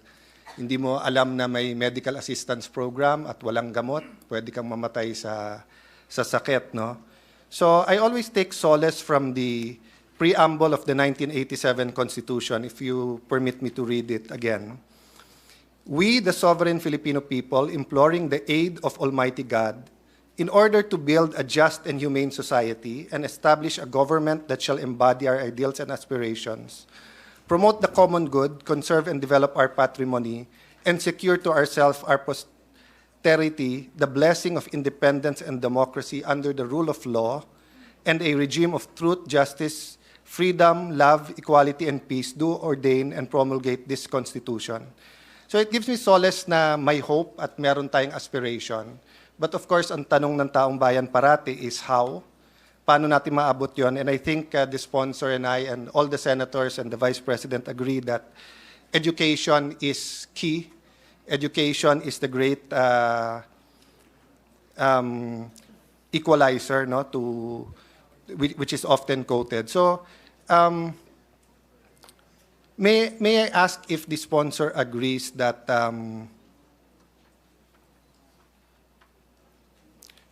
may I ask how the sponsor or the DepEd characterizes the present situation of Philippine education? How do you characterize the present situation of Philippine education?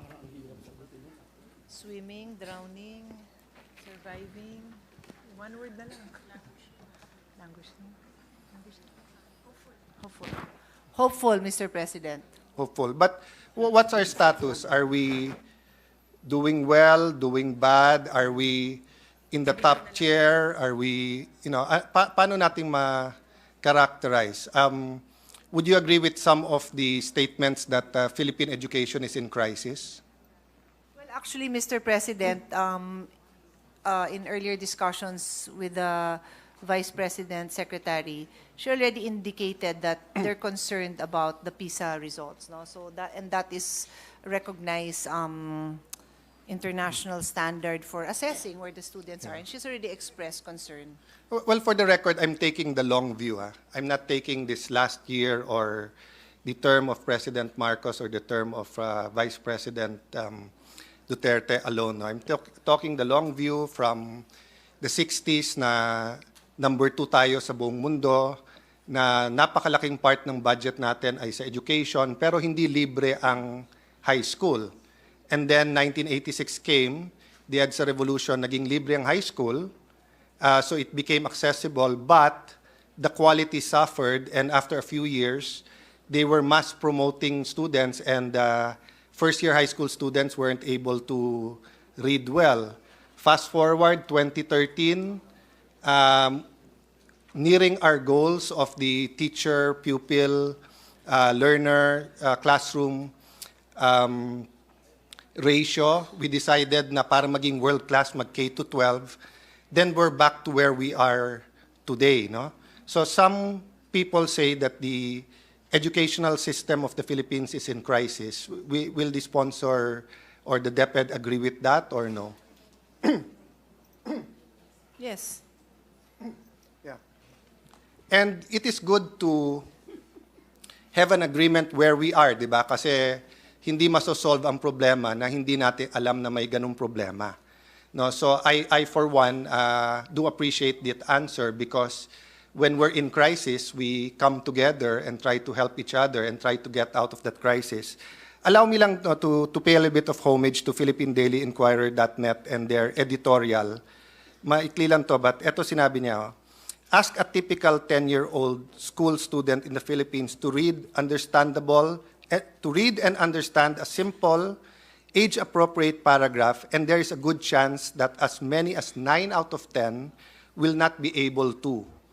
This dismal level of reading comprehension among pupils puts the Philippines firmly among the poorest in the learnings in the region, according to the latest World Bank report on the quality of education in East Asia and the Pacific, with an alarming 91% learning poverty rate, even with the return of the face-to-face classes across the country.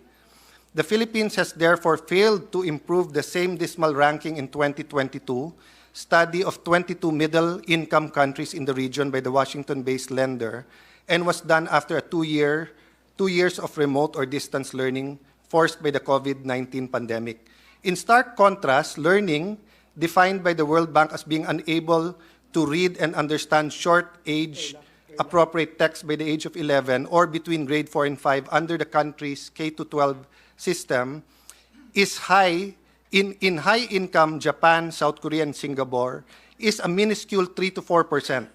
In Vietnam, it is just 18%, the lowest among the Southeast Asian countries in the survey. So I don't have the statistics for Thailand, but looking at, with the permission of our colleagues, all throughout the budget hearing, I'll be referring to Vietnam and Thailand in Southeast Asia, maybe sometimes Singapore. Kasi magandang may comparison tayo because children from Davao, from Taguig, from Makati, from Isabela are not only competing with each other, they're competing with children from Japan, South Korea, Myanmar, from all the countries around the world. So the next question I have is, what is the one thing? I know that there are many, many things. I know that the Secretary is working hard. Our Chairman, Win Gatchalian, and Senator P are working hard sa EDCOM. But if there is one thing that has to be fixed to put us back on the right track, what is that one thing? Of course, the other EDCOM member, Joel Villanueva. Commissioner naman din po si Senator Sani Angara, Your Honor, just to put on record. Yes. Sorry, I violated the rule ng mga politiko not to mention kung hindi mo kayang i-mention lahat. But you know my heart, brother. I admire all of you and the hard work you're doing. I just wanted, in a very short interpolation, to see if may consensus ang administration, ang Senate, ang taong bayan, kung ano ang priority or what's the... So this is a common theme I asked my staff. Of course, it's from the book, The One Thing. This is something I'll ask all departments, di ba? So kung traffic, what's the one thing to solve traffic? Kung mataas ang presyo, what's the one thing to solve it, no? I do understand, I've heard your... the discussions earlier. You had a long discussion during the budget hearings where the Vice President answered the questions directly. No? But in essence, what do you think the one thing is that we can do? And it doesn't have to be strict naman one thing, but you know more or less what... I usually talk long, so pinapaikli ko para one thing na lang instead of the several things. Well, I will not respond in the parameters that you gave one thing, so I will give you 5 things. Because it is a complicated question. Yes. So, So what are I those five won't, I things? won't go into details, but quality of education is one, which is basically the development of a holistic curriculum, which requires training of teachers, setting a national standard, increasing STEM. That's the one, quality education. The second is accessibility and inclusivity, ensuring that, those in the remote schools would have access to education, promoting inclusive education, which is a law that we just passed, improving access through scholarships to deserving and underprivileged students, and distance learning. Third, technology integration. I think that's quite easy to understand. Fourth, health and safety. Integrate health and nutrition program in schools, establish guidelines, physical and mental health, so on and so forth. And five, cultural and values education. I think it speaks for itself. That includes, recognizing, understanding our Philippine heritage. Six is partnership and collaboration, engaging with the local communities and the private sector and the international education organizations, and of course also the parents. Seventh is research and development, promote research in education technology, pedagogy, policy making, establishing a national database, and encouraging innovation. Well, thank you for that answer, and definitely, yan ang mga mechanics o yan yung susi. No? But the discipline of having one thing is the belief that, like a series of dominoes, that if you push the first one and have a real focus, susunod-sunod yung iba. May I just venture a idea, just something to think about, because I've been thinking about our beloved city of Taguig. Since 1992, I've been advocating quality education there when people did not see the value of education. And looking back, parang pareho pa rin eh. It's returning to the quality time or having classes from 7 to 3 or 8 to 4. No, so I'll go to that later. But for me, if I was governor of Metro Manila or mayor of Taguig, or if I had to make a plan with EDCOM, yes, it won't be that simple. It's very complicated. Lahat ng sinabi mo tama. But what's the one thing that will return us to the right path? I think it's having enough time for the learners to actually learn. Kasama na lahat doon, syempre. Kasama na yung training ng teachers.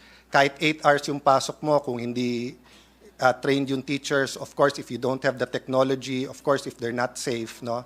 But as I said, as a discipline, kailangan may isang target and then bullseye talaga siya, and then we really focus on it, no? The reason I say that question is because I do want to propose amendments sa budget. If you propose that 8 items, all of us will just keep saying dagdagan natin, pero hindi naman madadagdagan.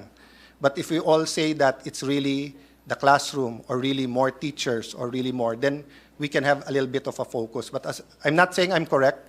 I just wanted to venture that. And in going to that, let me go to K-12. I had the privilege of being, I don't know if it's a privilege or the problem of being only one of 2 senators who opposed K-12 back in 2013. Baliktanaw lang po. 2013, the claim was halos wala na tayong shortage. So para maging world-class, sumunod na daw tayo mag K-12. And I opposed that, saying mas gusto kong naka-Volkswagen tayo na yung Volkswagen ay hindi nasisiraan, naka-aircon, maganda. Kaso sa naka-Mercedes-Benz tayo na sira-sira, na wala naman tayong pangbiling spare parts. That early, Senator Ralph Recto said that if we pass the K-12, we will need 250 billion more in the budget and 250 billion from the pockets of parents for an extra 2 years. No? CHED also promised that they will take out 1 year from college at ililipat sa senior high school, which they did not do right away. In the middle of the Duterte administration, in the cabinet, I asked that question, and 6 months lang ang tinanggal nila. No? So, again, I don't want to complicate the issue. May I ask, in the view of DepEd, what were the 1, 2, or 3, or 4 goals of K-12? And isusunod ko na yung next question ko. Because the next question is, I would like to ask if they're of the opinion that we should continue the K-12 or to go back to the K-10. or have some kind of mix like a K to 11.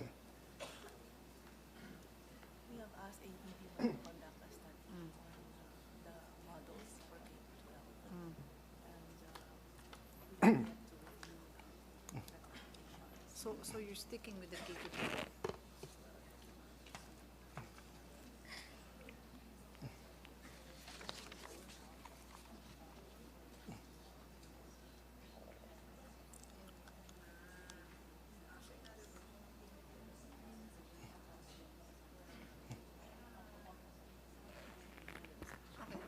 Okay. Yeah.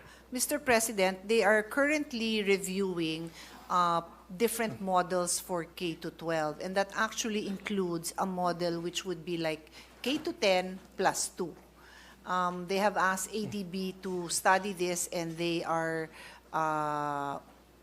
about to review the recommendations of Okay. ADB. Let's go back to 2013. Noong 2013, sabi nila less than 5 countries na lang ang hindi nag-K to 12. But dun sa less than 5 countries na yon, 2 of them had very good educational systems, including Cuba. So it was not proven that K to 12 is better. The argument of then Senator Angara, and to his credit, no, he meant well. He's done so much for the Philippine education. Sa unang EDCOM, talagang on point yung kanyang mga recommendation. No? But ang point ni Brother Armin at ni Senator Angara noon is that there are certain jobs in Europe, especially engineering jobs, na kung kulang tayo ng plus 2, hindi nila makukuha. Kinumpute ko yun less than 1% of Philippine population So bakit yung 99% ipla-plus 2 years natin, tapos yung for the 1%.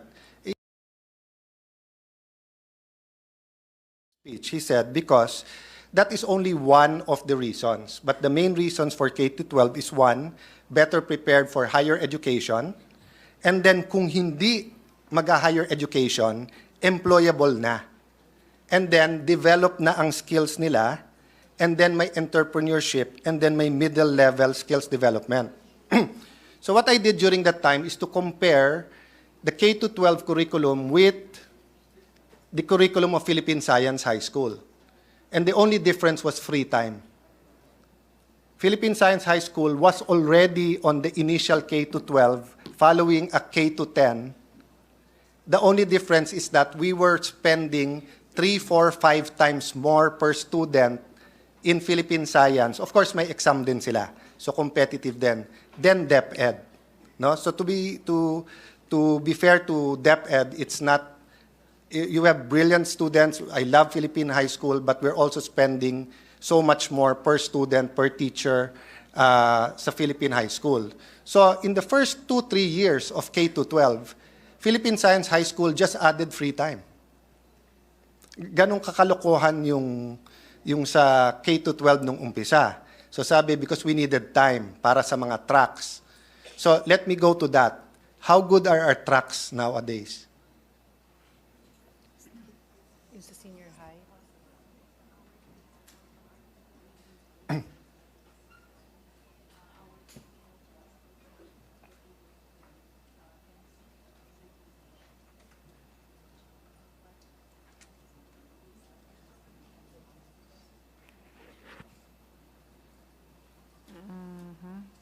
Okay. According to DepEd, Your Honor, in 2018, those who took the TVL track, and Senator Joel can respond to this, they were able to get their MC certifications. How many took the test? Well, then the second part of my response is, but most, as His Honor pointed out, still went on to college. Yes. So how many took the test? I don't have the number. The point is, and I'm not blaming DepEd here because you can only do what the government gives you money for, no? But meron ba tayong parang Don Bosco na pag tinignan mo at sinabi mong electrical electronics, pag-graduate doon, halos hindi na kailangan mag-college sa galing niya sa electronics at electrical. With the indulgence of my two colleagues, my ate and kuya, may I just interject and spread into the records as well the challenges facing K to 12, which is the lack of tech voc assessors, for instance. Not even talking about teachers here, but assessors, in order for you to be assessed. And because at the end of the day, you wanted to make sure that you get the national certification that you need, which has been or has become a passport for employment. But if you don't have enough assessors for the tech voc track, you don't have enough teachers, trainers for the tech voc track, you don't have enough facilities. For example, if you're in one particular area wherein you can only offer very limited courses, only because that's the only courses you can offer, even if it is not in demand, Your Honors, then still, K to 12 will continue to fail if we don't have all these inputs that should be in place, Your Honors. Thank you for that, Mr. Senate President, Mr. Majority Leader. In fact, yung sasabihin ko nga is pabor nga sa DepEd na ito yung pre-namis ng K to 12 pero hindi binigay sa inyo yung resources para nga ma-implement nyo. That's why when you are answering kamusta yung tracks, you're giving the best that you can, but your best is not good enough because the country did not also give you the best that it can. So for example, no, how do Filipinos learn how to drive? Sa Amerika, it's in high school. May driving school. With K to 12, dapat meron tayong ganon. Sa Germany, accountants and accounting assistants, they don't have to go to college. Pag-graduate ng high school, sa atin ba may kumpanya na as a general rule, as an exception, yung sobrang galing kukunin nila, di ba? So naging overgrown na practical arts at saka home economics yung atin tracks. Yung sports high schools natin, meron ba silang Meron ba silang oval? Meron ba silang football field? Meron ba silang high performance gym? Wala. Ang usapan dun sa tracks, yun ang promise nung K to 12 no? So para tong isang lalaki na nagpropose sa babae na pag pinakasalan mo ako, langit at lupa ibibigay ko sa iyo, pero nung pinakasalan na, sinabi na tapos na eleksyon. 'Di ba? So the point I want to make here is that we're facing a crossroad and we have to make a choice. If we really want K to 12, we have to pay for it. And DepEd has to come out with an amount and we have to all work together how to come out with that amount. Ang pinaka-basic dyan is yung bumalik nga tayo to 7 to 3 or 8 to 4. May I ask that question, Madam Chair? Ilan na ang schools ngayon, let's say in Metro Manila, ang shifting? Or ilan ang schools na hindi shifting, kahit percentage? We can get all the statistics later on, but just for the purpose of discussion, no? Just to bring out the points. So how many are on a single, what's the right terminology? Walang shift, meaning whole day.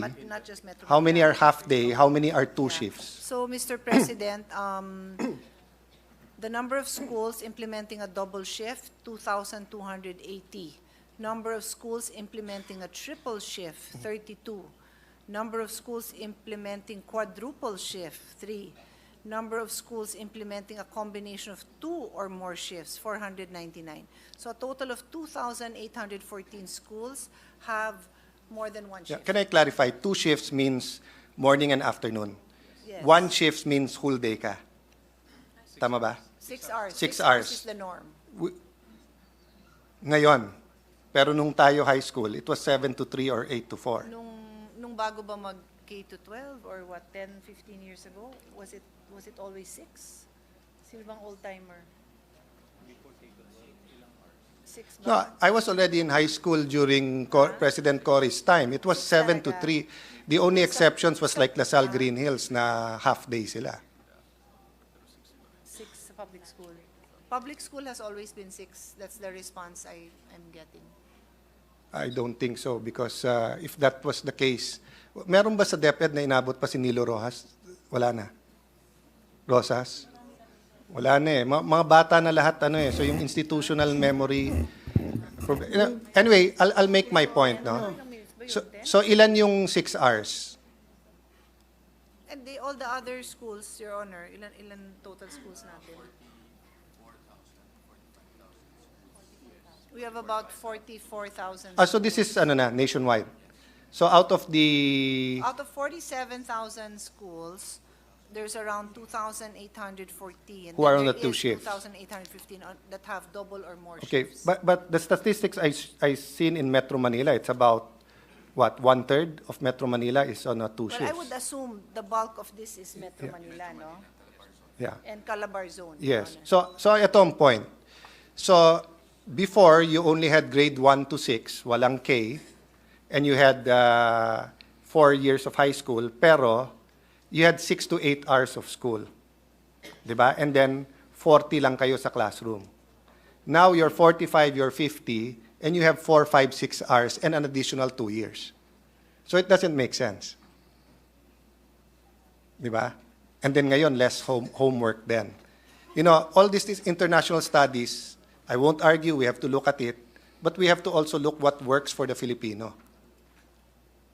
Diba? So bakit tayo nagdagdag? I'm not, this is addressed to us kasi kami nagpasa nito noong 2013. Diba? Why would we add 2 years? Dagdag bawas eh. We add the 2 years, put the burden there, and then did not put the resources, so less hours nandun. So I want just to throw this question nga, di ba? Whether you call it K to 10 plus 2, K11, etc. The point is, more hours, let me go through it, no?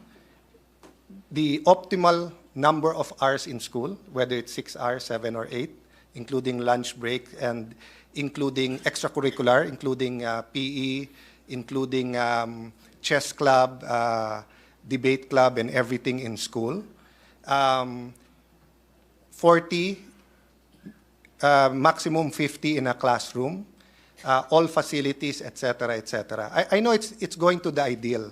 I'm just saying you can't have it both ways. Eh. Hindi ka pwedeng mag K to 12 and then sasabihin mo ayusin lahat yon.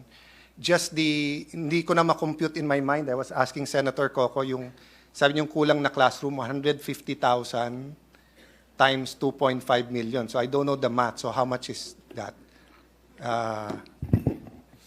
Is it 300B or 3 trillion? Sinong magaling sa math? 420 billion. Around 400 billion. Okay. So if it's 400 billion, it's doable. 1 trillion ang DPWH budget. If we get 10% of DPWH budget every year and put 100 billion in classrooms for the next 4 years, we'll make it. If it's 75 billion in the next 6 years, we'll make it. I know I'm preaching to the choir. Alam kong gusto ng DepEd more classrooms. Alam kong kailangan din ng teachers, etc. But ang point ko, either we're determined to fix Philippine education and kung anong meron sa pinakamagandang private school ay maibibigay din natin sa public school or we're not committed. But the way we're doing the budgeting now and just saying we're doing the best we can will not solve the problem. We had an opportunity in 2016 to pause the K to 12. I do understand why President Duterte in the recommendation of then Secretary Ling said no, kasi hindi naman niya alam na magkaka-pandemic. Kasi kung alam natin na magkaka-pandemic at maghihirap yung private school, magsasara, and maglilipat sa mga public school yung mga estudyante, baka kinonsider ni President Duterte noon yung suspension nung K to 12 because he was actually thinking about it. Eh. He was looking at the numbers already because one thing he was doing is looking also towards granting the free college, which he eventually did. Kasi remember, may second part yan. So I'll go to my last point. No?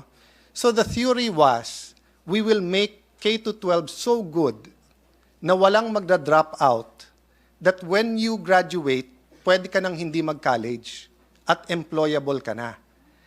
It was so good na dapat magiging irrelevant ang TESDA. Because ang TESDA pang out-of-school youth. So, ang magiging twist ng TESDA, they will come up with a better technical education program na parang pang-college na.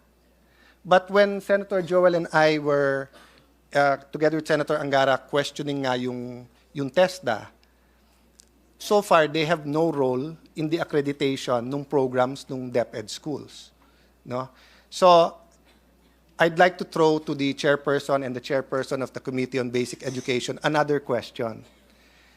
25 years ago, sineparate natin yung Department of Education, Culture, and Sports because ang keyword was trifocalization.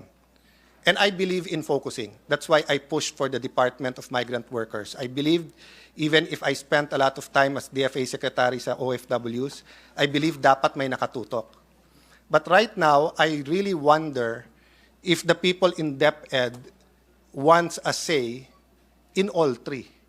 Or people in CHED want a say sa DepEd, or people in TESDA want a say sa tracks ninyo. So there's nothing to stop the three from speaking and talking. But ako, I do not see the logic that we will have certain tracks that TESDA dapat ang authority, pero hindi TESDA ang nag-accredit sa ating mga schools. No? So let me ask this last question. If you have the numbers, if not, I will get it from you later. What is the per capita spending per student right before K-12? And what is the per capita spending now or proposed for 2024? We can go back to that later. The only reason I ask that is for a guide for all of us. Kasi if we were spending it much more before K-12 and we're spending much less now, and I'm talking about in real terms, not in nominal terms. No? Mr. President, we have figures for 2023 and 2024, but offhand, I don't have the figures in the past. No? May I just give that to the EDCOM to take a look at? Diba? Yeah. If you look at the per capita spending ng Philippine Science, Okay. and ng DepEd before K-12 and now, it might be a guide for us to see if we're, if we're going on the right direction. Okay. So just to shift to the local. Just for the record, I have a chart that shows.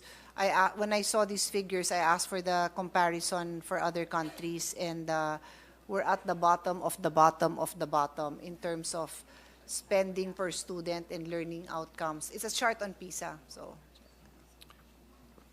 yeah, sobrang layo natin. Well, let me leave you with some encouragement that in many localities there are innovations, incentives, because the cities and provinces now have some money. And I'd like to ask, I don't need it right now, but on hand, have there been some changes or some innovations in what the school board and the SEF can pay for? Because 20 years ago, when ang problema was classroom, medyo, and Secretary Jokno was part of this, medyo very strict na 1, 2, 3 lang ang pwedeng paggamitan ng school board. But when technology came in, people were expecting meron move nun na magluwag. So I don't really know, but I do know that there are many local government officials and superintendents na napakagagaling, that if you give them a freer hand of innovation in the school board level, they'll be able to use the SEF better. At this point, I don't even know whether it's legislation or just a joint memorandum between DepEd and DBM. So is it still as restrictive as it was before, or medyo niluwagan nyo na? Lumuwag, di ba? Lumuwag na, di ba? Tama ba? Expand. Oh, yeah, it's been expanded. Okay. So let me sum it up na kung tuloy ang K-12, how much do we need? And will we have a 5-year plan? Will the DBM and the administration commit to that money? No, whether classroom teachers. If hindi tuloy ang K-12, what is the alternative? And how can we make sure that kung ano man criticism ng ibang bansa na we have less 2 years but better quality? So I guess the question we should ask ourselves is that, do we want to have the form na K-12 tayo, pero ganyang kababa ang quality, or do we have criticism na hindi tayo K-12, pero mataas yung quality? If you ask me, I'd rather have K-12 and high quality. But again, can we afford it, and how much will it actually cost? I think even for an exercise, kahit sabihin mong DepEd needs another trillion, it might be, wow, where will we get that? But it's better knowing, in the same manner that I admire you for admitting that we are in crisis sa Philippine education, I don't think there's anything wrong that we tell people, if we really want to fix education, this is how much we need. I mean, ang DPWH, baha, 250 billion. Di ba? So, I used to ask students sa Taguig, ano mas gusto nyo? May putik sa paa nyo, pero pwede nyo hugasan pag uwi, pero nakapag-aral kayo? Or, wala kayong putik sa paa kasi nagawa yung pathway, nagawa yung anti-flood, pero hindi ka nakapag-aral. Kasi you have to make a choice. Anong gusto mo unahin? Classrooms or flood control, for example, di ba? It's a choice, no matter what we say, no? Having said that, Madam Chair, Mr. Chair, I feel quite awkward, but I'll be remiss if I don't ask some questions about my home city, given the state of the issue there, and the answers I know will come from the transition committee. For the record, I have not talked to my sister the last few days, so she doesn't know the the questions that I'm going to ask. But just as a preliminary, may I ask who read the Supreme Court decision regarding Taguig and Makati vis-a-vis for the transition committee? Sino daw yun? Nagbasa ng Supreme Court. Sinong in charge? Is it your legal department? Sinong USEC ang nagbasa nung... no.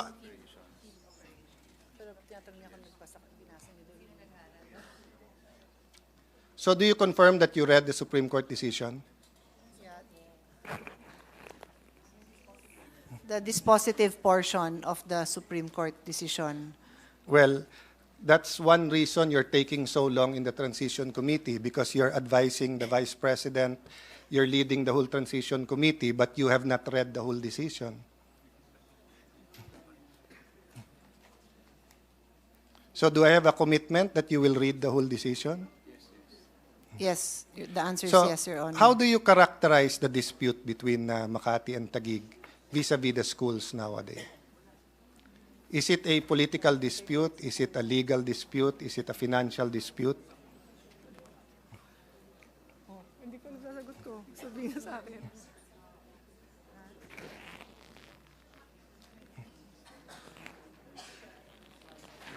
Yeah. Mr. President, it's already a settled case, therefore it's for implementation, and that is the function of the transition committee. So in I DepEd. think I heard the Vice President, and I thank her for that. That's exactly what I wanted to hear. Because I want you to watch a video, and it appears that some of your people don't have the same opinion. Can we show the video of, is it Assistant Secretary Brigas? Bringas. The party, but the side of the learners. So whether you are originally from Makati and now from Taguig, what is important is you put the best interest of the learners as your priorities. Okay, so you will be providing the balance for the confusion that is happening. So when you meet your teachers, tell them same message. Your side is the learner's side. Okay. So you guard and spare the learners from all these controversies because they need to focus on their studies. And that's why you are here. Okay? So yun lang naman yung advice ko sa inyo. So that when the time comes that there's going to be transition, alam nyo na you did not take sides, you focus on the side of the learners. So whatever is for the benefit of the learners, that should be your priority. If they have two uniforms, so be it. That's for their benefit. No? Besides, uniform in the public schools is optional. So when they have two uniforms of different colors, they can wear it in different days of the week. Yeah, if they have two pairs of shoes, so much the better. Yeah. Diba? You will And like they it. have doubled the number of learners kits, and so much the better. Basta we should not let them be in the middle of any controversy, but make them focus with their studies. Okay. So we are counting so much on the teachers as the balancers of these issues, and do not engage in any partisan activity. Just make sure that you're doing your mandates as teachers and doing your responsibilities to all your learners. So if you do that, hindi naman kayo magkakaroon. So first and foremost, I'd like to thank the Vice President that when the letter was written to her, that meron final and executory decision, DepEd acted upon it. So ma'am, I appreciate that. Having said that, I thank the Assistant Secretary for saying importante at priority in learners. But I take offense dun sa tawanan about the uniforms and about being neutral, politics, etc. You know, the mayor of Taguig and Makati are elected officials. Hindi ito mga bata na nag-aaway. You're trying to make light and funny of a situation that is very crucial to these children. So let me start with a specific question. What is the policy of DepEd regarding uniforms? Okay, uniforms are not mandatory. And is it correct? The reason is not the science behind it, because the science behind it is solid. Uniforms are very advantageous to students. The reason is because our people are poor at wala silang pambili ng uniform. Kaya tayo hindi mandatory. But for cities who can afford, they can provide uniform. Is that correct? Correct?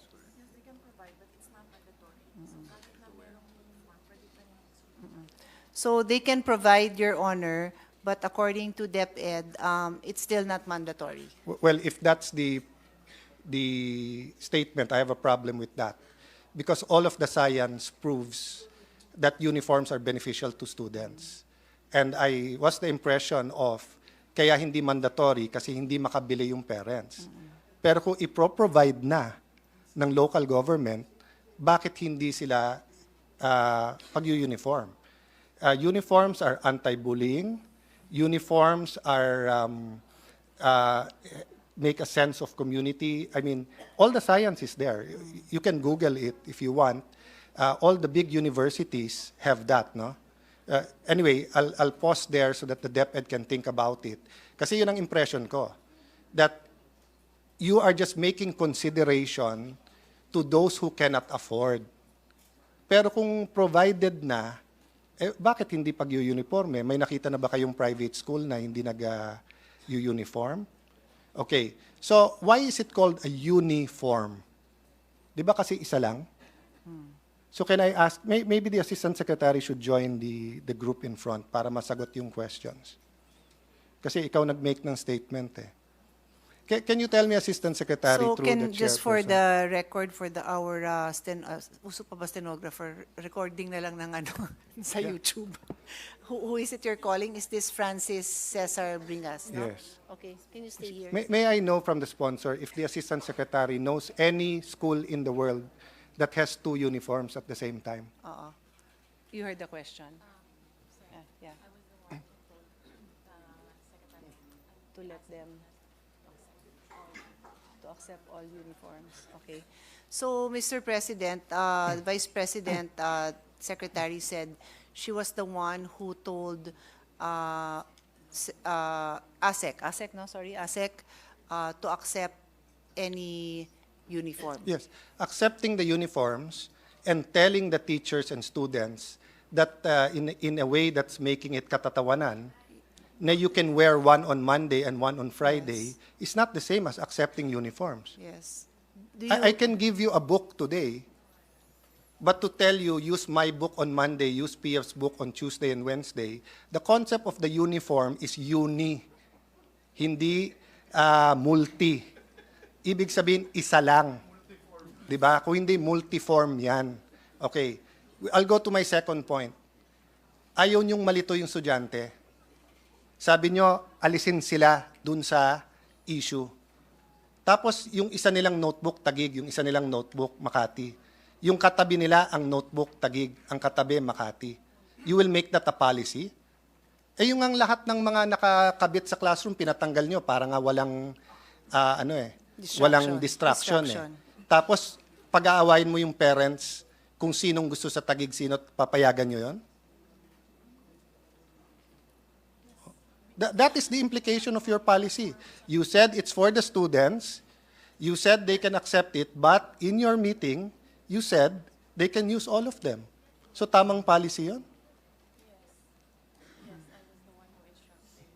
So, Mr. President, the VP Secretary is saying that she was the one who instructed the ASEC. But if I may just add my own commentary on all this, ASEC, it's in your delivery.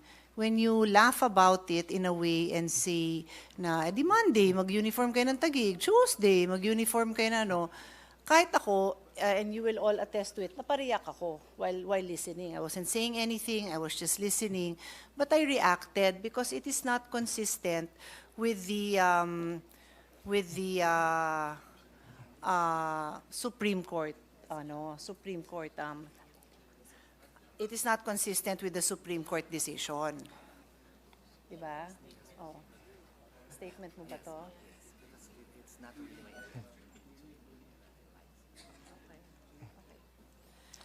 Mr. President, ASEC bring us apologizes for making light of the situation. Accept the apology.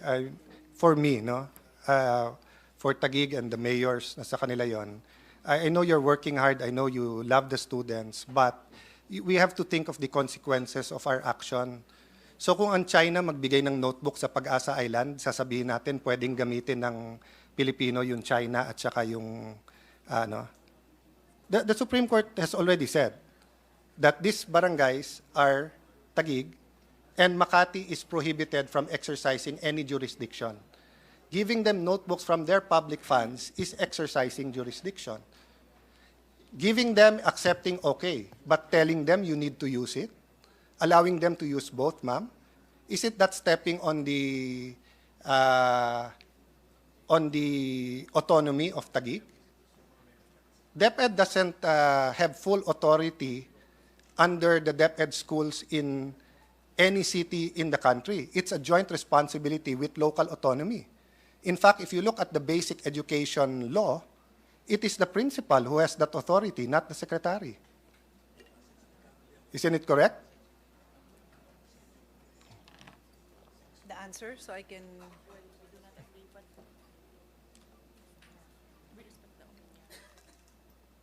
DepEd respects the opinion of... It's not an opinion, it's in the law. We're lawyers here, so ito. Basic Education Act, Republic Act 9155, consistent with national education policies, plans, standards. School heads shall have the authority, accountability, responsibility for the following. Number 7, administering and managing all personnel, physical, fiscal resources of the school, etc., etc. Then there's 1 to 8. The Assistant Secretary and the Secretary says this is all for the benefit of the learners.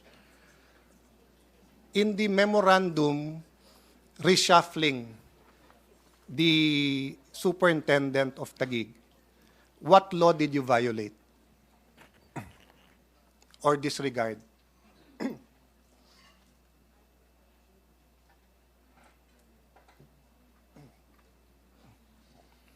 I was a secretary once, so I know these are prepared by the legal. So I'm not blaming the secretary, but kayo nag-prepare niyan.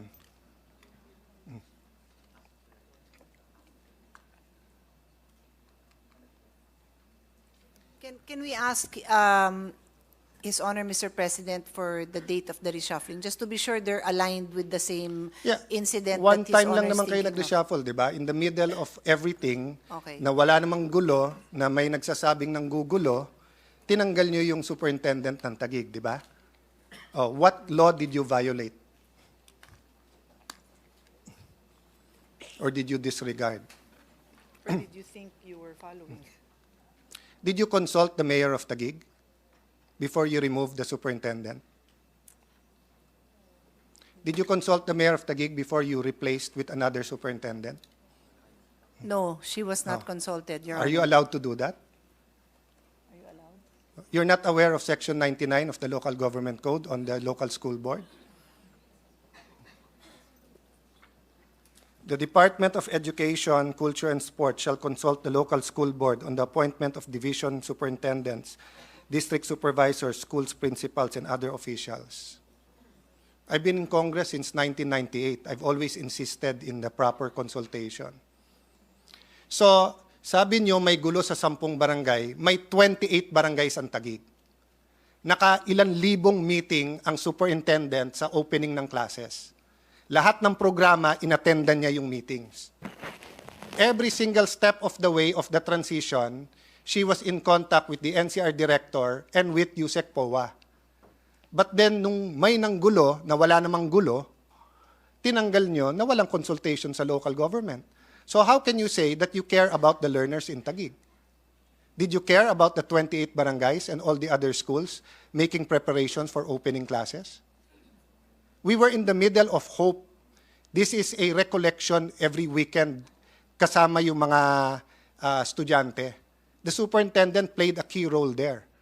Pero ano sinabi nyo? Pack up, umalis ka na, lumipat ka na ng Marikina.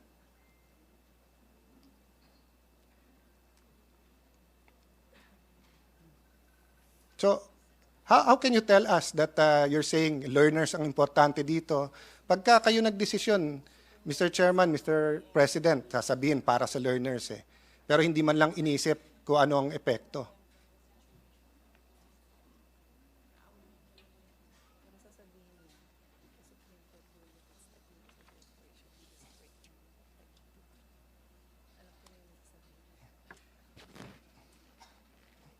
I mean, it's suspension, Mr. President. Session suspended.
Mr. President, what was your last question?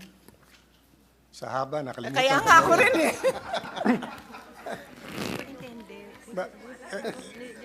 Madam Chair, let me phrase it in a better way. No, let me phrase it. Ang tanong ko po, bakit tinanggal yung superintendent? Okay. So, Mr. President, according to the Secretary, Vice President, the two superintendents were already clashing. Okay. And So, thus so let me answer the that. So, response. because the Vice President might not have gotten the right information during that time, with all due respect.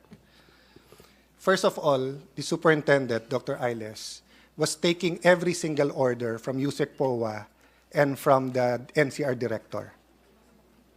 Pinapakita niya sa akin yung text mismo. Every single action niya. In fact, tinataguan pa niya minsan yung mayor to meet with the principals away from the two mayors. It was the superintendent of Makati who was emailing the teachers and principals in Embo na wag papasukin ang mga taga-Taguig. Okay? And Yusek Powa was there when Mayor Abby threatened that kung hindi magbabayad ang Taguig to rent, isasara na lang niya yung schools. Di ba? So from the very start, alam mo na kung sinong reasonable at hindi.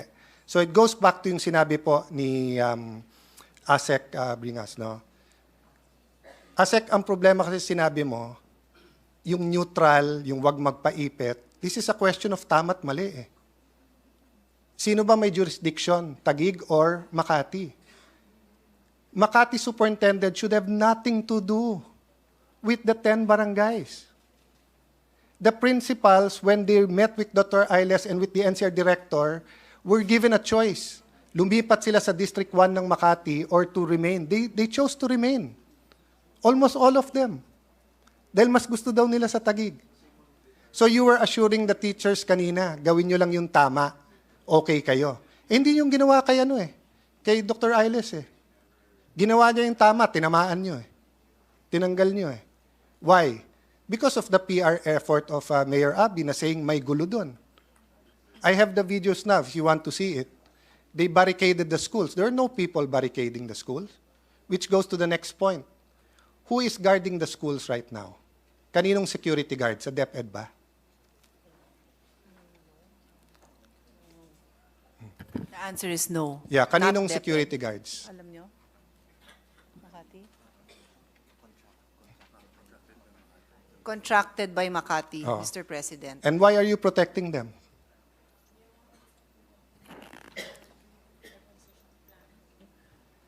They were ordered by the PNP to leave.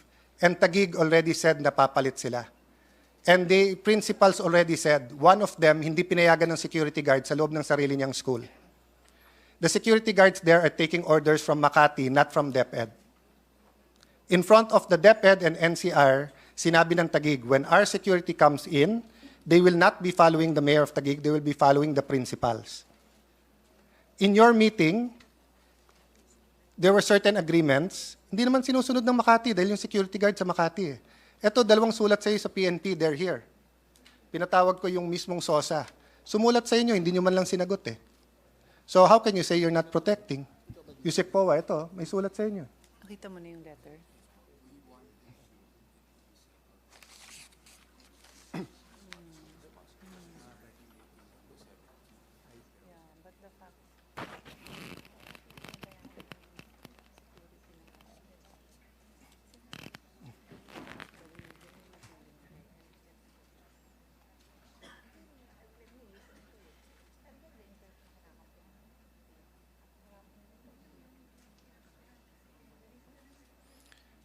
Mr. President, Madam Chair, for the record, Makati has no authority anymore over the areas.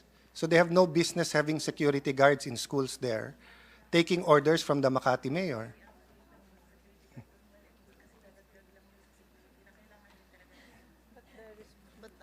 And you have not allowed Taguig security guards to enter. There are several letters pending since August, hindi nyo rin sinasagot. So how can you say you're not protecting and favoring yung Makati security guards? Pag may nangyari sa school na yan, is it the responsibility of the Taguig mayor or the Makati mayor?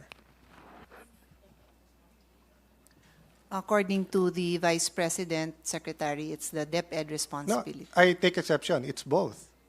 If something happens to Davao High School, it's both the mayor of Davao and the DepEd. Kasi constituents eh. DepEd doesn't live alone. Hindi isolated ang DepEd, hindi all-powerful ang DepEd. DepEd tagig yan. Look at the basic governance law. Look at the local government code. Meron kayong DepEd tagig. There's no such thing as DepEd Office of the Secretary.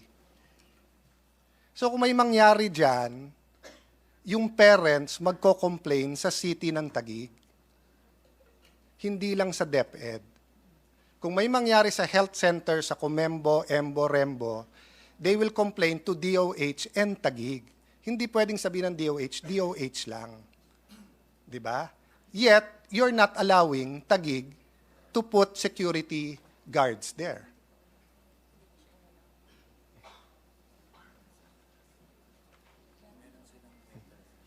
Diba, Yusek Powa, with the permission of the Chair and Madam Chair, ang usapan, joint inventory.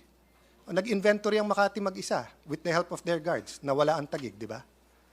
O, kinumplain sa inyo yon. Hindi nyo pa rin pinayagan yung guard. O, anong klaseng transition team yon? Isa lang kausap nyo sa transition.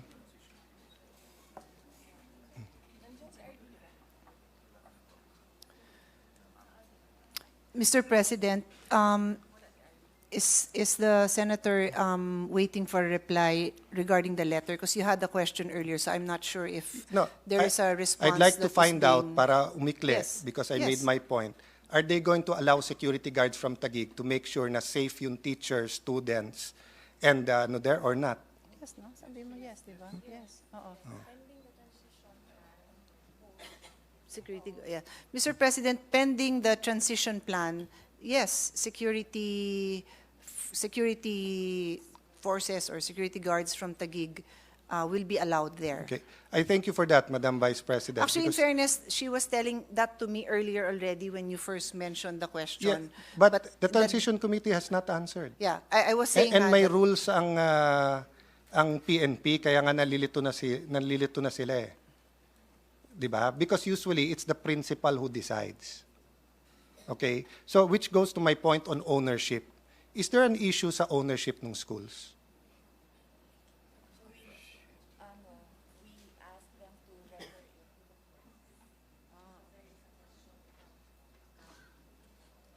So to file the proper, okay. With respect to the ownership, the Vice President Secretary says they've asked the parties to refer that to the court, Yeah. back to the Supreme Court. Madam Vice President, I admire you answering and standing up for the committee, but I know it is the committee who's meeting people. Okay? First and foremost, any school you go to in the Philippines na DepEd, at makita mo na DepEd school, anong assumption nun? Sino may-ari nun? DepEd, I will DepEd. reply. Okay? DepEd. So if Alan Cayetano says that's mine, will you believe me? Without proof, no. Yes. And you're already my sister. That's But true. still, you will not As believe far as me. I know. Diba? Okay. So this is my point. And that's why I made reference na kilala nyo pa ba si Nilo Rosas, no? Because if you go back in history, very strict ang DepEd para magkaroon ng DepEd school. There's no such thing as a LGU school. Meron yon sa SUC. So sila Win Gatchalian, pioneered, meron silang university sa Valenzuela. Meron university ang Taguig TCU. Iba yon sa PUP, TUP, etc. CHED yon. Iba yon sa private. Sa DepEd, these are all DepEd schools, meaning funded by DepEd, pati teachers, etc. But nung nagkulang na yung lupa sa Metro Manila, pumayag na yung DepEd na magkaroon in the past, a few years, 10 years, 15 years ago, pumayag na magkaroon ng MOA na pwedeng gamitin. Pero DepEd school pa rin yun. Okay? So, when Mayor Abby Binay said, isasara ko na lang to, bakit hindi nag-respond sila Yusek Powa at saka yung na, you cannot do that. So, let me ask you, all of these schools, 14 schools, is it patrimonial property or public use? Public use, Oh. Your Honor. If it's Mr. public President. use, is it the municipal corporation that has jurisdiction or is it Congress? These are Supreme Court decisions. So para dun sa mga nakikinig, halimbawa Makati bumili ng lupa, nagtayo sila ng Jollibee doon, patrimonial yon. Sa kanila yon, sila may-ari. Pero halimbawa may lupa doon, bigay ng gobyerno nila para sa ospital, para sa police station, para sa ano, public use yon. Hindi nila pwedeng angkinin yon. Okay. So has the Transition Committee written the DNR or the Bureau of Land or the Land Management Bureau? No, Your Honor. No. Mr. President. So I'm confused now. In ABS-CBN, sinabi ni Yusek Powa, hindi issue yung lupa dito. Pero ang sinasabi, kaya Office of the Secretary muna, kasi sabi ng Makati sa kanila, kaya kailangan namin alamin. Ang boss nyo, Vice President Isang sulat nyo lang, bibigyan kayo ng sagot May I call the page? Pakibigay ito kay... This is a certification na there's no special patent to Makati. In fact, there are 3 schools. Basahin ko lang. Sorry. But in terms of Comembo Elementary School, Sembo Elementary School, South Sembo Elementary School, these lots were proclaimed in the name of the Republic of the Philippines Department of Education. So sa inyo to. So kung sa inyo to, sino dapat maglagay ng security guard? Di ba? Dalawa lang? Either Taguig lang or DepEd lang. Makati, Parañaque, Muntinlupa has no authority to put security guards in a school outside their jurisdiction. Pakiabot na lang. So, I'd like to thank the Vice President for her patience in listening to this because we have thousands of students and as we discussed, malaki ang problema natin sa education. Hindi nyo nare-realize yung oras na ginugugol dito para lang maayos tong lahat no? So, we've talked about ownership. Does that satisfy you with the ownership? Unless Makati can show you beyond reasonable doubt or with a preponderance of evidence na may titulo sila.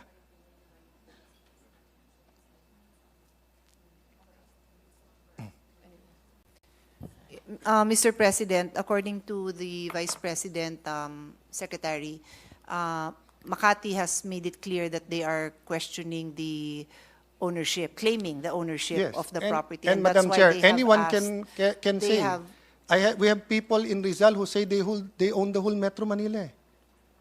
There are crazy people everywhere. So where's their evidence? Where's their title? This is Fort Bonifacio, proclaimed land yan Prinoclaim yan sa gobyerno So pag sinabi ng Makati sa kanila to, nasaan ang kanilang puweba? So maniniwala tayo? This is not land that a municipal corporation bought in the sense na patrimonial or this is not commercial land. This is land that was proclaimed from the public domain for a specific purpose, which is for schools. So Makati can make all its claims. So papakinggan natin ang Makati. So pag sinabi ng Maynila, sila na may-ari, sila. Madam President, Mr. President, Madam President, Madam Chair, the reason I make this, because before the transition team got jurisdiction, ayos na to Sa NCR Director at saka sa Taguig Very clear na lahat Malinaw na sa Makati. If you have claims sa ownership, habulin nyo yung claims. And if they can prove, we will pay. Okay. But now may I ask, because it is public land, dun sa nabagsa ng decision, sabi nyo, nabasa nyo po yung dispository. Ano po sinabi about the preliminary mandatory prohibition? Ano pong sinabi sa batas na?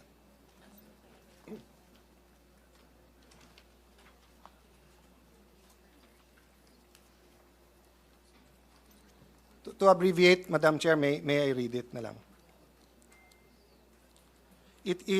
The writ of preliminary injunction dated August 2, 1994, issued by RTC of Pasig, explicitly referring to Parcel 3 and 4, PSU 2013, comprising Fort Bonifacio, be made permanent insofar as it enjoined the municipality, now City of Makati, from exercising jurisdiction over and making improvement or otherwise treating as part of their territory Parcel 3 and 4, PSU 2031, comprising Fort Bonifacio. So, I assume abogado yung head ng legal nyo. If you have a injunction prohibiting them from introducing improvements, and they introduce improvements, are they a builder in good faith or bad faith? Builder in bad faith, according to DepEd, Your Honor, Mr. President. And does the accessory follow the principal or the principal follow the accessory? The accessory follows the principal, Your Honor, Mr. President. So, Madam Chair, napakasimple. Public land, sinabi na ng DNR, walang proclamation sa pangalan ng Makati. Kung ginastusan man ng Makati, they violated the injunction. Klaro ang civil code, builder and bad faith. But even assuming may doubt, it's still public use. So all DepEd has to say to Makati, kung naghahabol kayo dahil siya, you file a case at maningil kayo sa Taguig. Di ba? Oh, so ano yung issue? Wala namang issue ng transition, okay na eh. So, let me go to my next point. They're asking for jurisdiction for 4 schools. Is there any legal basis for that? Is there any precedent in the whole country that one city will ask for jurisdiction of schools in another city?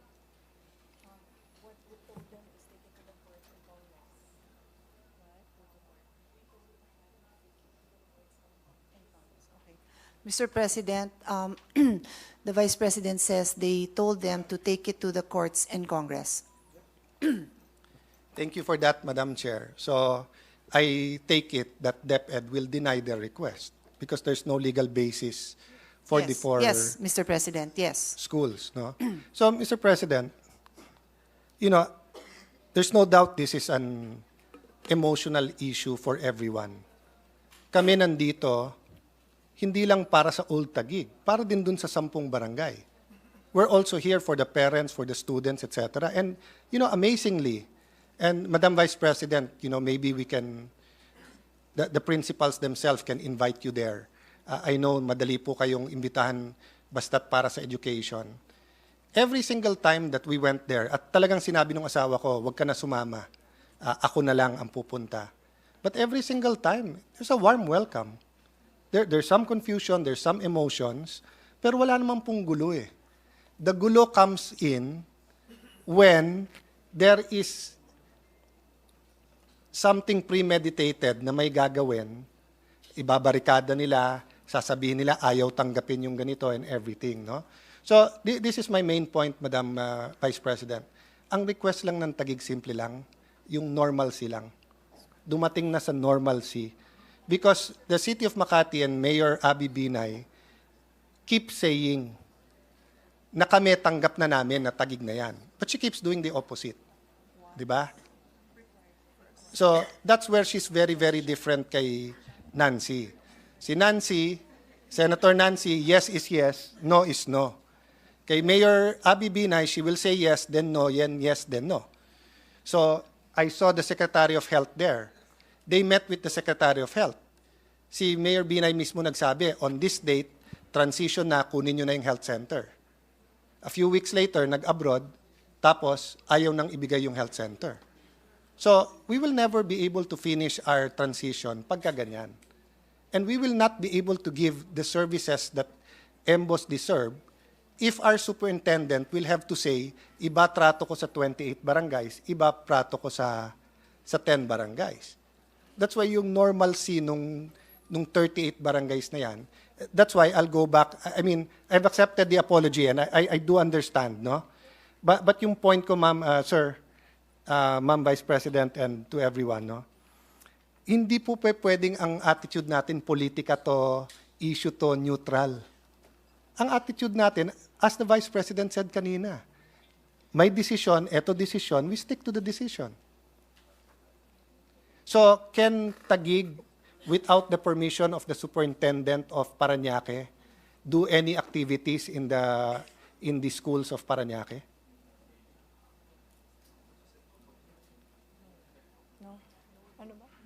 No. Mr. Diba? Mr. President, with the permission of the sponsor, or the gentleman from Taguig, can I just read the statement handed to me by the Vice President Secretary? At the time, there was a lack of clear agreement on the turnover, which caused confusion and fear among the personnel. The reason why the transition plan was required for a peaceful turnover. Ma'am, I respect that and I will take it at face value. If you can also take my statement at face value. I was there na turnover na nung bumalik yung Makati. Na turnover na, it was with Taguig na The principals were there, the superintendent was there, nagbrigada na, tapos na. Pero moro-moro sila ng gulo and sasabi nilang magulo para nga ibalik, and then I don't know why they still insist on spending. That will be an issue with COA because the Supreme Court's decision is very clear. They cannot spend anymore outside unless they have an ordinance na sister city or whatever.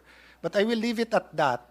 You know, with the commitment, may I ask for the commitment of the DepEd on two things, no? Number one, for a smooth transition to normalcy, and number two, you know, that kung sasabihin naman na sa mayor na, you know, we have to remove the superintendent, but ganito mangyayari, or how can we make it less ganyan, then you fulfill the consultation. So it's important for me. I mean, Madam Vice President, you know naman, I was a faithful cabinet secretary of President Duterte. But when the DILG and PNP started taking out PNP officials without consultation sa LGU, nagsalita din ako, kahit sa kabinete. Sinabi ko rin sa DILG secretary, tsaka nandito, si Chief PNP Bato, sinabi ko rin, kahit na drugs, kahit na ano, di ba? Kasi, syempre, takot yung marami, Vice President yung secretary nyo eh. Di ba? But, ang test is that kahit gaano ka powerful, sinusunod pa rin yung batas. So kung nakalagay sa local government code that you cannot remove or put a new superintendent without consultation, yun lang naman request ko sa humble senator, di ba? That we follow that. I don't believe, Madam Vice President, that Lani has ever said no to you in her whole life. No, you've never asked her for anything naman. But what I meant is if one of your person ask her na palitan natin kasi magulo, ganyan, etc., diba? But at least hindi nagkagulatan. So, grabe ang epekto sa amin mga principals at estudyante, pati dito sa side na to. So, just as a last question, the DBM issued a circular na for all the EMBO barangays, ililipat na yung budget under the Taguig. May I be assured, because I haven't seen the sa GAB, ano na siya? It's there. Yeah. The budget has been... Yeah, the budget has already been, the budget already reflects that, Mr. President, and according to ASEC, they're already preparing also, the implementation, basically, transferring the plantilla. So would my sister want me to end my interpellation now?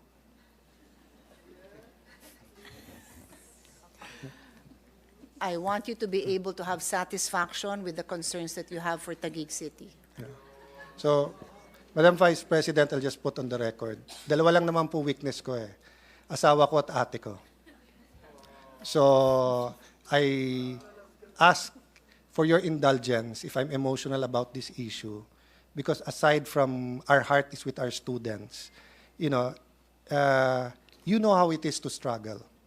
And you know how it is kung ano yung tama at mali, di ba? And it's difficult pagka ganito na spin eh. So, ASEC, I hear you and I think your apologies is sincere. But let's just make it a lesson. Pag may social media, may kumukuhang ganon, di ba? And it becomes a laughing matter. Hindi biro yun eh. Marami pong principal ang hindi nakatulog. Just for the record, let me end this way. Yung uniform in-insist na binigay, pero yung mga sasakyan kinuha lahat at yung mga benefits ng teachers ayaw nang ibigay. So it's a political move. That's why I said we just have to follow the law and the Supreme Court decision. So tama si ASEC, wag tayo makihalo sa partisan, pero hindi partisan yung sabihin sa kanila, you are now under Taguig. We're not stopping them from loving Makati. If they love Mayor in Taguig, we love Mayor Lani, but we love Mayor President Duterte. Many in Taguig love the mayors of our neighbors, Mayor Rufy, Mayor Vico. Di ba? Hindi kami seloso sa ganon. But to make it to the point na safety na. Yusik po, pasensya ka na kung ganon din. Kasi nga, it's not only the safe. Alam mo ba yung chief of police namin, pinagtulak-tulakan nung barangay election? No. Because of the but sinabi na lang ng police, maximum tolerance na lang, wag ka nang manghuli and everything. Because nga of that security guard issue doon. So with that, I end this interpellation, and thank you, Madam Vice President, for this opportunity to air these issues. And thank you, Senator Pia. Majority Leader. Thank you, Mr. President. Just to put on record that I have known our colleague, Senator Alan Cayetano, for quite a long time, more than 20 years now, Mr. President. And I've seen his works and his passion, and we understand where he's coming from. And we feel that it is important that these issues be raised, because I think there are some issues here that are no longer questionable, because the courts have spoken, and I hope that we'll be able to find ways and means to ensure that order and correct measures will be undertaken, especially by the Department of Education, which is a very important department in our government. Mr. President, no member wishes to interpellate, but may I just seek for the recognition of our dear colleague, the chairperson of the Senate Committee on Basic Education, and at the same time, the chairperson, co-chairperson of the Education Commission 2, no other than Senator Sherwin Gatchalian. I move that he be recognized, Mr. President. Senator Sherwin Gatchalian is recognized. Thank you, Majority Leader. Thank you, Mr. President. Good evening to the good sponsor. My greetings to the Vice President. Will not ask questions, but instead manifest a few items. And just to take off where Senator Alan left off, he was asking earlier the per capita spending of DepEd to our students. It's about 28,000 per student. So just to do the simple math, the budget divided by the number of students, about 24 million in our public schools, about 28,000.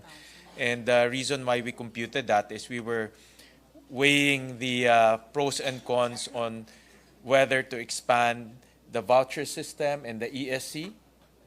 Is it cheaper to expand that and take up the excess capacities of our public schools, or continue to increase the budget for school buildings? Because we all know that we need approximately about 400 billion to just complete all the school buildings. So we were studying that possibility, and would like to encourage DepEd to also look at that possibility of expanding the voucher system and the ESC.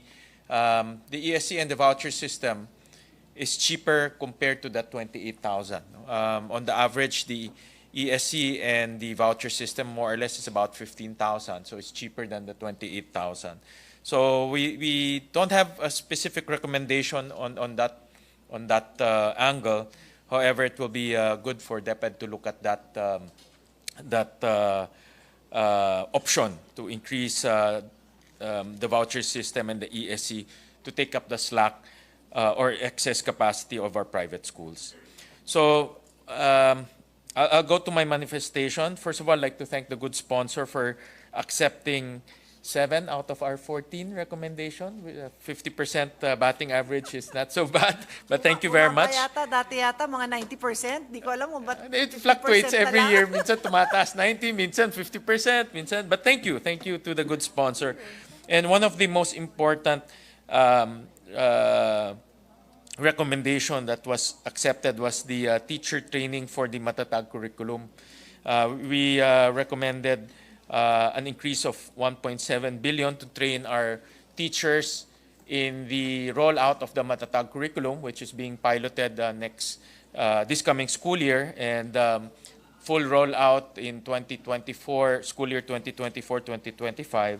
I would like to thank the good sponsor for adding 1.5 billion to train our school teachers. That's approximately about 200,000 more or less to school teachers in Key Stage 1 and other grade levels. So I'd like to thank the good sponsor for that. And I have some appeals. And some of the items that were not accepted or not included, I would like to make an appeal, although I know that budgetary constraints is real and looking for funds is quite tricky. Nevertheless, I just want to make an appeal and put on record some of the items that we made recommendations. Number one is we recommended to include 160 million for mental health. And this is an offshoot of the hearing that we conducted on mental health. And we were quite shocked that in the last 5 years, from school year 2017 to present, to date, there are about 7,000 students who attempted suicide. And there are about 1,600 learners who actually committed suicide in the last 5 years. So this is a very concerning phenomenon in our school system. And I would like to recommend to increase the budgetary allocation for mental health programs to address all of these mental health concerns. The other one is connected to Senator Alan's comment earlier on the TechVoc track. And I really believe that the TechVoc track is the low-hanging fruit in terms of improving our K-12 system. And we recommended 144 million pesos to train our senior high school teachers to be certified in TechVoc. So that means when they are certified by TESDA as trainers, the whole TechVoc program can be accredited by TESDA. And once the program is accredited, our students can improve their passing rate in taking the NC1, NC2. Senator Alan asked earlier how many students took the TechVoc track. About 400 students, 1,000 students took the TechVoc track, of which only 7% took the national certification, and 93% did not take the certification. So in other words, this is a low-hanging fruit. If we can encourage the whole 400,000 to take the national certification, and looking at the data, the passing rate for those who took the national certification is as high as 98%. So they all passed. They all, but almost all passed. But the question is, passed. how come 93, how the bulk did not Yes, take the 93% did not take. 90 did not take it. Yeah, because one of the reasons during the hearing is cost. To take the examination will cost about 1,000, 2,000 pesos per student.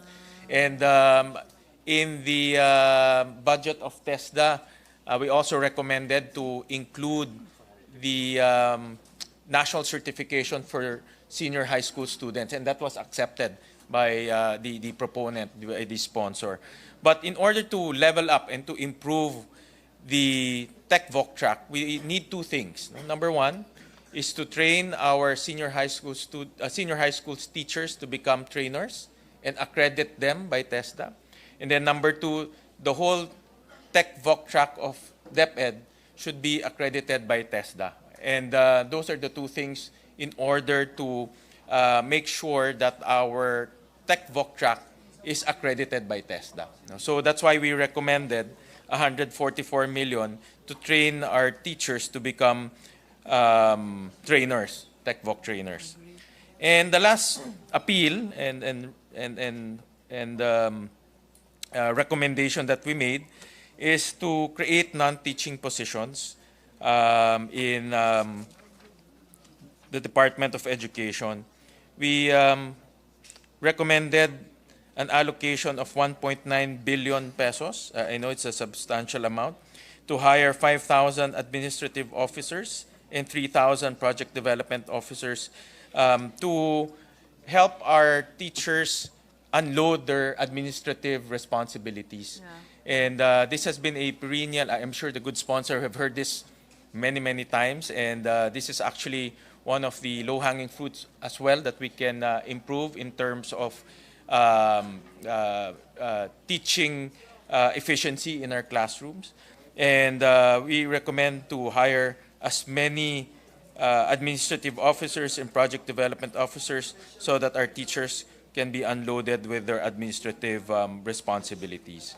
So again, those are the three appeals and recommendations that we are setting forth, and we also have some recommendations on where the budget will come from, and I will just submit to the good sponsor on some of the funding sources that we can tap into in order to fulfill those three recommendations that I mentioned. So that's it, Mr. President, and to our good sponsor. Sir President. Yes. Thank you, Mr. Majority Floor President. Leader. Before I make the final motion on this particular budget deliberation on this particular agency, Mr. President, may I just quickly react and make a short manifestation as I was listening attentively to the statements made by the honorable gentleman from Taguig, Patero, Senator Alan Peter Cayetano. He talked about the importance of implementing K-12. And I thought, Mr. President, it is important to note that a lot of stakeholders worked doubly hard to pass this law. The law was passed in 2023, RA 10533, with a vision, and I quote, to establish, maintain, and support a complete, adequate, and integrated system of education, and to ensure that every graduate of basic education shall be an empowered individual. Mr. President, the K-12 model is good, as validated by the experience of various countries, but the problem is the capacity of our, and this has been crystal clear during the discussions made in the Education Commission, chaired by Senator Sherwin Gatchalian, members of which are all here right now, Senator Pia Cayetano, Senator Sani Angara. Yes. Yes, Mr. President. And the problem again, Mr. President, is the capacity of our educational system. Like TESDA, for instance, as made mention by Senator Gatchalian, it has no sufficient number of trainers and assessors. And that's why even if we continue to push for higher budget for this particular agency, but they don't have the capacity to produce. I mean, and I would love to see the figures that will be given to us by the agency, Mr. President, distinguished colleagues. For example, if you're just saying lack of funds, if we buy equipment, if we put up facilities, who will teach there, Mr. President, distinguished colleagues? And so this is very important, and I think in this particular case, we are deliberating on the budget of DepEd. We maintain, Mr. President, that the K-12 program is a landmark educational reform and needs constant updating. And I will emphasize on that. It needs constant updating to keep up with the emerging issues. We need to keep moving forward, Mr. President, and not revert to old ways of doing things. And that's the main reason why there is Educational Commission. And right now, we are tasked of reviewing our educational system and ensure that we'll be able to give the best possible educational program to our country and people.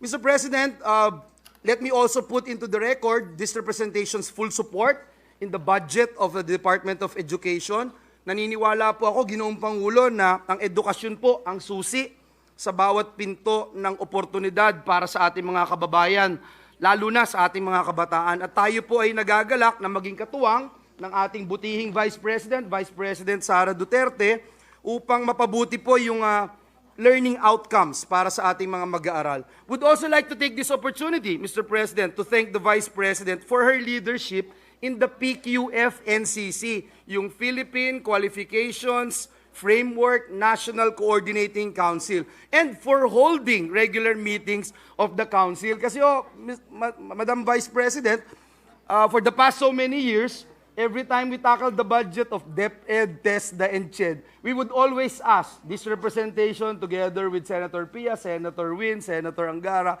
we would always ask, how many times do you meet? In fact, in the last 4 years, bago ho kayo dumating, last 4 years, 4 times lang nag-meeting.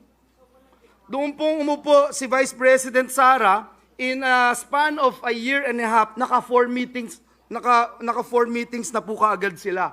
So, Mr. President, I think this is important. Kailangan mag-meet talaga yung mga education agencies natin.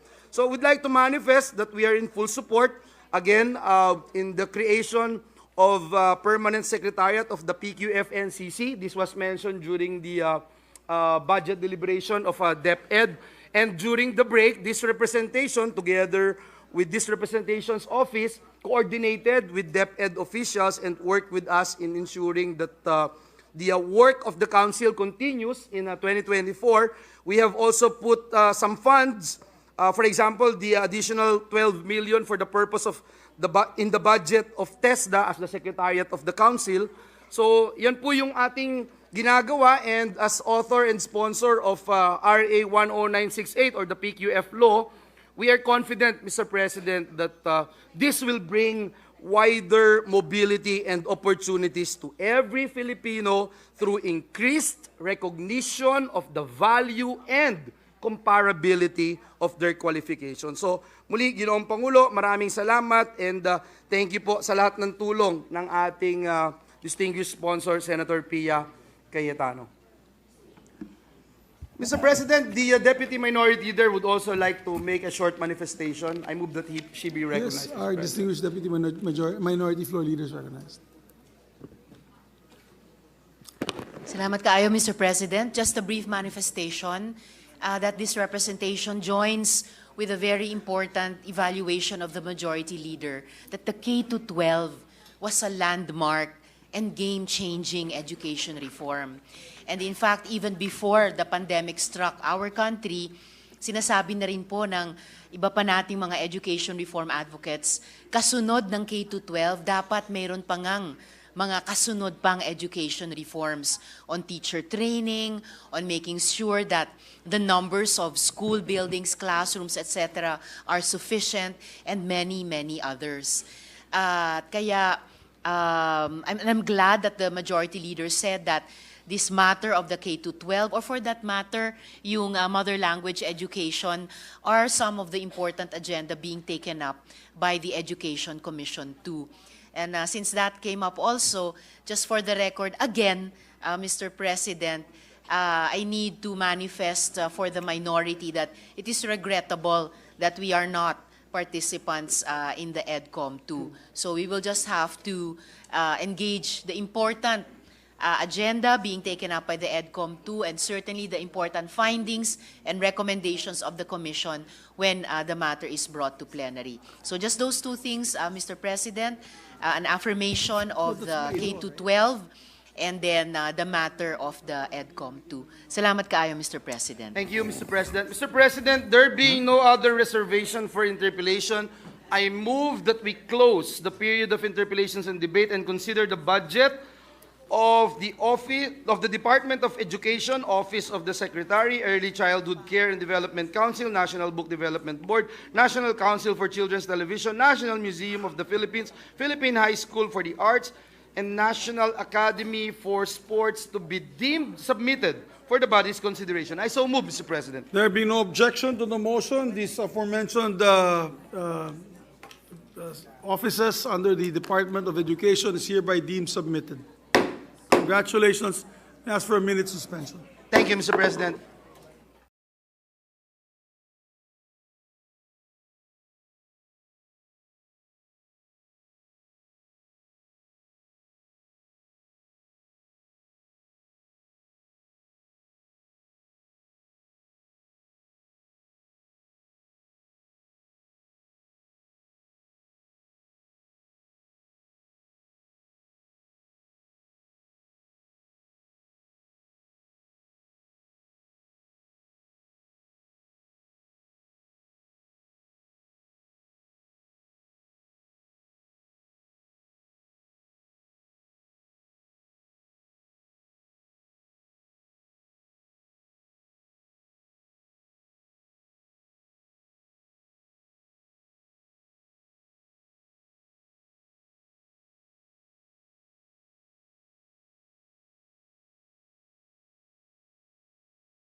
President, at this juncture, I move that we consider the budget of the Department of the Interior and Local Government, namely the Office of the Secretary, Bureau of Fire Protection, Bureau of Jail Management and Penology, Local Government Academy, National Commission on Muslim Filipinos, National Police Commission, National Youth Commission, Philippine Commission on Women, Philippine National Police, Philippine Public Safety College, Mr. President, and acknowledge the presence of its officials led by Secretary Benhar Abalos and our Chief PNP, General Benjamin Acorda Jr. So move, Mr. President. There be no objection. Motion is approved. All the budgets of all the aforementioned agencies are to be taken up. And we'd like to, should we recognize the sponsor, Your Honor? Yes, Mr. President. I'm about to move that we recognize the sponsor, Senator Sani Angara, and first to interpolate is the former PNP chief, the pride of the Senate, Mr. President, Senator Bato de la Rosa. Our distinguished colleague from Aurora, the sponsor of the Department of Interior Local Government, the chairman of the Committee on Finance, is recognized together with our distinguished colleague, Senator Bato de la Rosa, is also as well recognized to interpolate. Thank you, Mr. President. Thank you, Majority Leader. We'll gladly accept questions from the committee vice chair and the chair of the Committee on Public Order of the Senate, Your Honor. And before we do that, Your Honors, I'd just like to recognize that we're here with a dear friend of mine, Secretary Benhar Abalos is with us, and of course, General Acorda. Once again, welcome to your Senate, Gen. It's good to see you. And for the record, Mr. President, the budget of the DILG and the attached agencies, as mentioned by the Majority Leader, is 262,300,000,000, Mr. President, just for the record. Please proceed, Senator De La Rosa. You may ask your questions. Yeah, thank you, Mr. President. Thank you, good sponsor, Mr. Chairman. Unang-una, nagpapasalamat ako sa ating chairman for his pagdating sa military and uniform personnel. Napakabait po nitong ating chairman. Madaling kausapin. Kaya salamat, Mr. Chairman.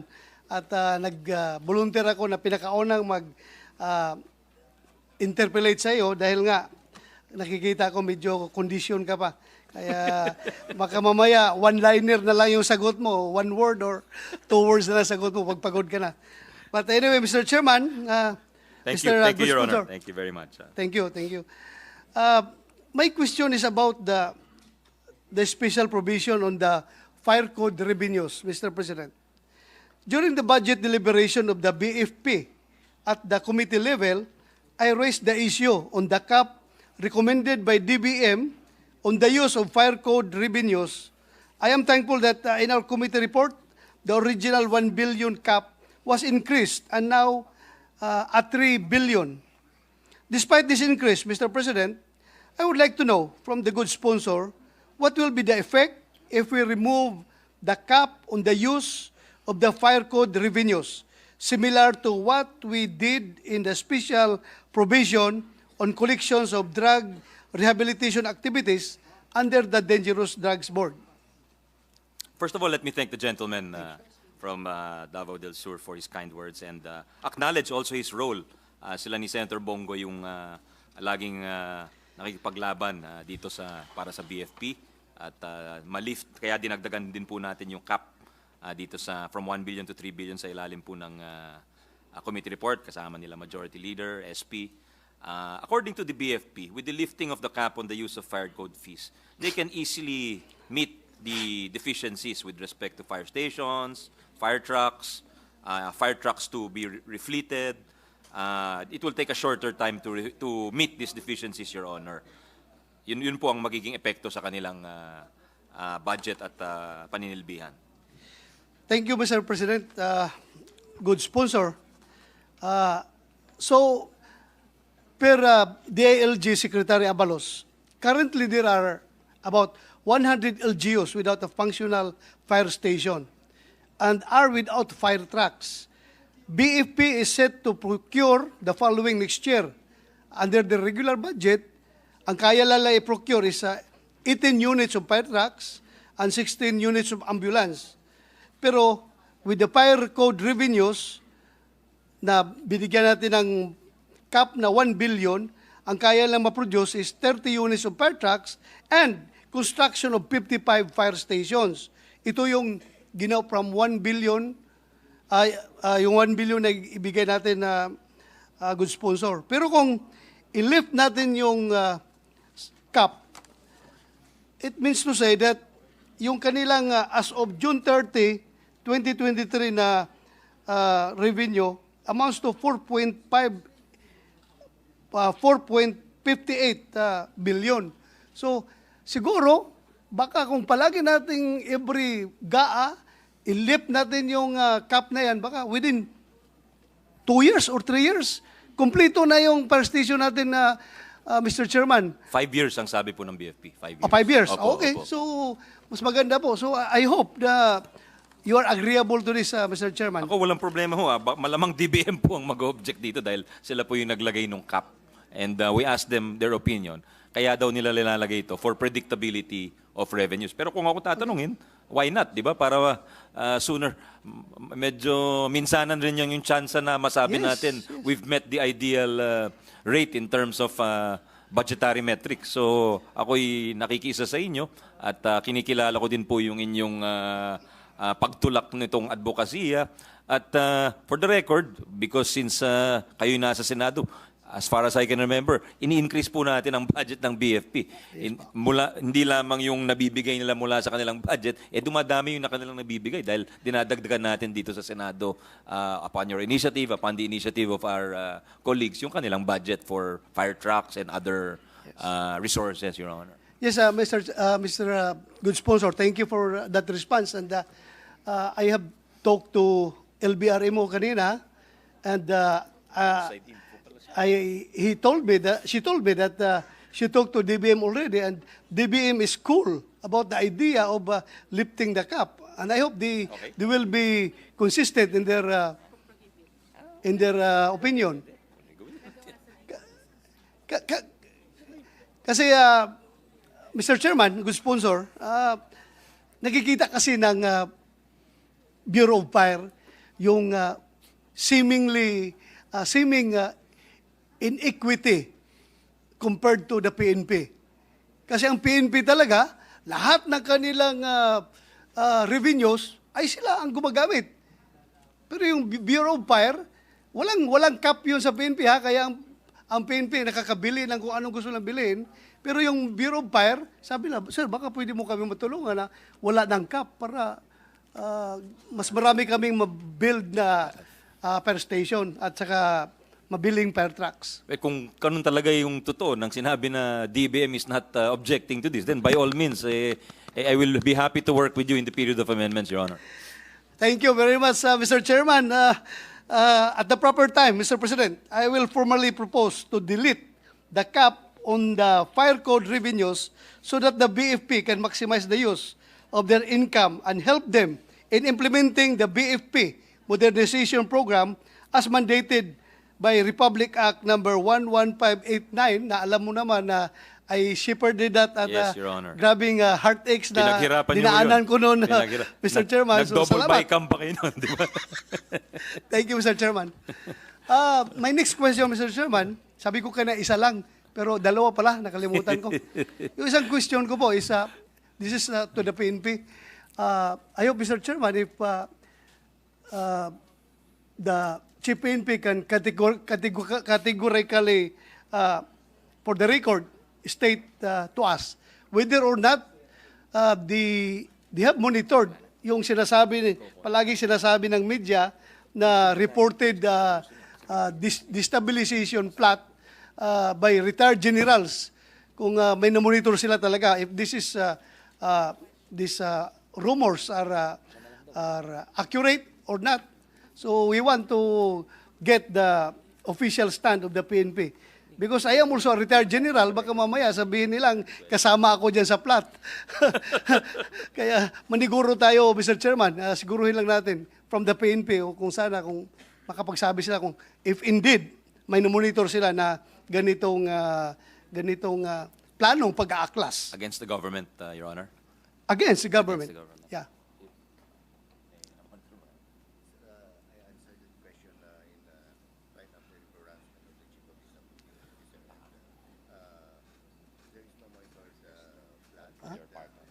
What it is?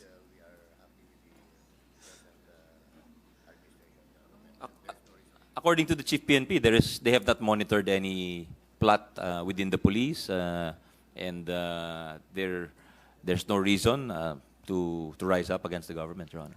Well, thank you, Mr. Chairman, for that answer. And I hope the Filipino people can sleep soundly tonight and every night, the succeeding nights, na wala talagang planong wala tuloy ako. Medyo, Nawala yung momentum. Nawala pala talagang planong pag-aaklas na namonitor Yes, ang Your Honor. ating Thank you Philippine for National asking that Police. question. With the And, permission of my two colleagues also, Yes, Mr. if there's no truth to it and there's no seriousness on this issue, on the destabilization plots, if it's just a mere haka-haka, I would like to remind these agencies to just play it down. Because we had just come from several countries promoting the country as an investment opportunity, an investment hub in Spain, in London, in Hungary, in Japan, and the President will be leaving again for the United States. Kung walang katotohanan nito, mas magandang hindi na pag-usapan kasi of course, pipikapin yan ng media na mag-viral din yan sa social media. It will scare potential investors. So tama lang yung tinanong and na-confirm ni Senator Bato de la Rosa that there's no such thing. Thank you, sir. Thank you, Mr. President. Salamat, Mr. Chairman, good sponsor. That would Thank be you. all for me. Thank you very much, Salamat. Your Honor, to the former Chief of PNP and one of the foremost advocates of the PNP family. Salamat po sa And inyong before mga I tulong. leave, Yeah.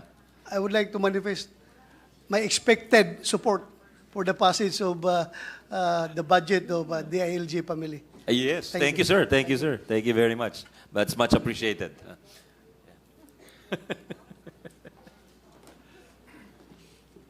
Majority Leader? May I ask for a minute suspension, Mr. President? Session suspended for 1 minute.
President, next to interpolate the distinguished gentleman from the great province of Cavite, no other than our dear colleague, Senator Francis Tolentino. I move that he be recognized, Mr. President.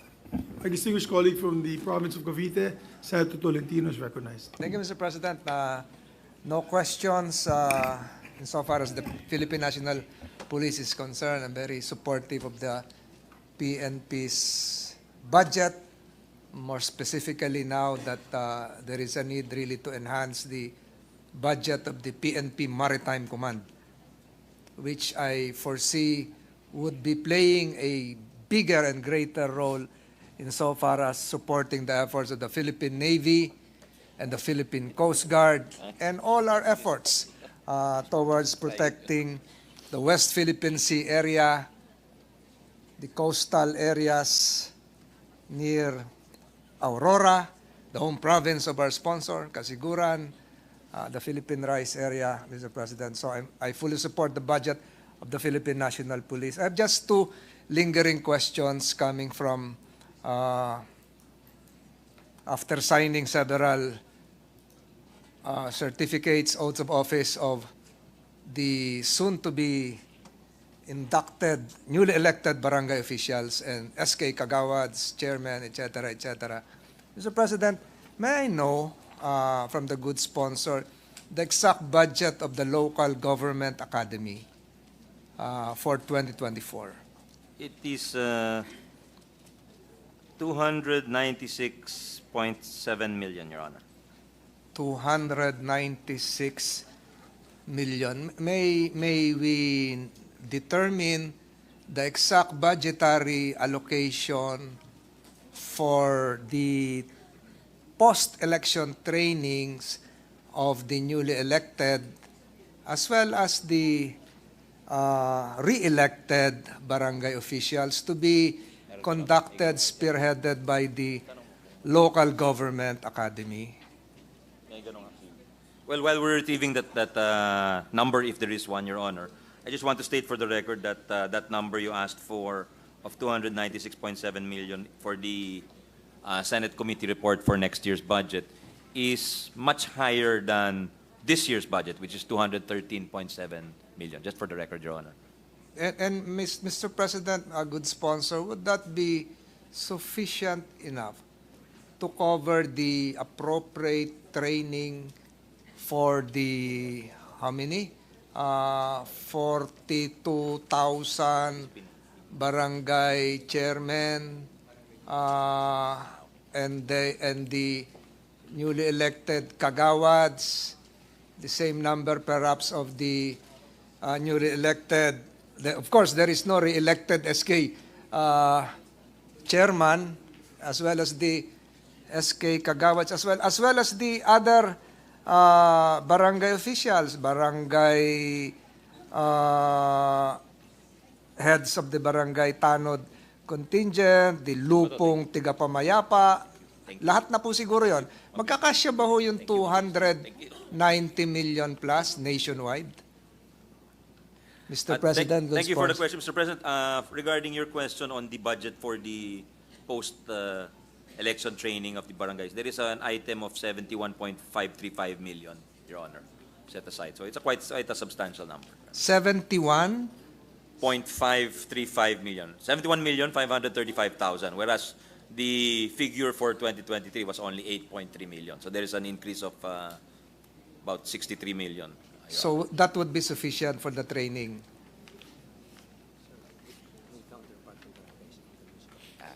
There is a counterpart also coming from the municipality, so it's even a higher figure, Your Honor.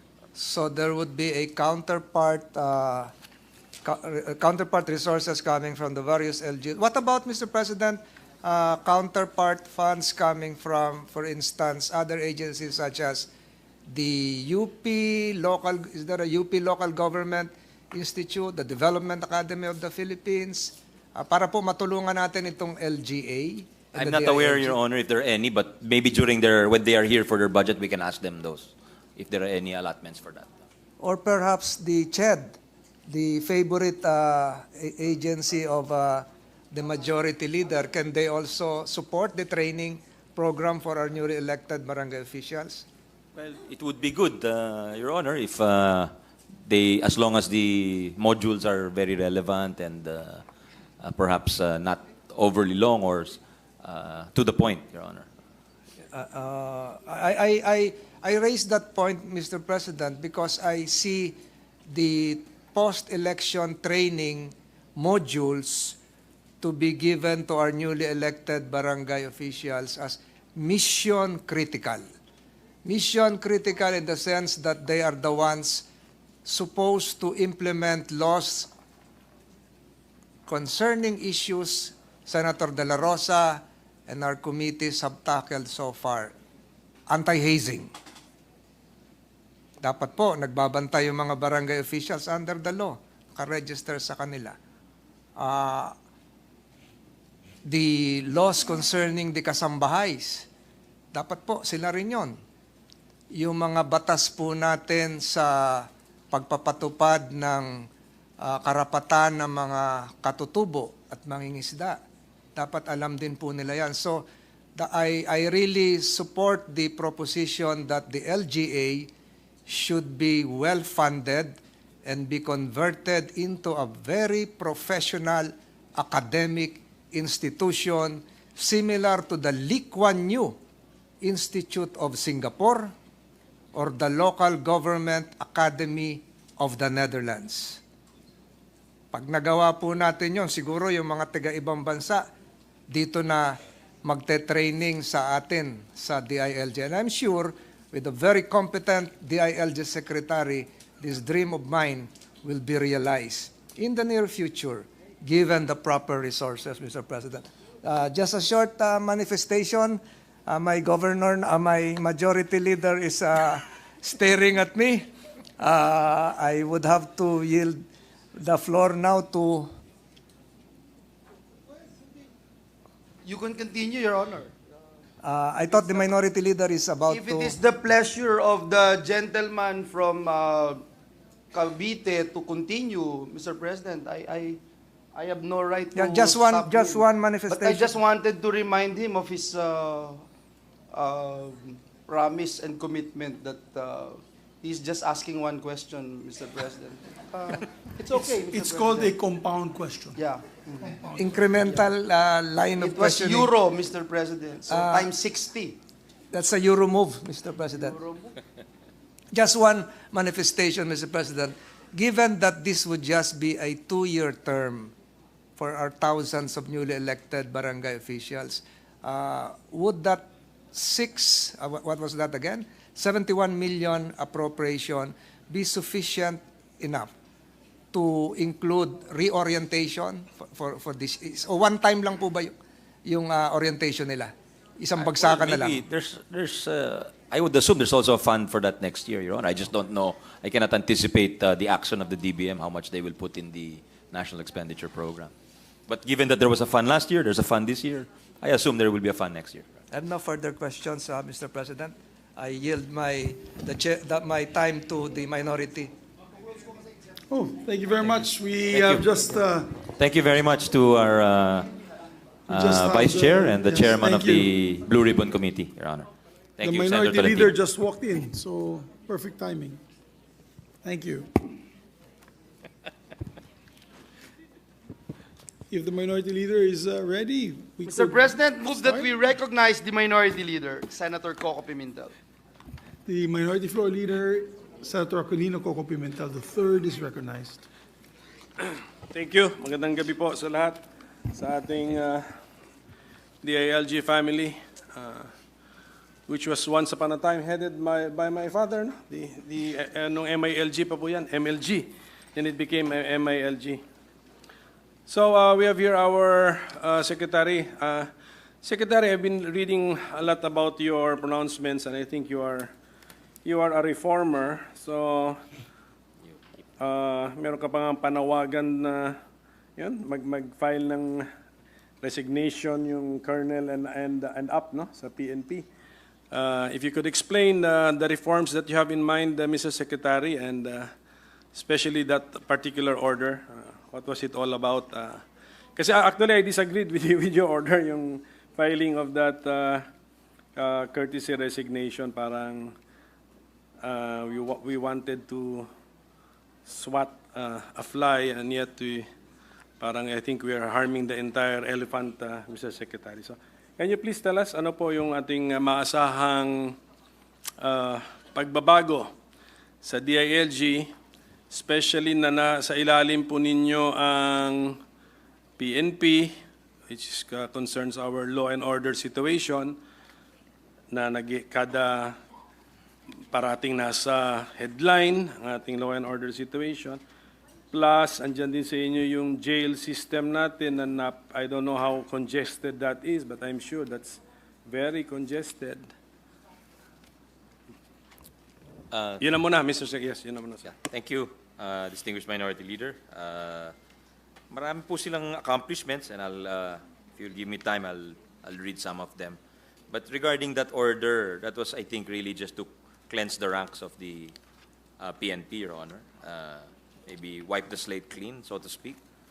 Regarding the accomplishments, in terms of local governance, of course, they've continued that program of the Seal of Good Local Governance, and there were 18 provinces, 60 cities, and 274 municipalities which were awarded the SGLG, and they assisted and monitored LGU projects under the Local Government Support Fund. They completed 4,150 subsidized projects as of June of this year. With respect to the accomplishments of the DILG in terms of food security, they have allotted 8.8 million square meters for community gardens in 19,188 barangays under their Hapag sa Barangay project. They have activated 1,068 local price coordinating councils to ensure unabated access to affordable food supplies.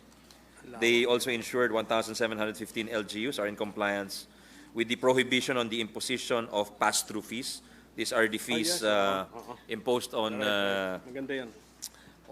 trucks or transport and vehicles which are only passing through LGUs but sometimes are being stopped and exacted fees, which should not be the case, Your Honor. So that's a very business-friendly move on the part of the DILG and their attached agencies. In terms of advancing the interests of women, youth, and Muslim Filipinos, the DILG ranked the second best, or the Philippines ranked the second best in the East Asia and Pacific region, and 16th out of 146 countries in the 2023 Global Gender Gap Index, which will be music to the ears of our colleague and the chairperson of the Senate Committee on Women, Senator Risa, also our vice chair and the Senate Deputy Minority Leader. And 1,344 municipalities and 103 component cities were aided in crafting their local youth development plans. There were 221 beneficiaries of the Muslim SMEs Development and Skills Training. There are 136 beneficiaries of the Relief and Settlement Assistance Program. There have been 62,820 beneficiaries of various social protection, socio-cultural, and economic programs of the DILG. With respect to accomplishments of the Department against illegal drugs, they have the BIDA, or the Buhay Ingatan Drogay Ayawan project, participated in by over 126,000 individuals in BIDA fund runs in 14 regions, and in partnership with some private companies and actors, they have been promoting healthy and drug-free workplaces.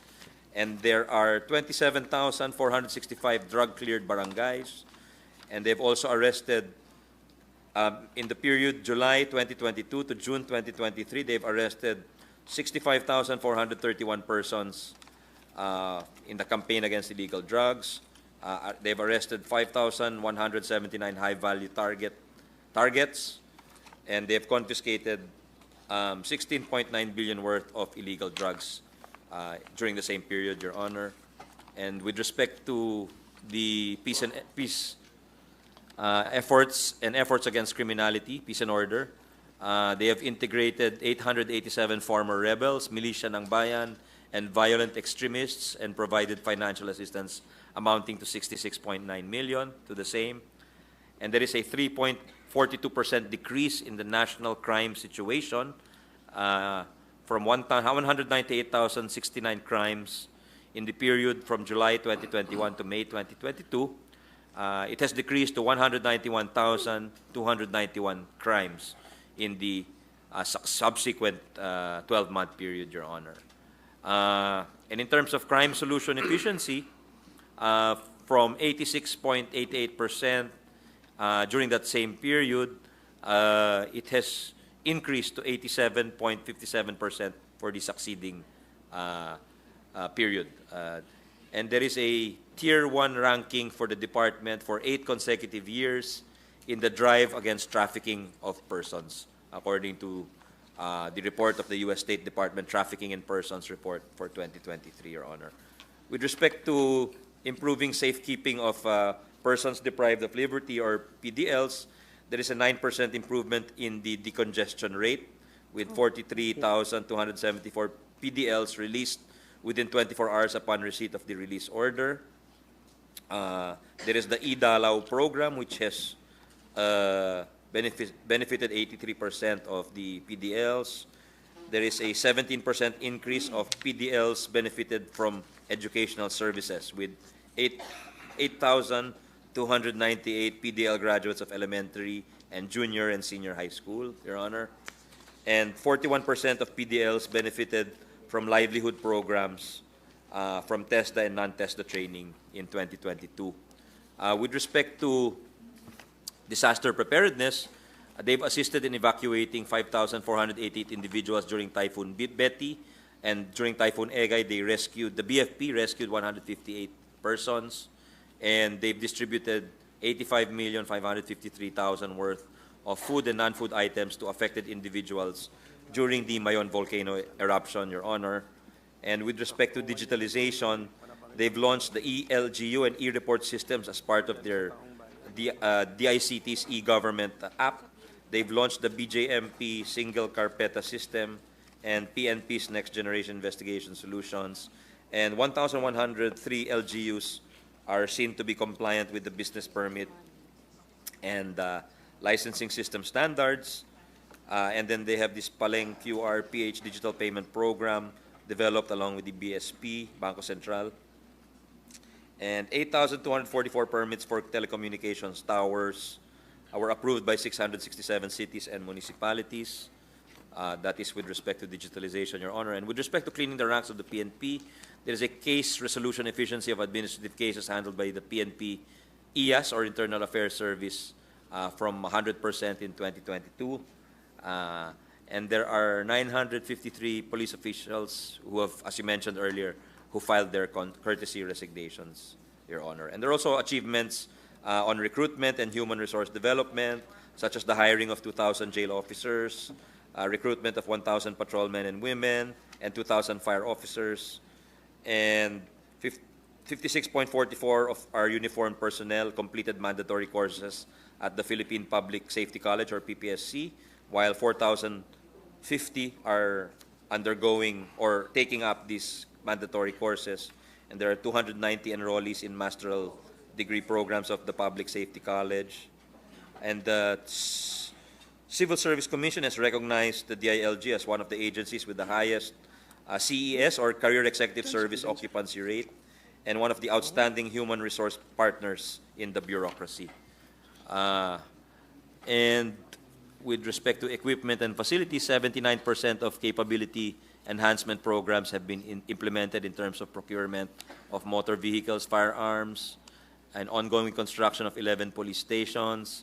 The BJMP has procured 1,200 short firearms, 625 sets of anti-riot equipment, 500 non-lethal pepper ball launchers, 15 vehicles, and the BFP, I think this was mentioned by our colleague Senator Bato earlier, ongoing construction of 60 fire stations, 41 fire trucks for delivery, implemented the BFP modernization program with 11 units of rescue and disaster trucks, 458 units of self-contained breathing apparatus, 526 air purifying respirators, and 1 unit of multi-role firefighting vessel, Your Honor. So apologies for that rather lengthy list, Your Honor, but that was what was given to me. And it shows at least that the department and the attached bureaus and agencies have been quite busy, Your Honor. That's what we need, Mr. President. Every budget season, syempre, it's an accomplishment report. Thank you for that comprehensive report from our sponsor. And that's for the DILG and for the attached agencies. And Yes, I heard also the year 2022, so it's a multi-year achievement report, Mr. President. So congratulations for all of your achievements, Secretary. So ito nga tanong ko, for the year 2023, all of those achievements you achieve with how much funding, Mr. President? The entire family, the entire ALG family. That was 404,200,000, Your Honor. Then for next year, how much is the entire DILG family? Under the asking committee for? report, Your Honor, distinguished minority leader, is 262,300,000,000, Your Honor. So there's a slight increase. We will be granting them an additional 9B, but is the amount for programs, MOE, or because of parang increase in salaries? Itong 9B po, itong more or less additional 9B for the family, for the entire family. Well, there is always additional hiring, I believe, it's a yearly thing for the police in order to meet the gaps. Not gap versus last year. versus GAA 2023. Baka yung RLIP din, Mr. Sponsor, baka billions din. Yes, that's usual. That's Yes, also baka- a yearly, okay, sige. a yearly thing. So basically, we're just maintaining the budget levels of their programs. What is the 9 billion? What is the difference? Saan yung gumalaw? May gagalaw bang malaking galaw? Yavit, Fatima? Yavit. Wala, no? Wala. So, Napolcom lang. PS is a big increase, 2.7 billion. This is the filling up and hiring of uniformed personnel and the pay and allowances adjustment of department personnel. There's a 1.2 billion increase in the operational requirements of the PNP and the training requirements. As mentioned earlier, there was an increase in the LGA budget for the newly elected officials. There's also similar increases in the National Youth Commission and the Philippine Public Safety College. There's a 2.5 billion increase in the Information System Strategic Plan or ISSP projects of the department, with 842 million of this going to MOE and 1.6 billion going to capital outlay, Your Honor. And there are various building construction which the department will undertake, and procurement of equipment to the tune of 400 million, Your Honor. Those are the items accounting for the increase. So there's an ICT project, 2 billion, Mr. President. What do we hope to achieve after? Let us say we are able to implement the program. What changes will we feel, Mr. President? Because of this ICT, 2 billion peso worth ICT project.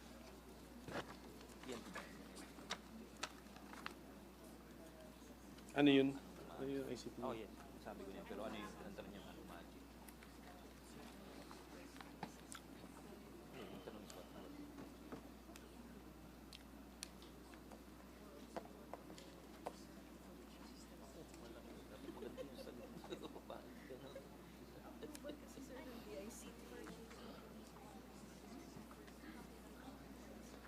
After this, DFA na lang daw. Matapos na. DFA. After this, DFA daw. Ready kayo. Masyado ka lang narito. Ito alam na. Ito na ba? Masyado.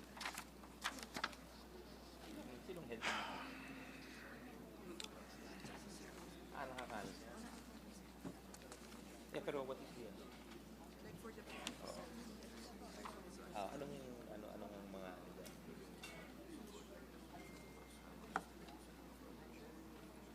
medyo ano yun eh. Hindi pa pwedeng i-simplify. Ano bang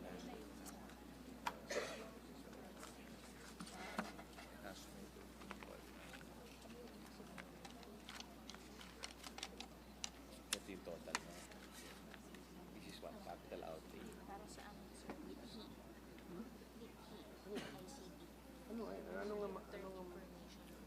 What are these? What's F? Ano naman yan? Di ba sila gumagastos sa ICT noon? Ilan ito? Never ending ba yung ICT ng gastos noon? Discuss it like talking already. Discuss nyo sa mga may anong ma-achieve natin sa chip? Oh, pero yung maintindihan natin. Your Honor, there's a breakdown here. I'll be happy to. Yeah, sige, I'll be happy to furnish it to you. There are things like establishment of a unified forensic data management system, enhancement of a national police clearance system, integrated investigation and detective management portal using the next generation investigation solution, the establishment of a Camp General Rafael Crame safe camp security system, a firearm simulator system, a information management system for the Highway Patrol Group, the enhancement of fishing vessel clearance system, and there is a capability enhancement project for the PNP. There is a regional IT center for the NCR, and there are regional IT centers for regional offices in Region 5, 7, 10, 1, 8, and 9. There is an e-complaints referral and monitoring information system, and there is a PNP drug-related data integration system. So those programs in total amount to around 1.068 billion, and that's just for the PNP. And then the rest of the amounts are scattered in the different units and attached agencies, Your Honor. Thank you for the reply, Mr. President. At least we get an idea saan pupunta, and may effect, mayroon dapat maramdaman ang Yes, Your Honor. taong bayan dealing with these agencies. Highway patrol, Yes, siguro, Your Honor. ano yan? Kasi for increased when efficiency, I when you assume. sell Opo. your vehicle, siguro yung clearance, mga yun, okay.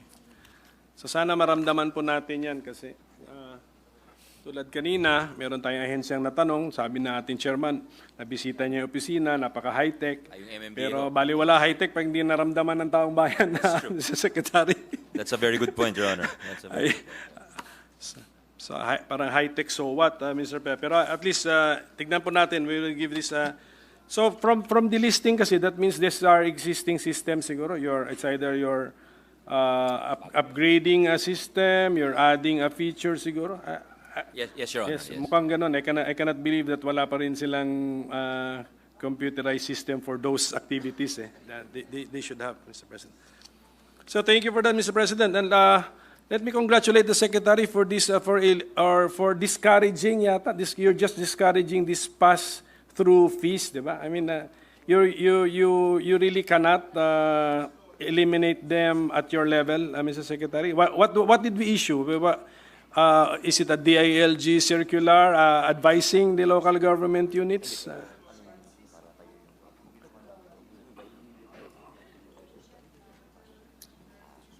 Well, they monitored if there were any issuances, or even without issuances, if there was news on the ground that there were LGUs imposing fees. Minonitor po nila at pinagsabihan nila na it's the law of your father actually, which Actually, marami actually. It's Naunahan niyo ako, Secretary, kasi ngayon lang tayo nag-budget hearing pero tama yung ginawa niyo, napakaganda. And I think the order came from the President. Well, let's give credit where credit is due. Yes, Your Honor. Kasi that's one of the benefits of the President working closely with the private sector. Tama. And being hands-on. We have a hands-on President and DILG Secretary who act very swiftly, Your Honor, pagka ang daming reklamo nga ho. So talagang tinutukan po nila. Parang sa Amerika, Mr. President, meron sila, nasa Constitution yata nila yun eh. You cannot do anything which will hamper Interstate commerce. Yes, that's correct, ma'am. Dito That's correct, Your Honor. dito sa Pilipinas, interbarangay. May interbarangay commerce, may mga, ano ba tawag mo doon, checkpoint or whatever, for fees, Mr. Secretary. I mean, it's really a timely and relevant idea or order. Pero paano Secretary in compliance nun? How do we... Well, compliance is desistance from charging the fees, Your Honor. That's the compliance. Yes, are they complying? Yes, Your Honor. Good, that's very good. So I hope yung reklamo rin na umabot sa opisina ko ay hindi na po maulit. Okay. There's one notorious province, for example, sabay tayong magsalita, Secretary, kung tugma itong ating province. Misamis Occidental. Tama, Mr. Secretary? I mean, yan ang mga reklamong dumarating po sa akin sa opisina. So, congratulations for that, no, Secretary. Then how about yung order nyo, Mr. for the wholesale resignation or courtesy resignation, di ko masyadong klaro, of police colonels and above, Mr. President. What was that for and how successful was that program, Mr. Secretary?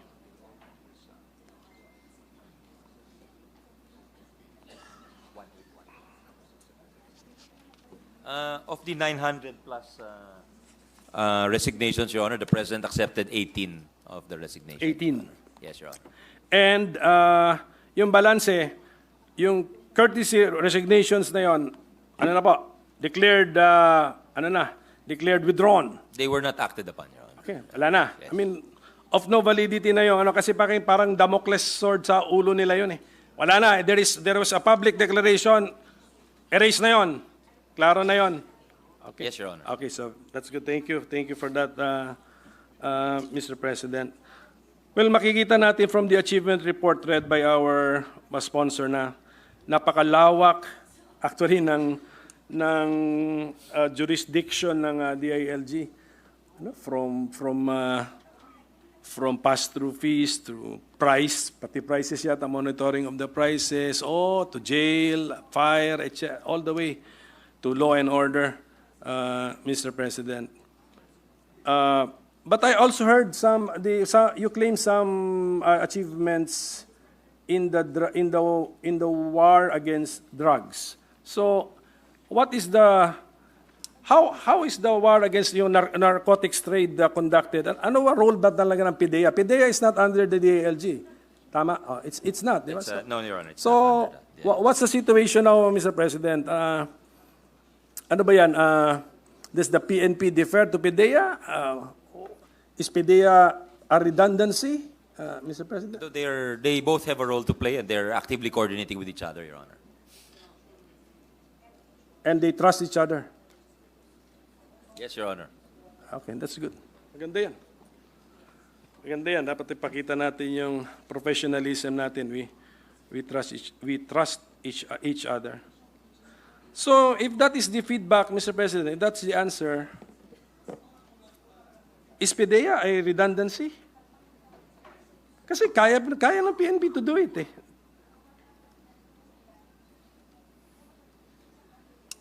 Well, perhaps they have their own role to play also, Your Honor, because they're a specialized agency. 24/7 is focused on combating the drug menace, whereas the PNP is across the board. They have to deal with a lot of other concerns and crimes. The fight against criminality is much broader than just legal drugs, Your Honor. But if I ask the PIDEA now for their list of achievements when their time comes, I hope there will be no overlap. They will all not repeat what the ALG also claimed as achievements, Mr. President. Posible ba yan? Did we claim in our report some PIDEA achievements? Well, I think some of the hindi maiwasan ay baka i-claim rin nung PIDEA yung you have a drug-cleared barangay, Your Honor. Siguro may effort din doon ng PIDEA, may effort din po doon yung PNP. So that, and you can not fault them if they each claim some credit for, but not all the credit for the cleared barangays, Your Honor. Kasi joint operations yun eh. So, Joint operation. Okay, so thank you. So, joint operation ng PIDEA and the PNP. Okay. Ano po ba? That's it? yes, PNP? sir. Yes, sir. Okay. Yes, Your Honor. So, well then, of course, the PNP is such a large organization. Ilan po ang personnel natin na chief sa PNP? 228,000, Your Honor, approximately. Malaki po. Akala ko, in my mind, akala ko mga 100 something lang, 228,000. Yes, Your Malaki. So, it's like a municipality or probably Like a city. province, Your Honor. City pa. Oh, city or province, no? Yes, Your Honor. So talagang meron po magkakaroon tayo ng mga bad eggs din dyan sa organization na yan. But, you know, with discipline, sana it will be lesser than the normal randomly selected 228,000 personalities, Mr. President, because of discipline. Pero lately, Chief, marami tayong nababasa na sangkot pa rin ang members ng ating kapulisan sa krimen. And plus the fact na itong mga violent crimes, we should be able to solve them, Mr. Secretary and Chief PNP, for the deterrent effect, and of course to give justice to the victims and the victims' families, Mr. President. So meron, ang dami. With the permission of the Minority Floor Leader, I was asking the Chief PNP and the head of the DILG, Secretary Brenner, earlier about the case in Misamis Occidental on the killing of the radio man, no, or radio announcer. Apparently, they already filed the case. Meron na silang nahanap na nila yung gunman. So that's we have to thank them if that's the case. We have to congratulate them for their speedy action on this particular issue, because it's a big black eye to us. Next week, we will be hosting the APPF. And we will have 300 parliamentarians from all over the Asia Pacific. Yan yung APEC ng parliamentarians. So I'm sure baka tanungin nila yun, bigla tanungin tayo about it. I'm sure the Canadians and Australians will ask us about it. So we have something to inform them with by saying that this case is already almost solved. No? All they have to do is capture the gunman. So we appreciate that. Thank you very much, Mr. President, for mentioning that. I think the PNP appreciates your mentioning that the quick apprehension of the suspect. And I'd like to add also, during the FIBA World Cup, we were all at the games, Your Honor. Talagang wala hong untoward incident because I think there was a very visible police presence along with other agencies. So the executive really stepped up and the police really stepped up. The DILG really stepped up to make this was one of the biggest events hosted by the Philippines in a while. So I think we must credit them for their good performance also, with your permission, Minority Leader. Yes. But yun na, mahirap talagang buhay police, Mr. President, talagang, kasi yung record, the long-term record na tinitignan natin, it's the overall feeling of security of our people. Sa Pisano, hindi naman yun na-solve yun. But for example, yung missing sabongeros natin, Chief, the e-sabongeros, missing e-sabongeros, 8 or 9 incidents yun eh. Kung hindi natin ma-solve yun, it's an admission that 8 or 9 perfect crimes were committed, Mr. President. I mean, mahirap yata yun. I think there were more, Your Honor. I think there's more. The victims, but incidents. But the victims, I think, are over 40. 35, I think 35. Can the Chief enlighten us? I mean, yung mga ganon po, Mr. President, yun mahirap mag-execute ng perfect crime. But if you claim in the Philippines, they did it 8 times, I mean, medyo may reputational damage po tayo dyan.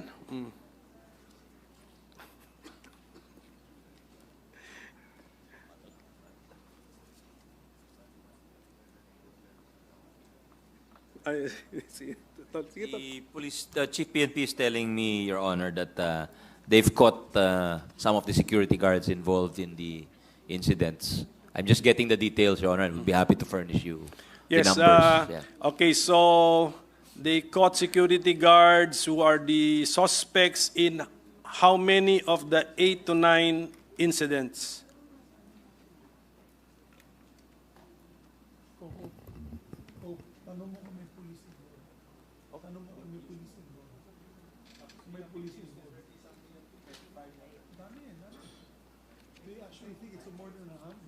In 5 cases, Your Honor.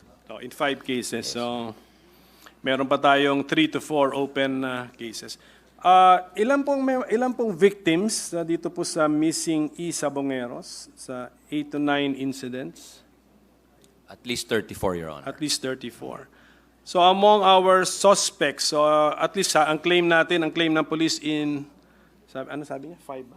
In the 5 cases, they already have a theory of the case or what happened. They have already apprehended the suspects. Wala pong police na involved, Chief, dun sa 5 cases, sa theory of the case natin.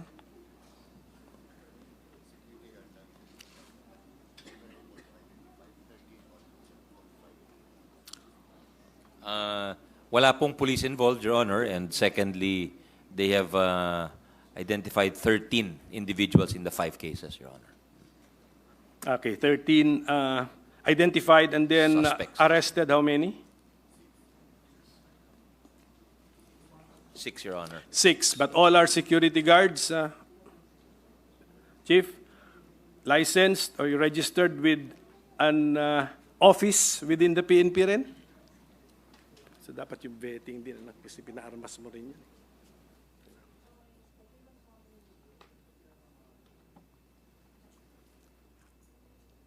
How many victims in the 5 cases that we are about to solve, Mr. President?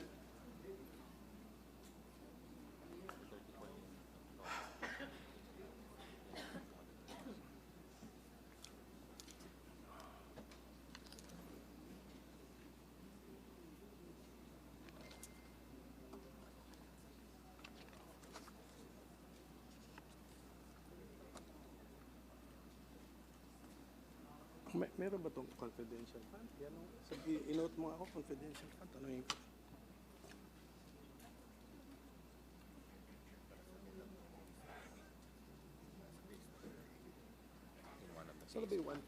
Your Honor, just a correction. They've given me a correction on the earlier information given.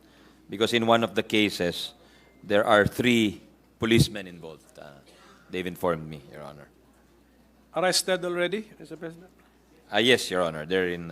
Okay, so in the 5 cases where we already have a theory of what happened, because we have started arresting people, so meron na tayong theory.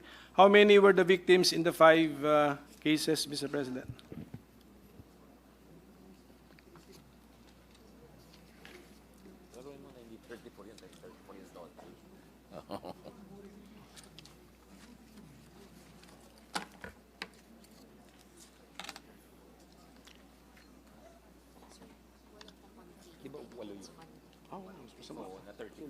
So yun sa 5, ilan? Hindi pwede 30. Si Department of... Si Presidente, si Secretary. Secretary, JLG. Wala.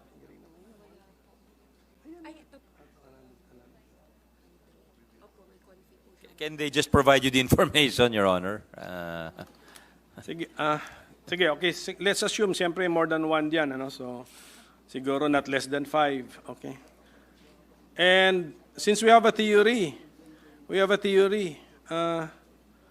security guards will conspire with each other to abduct not less than 5 people because, for what purpose?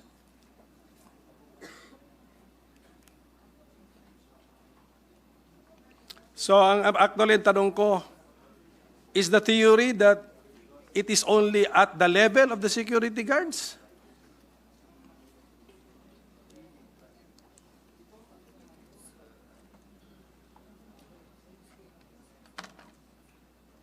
Well, what is common, it seems, in all the cases is a certain degree of game fixing, is what the Chief PNP is saying, Your Honor. It seems the persons killed were involved in some kind of game fixing, Your Honor. And security guards will talk among each other, decide to abduct people because they were involved in game fixing, which were conducted in the areas that they secured. Meaning to say they were employed by the areas where the game fixing happened. Is that the theory, Mr. President?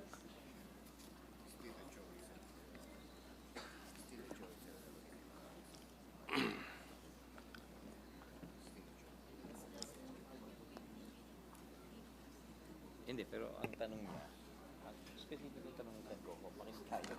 You will make more than 5 people disappear because I'm an employee in this place. Ganun lang. Ganun lang. Ganun ka ka-hurt. Ganun ka ka-hurt. Soldado ka na tao. Theory nila. Sa kanila.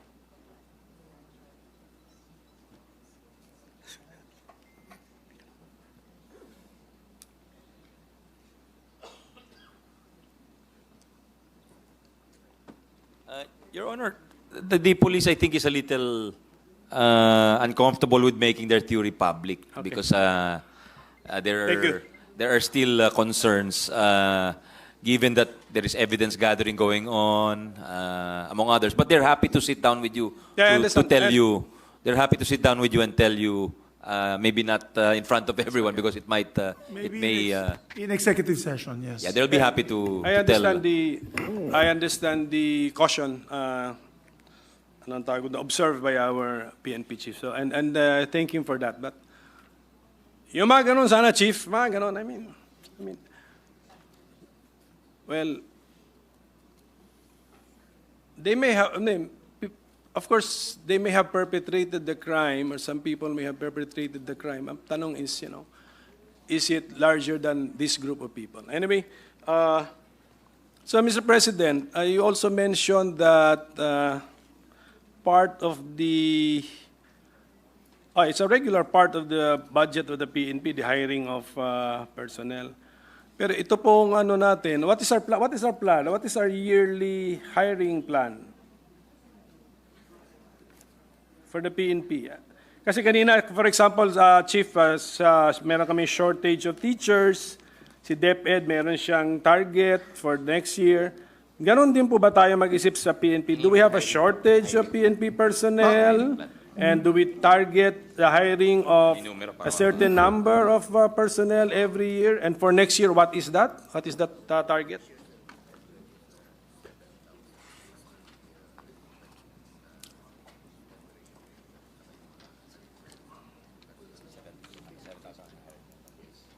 They're going to hire 7,000 new police for next year. For 2023. How about 2024? So they're going to hire 7,500 for this year, Your Honor, and they're getting the exact number and needs for next year, Your Honor. And okay, so do we have a desired number of PNP personnel? Meron ba tayo? Are we also following a ratio of one police personnel is to X number of inhabitants, Mr. President? yes, Your Honor. Dito po sa police to population ratio, their desired number is one policeman to 503 members of the public. Yun po ang ideal ratio. Ideal, yes. Opo. Where are we now, Mr. President? We're at 1:496, if I'm not mistaken. Mas maganda yun. Huh? No, we are better than the ideal? Bakit nga nag-i-increase to? Di ba dapat mas nag-decrease siya? Bakit nag-i-increase?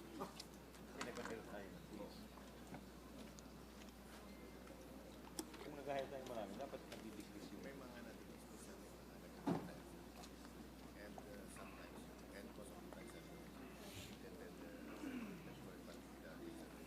Kasi kung better na free hiring na. Free hiring nga. Wala na nga. Tama na.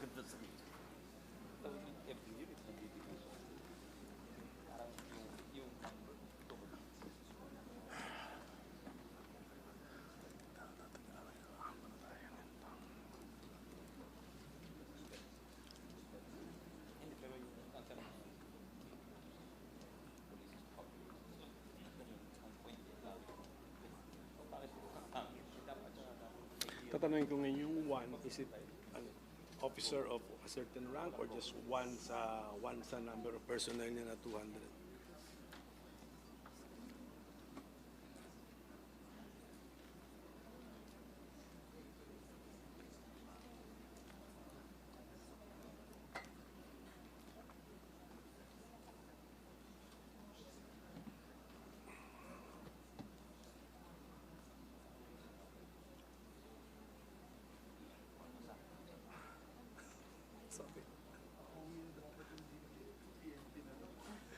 Nabutan ko.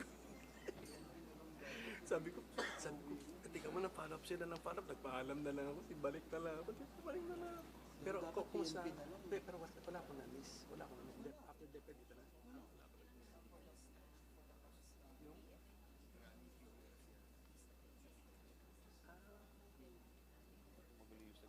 Ibig sabihin niya agency. Wala ko na. Except yung mga attached sana. Na cross-examine sabi ko sana yung mga attached na DepEd. Dapat naka-open sila except PNP. Kaya kami nakausap lang sa phone. Pero nakabutan ko eh. Kaya mo na.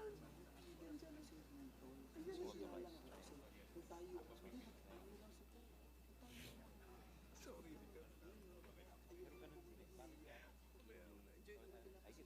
Valid pa rin yung tanong niya. Bakit?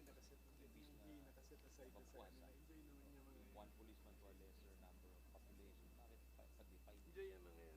Parang ridiculous. Wala.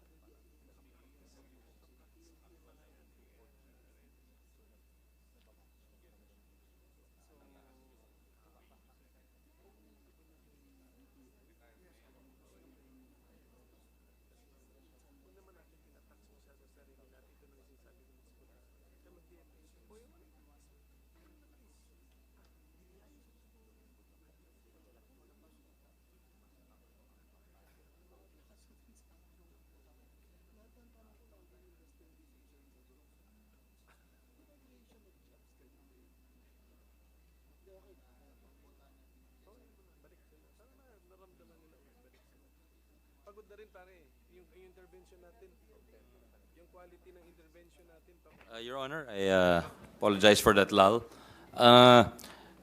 The figures I gave earlier, because they've given us two sets of figures. The earlier figures I've given were the authorized strength, meaning that's what the authorized positions are. But the actual strength, based on actual hiring, is as of October of 2023, the ratio is 1:535, one policeman to 535 individuals.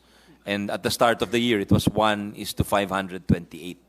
And the reason for, rather than an improving police to population ratio, is for the last 4 years, from 2016 to 2020, they were hiring 10,000 a year. Whereas for the last 2 years, they've only hired 1,000 a year, Your Honor. So so the ratios are... What explains the big drop, Mr. President? Well, yun ang program po that yun ang nilalagay po sa budget for them, for hiring. Oh, so we were not able to convince the DBM that... kasi, okay muna, what's the ideal ba? What's the ideal ratio? Let's say, international... sino bang model natin na police agencies sa ibang bansa, if ever meron man? And then what is that ideal population to police office? 1:500 is the ideal ratio, Your Honor. Doon naman sa we're waiting an answer on sino po yung ideal na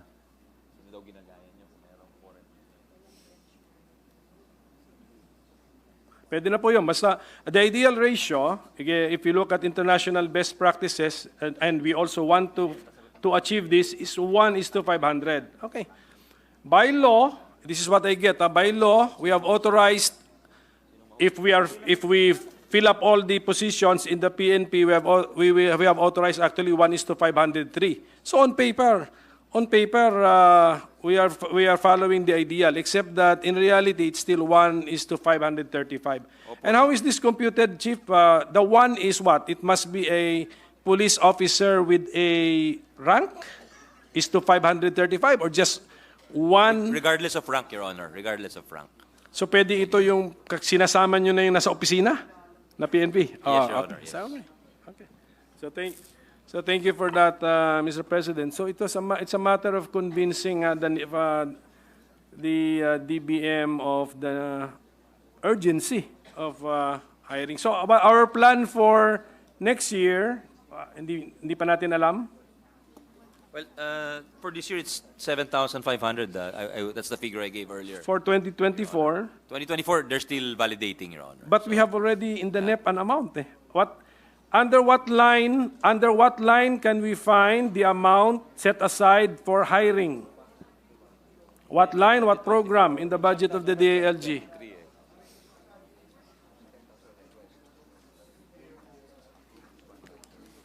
Anong line, anong program? Parang actually sa DepEd maganda yung program 5. Ito ano ba program? Di ba klaro yung sagot? Saan dyan yung... Simple lang yung tanong. Maganda yung sa DepEd, mas madali ko naintindihan. So ilan ang i-hire? Ilan ang i-hire for 2024? Just give a figure.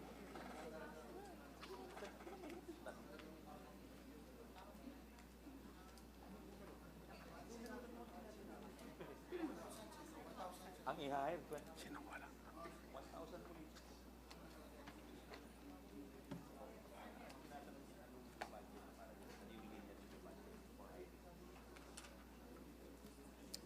According to the resource person here, Your Honor, it's 1,000.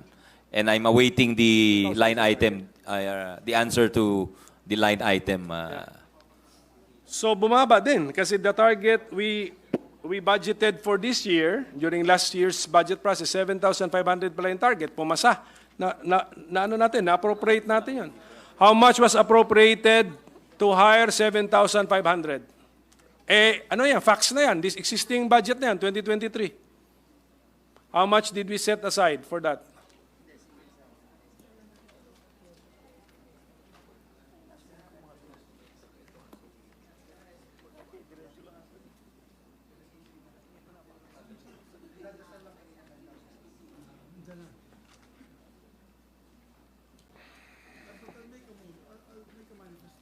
Can I ask for a suspension, Your Honor, so the Session PNP suspended for a minute. can get its figures together, Your Honor?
Alalayan mo na, para mabilis. Mr. President, in response to the question of the distinguished minority leader regarding the hiring of the 1,000 personnel, the item in the budget for 2024 is the creation of new positions, line item for 324,792,000, Your Honor. 324.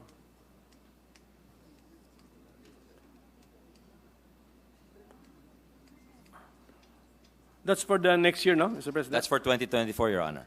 Okay. So, how much for 2023, Mr. President? For 2023, there is 322.535 million, Your Honor.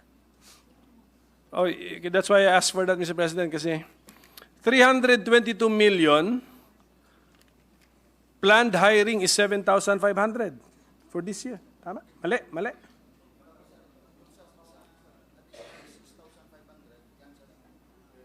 Yun ang sagot sa akin kanina.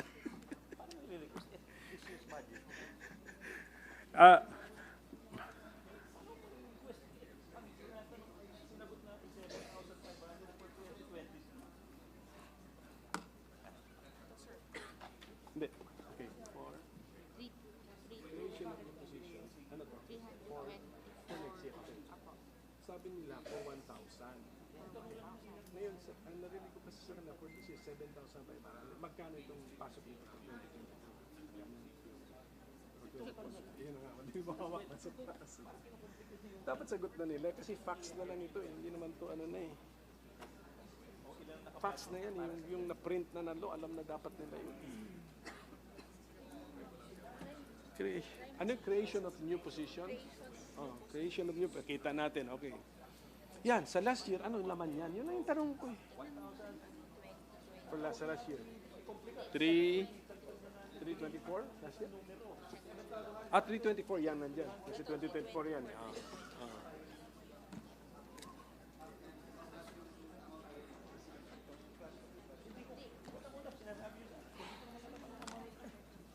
Bira kayo. Hindi nyo naman kami tinutulungan dito. While they're working on it, Mr. President, can I just ask another agency? Your now? Honor, if you have some requests for data, may we, if you would be so kind as to give us an advance notice, because it seems the former resource person who used to be very quick in furnishing numbers is no longer here for this year's budget. So maybe they're a little slower in providing information. If it's possible, Your Honor, if it's possible. Anyway, that's siguro ang other figure na tatanungin ko would be the confidential or intelligence fund, Mr. President. Yun na lang. Yun na lang. Opo, sige yun na po. lang. So, yung creation for new positions po, that same line where you found your 324, ilan tanong ko, in this year's GAA, anong number ang nandun? Yes, that's what I'm asking them for, Your Honor. Yes. Because they fed me the answer of 7,500. Correct, yeah. And they're feeding me another number of 1,000. Oh. And with the number of 322 million. Tama. So, I'm also confused because they're giving me different numbers. So sabi ko, bigyan nyo na lang ako ng isang numero. Ilan yung i-hire nyo at kung merong iba-ibang figures for the 1,000 and for the 6,500, please add up the two figures so we can give it to the minority leader. Yun lang ang puntos natin, pero medyo, kaya nga kung may request kayo for data. Hindi, wala na po. Wala na po. Opo. Wala na po. For the confidential funds, Your Honor, there is 100 million in the DILG, 100 million in the OSEC, and for the intelligence funds, there's 800 million. Iba to? Magkaiba to? Magkaiba to? Magkaiba to? Same figure. Nasaan yan? Parehong meron.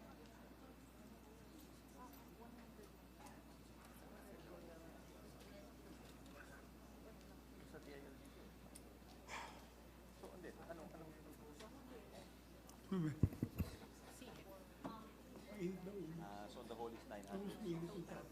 100 na kay DIL. Your Honor, the total of both CF and IF is 906.6 million, Your Honor. And 100.6 million is lodged with the OSEC of the DILG, and 806 million is with the PNP, Your Honor. And the amount lodged in the OSEC is CF, confidential fund, and the one in with the PNP is IF. That's correct, Your Honor. Intelligence fund, yes. That's correct. Yeah, pursuant to what we read earlier na ganun po yun. Armed and uniformed agency, intelligence fund, civilian, 100. So, sige, balik po tayo ulit dun sa topic nga kasi, okay. Apparently, from the figures that you have given us, Your Honor, if with yes, your okay. permission, Your Honor, the total budget for hiring, and the figure is 7,500, but divided up into 1,000 new positions and filling up of 6,500 positions. So the budget for the 1,000 new positions is 322 million. Okay. The budget for the filling up of the 6,500 positions is 643 million, for a total of 965 million, Your Honor. Okay, there is no similar entry in the 2024 budget for filling up. Ganun na tayo. Kino-compare lang po natin yung 2023 sa 2024. Sa new, meron na tayong two figures. Okay, sa filling up. What is the comparable figure for filling up?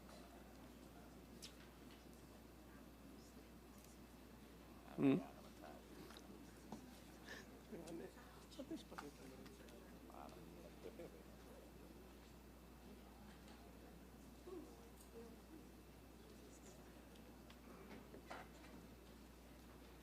Kaninang umaga pa tayo dito.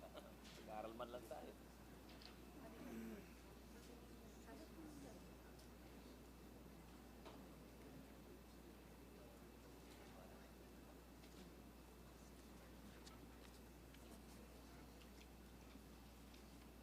Eh, bakit? Hindi, sobrang malaki nung sa'yo. 643 million na yung piningat nila for this year. Palito. Sobra. Ha? Ilan? Nakamagano?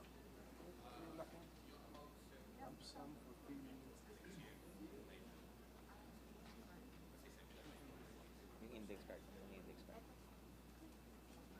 That's 2023. So ano ngayon 2024?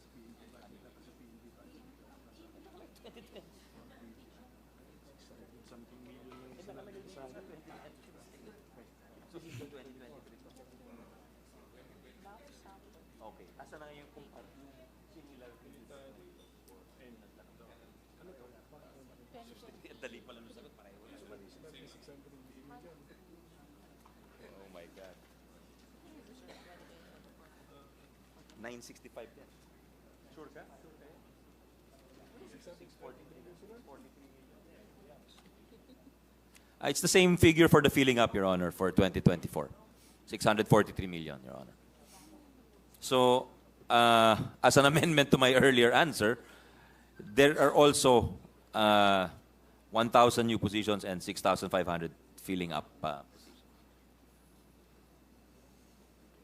Okay, Mr. President, there's an entry here in our NEP ba to? Okay. NEP, because I have not seen the GAB actually, Mr. President. NEP, anong volume to? Volume 2, page 439, Mr. President. Lump sum for filling of positions. Military/uniform personnel MUP, but this is under the ano to? Kanino to? PNP? The DILG PNP. 4.9 billion ba ito? Yes, in 1,000 pesos. So 4.9 billion for 2023 and 3.2 billion for 2024. Yan po yung sa line, ha? Lump sum for filling of positions.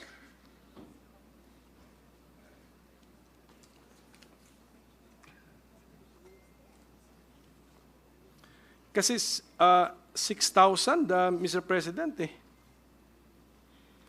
Yeah, if you fill up 6,000 positions, hindi naman siguro 600 million lang po ito. Kasi, tama, 6,000. I-basic mo ng sweldo yun.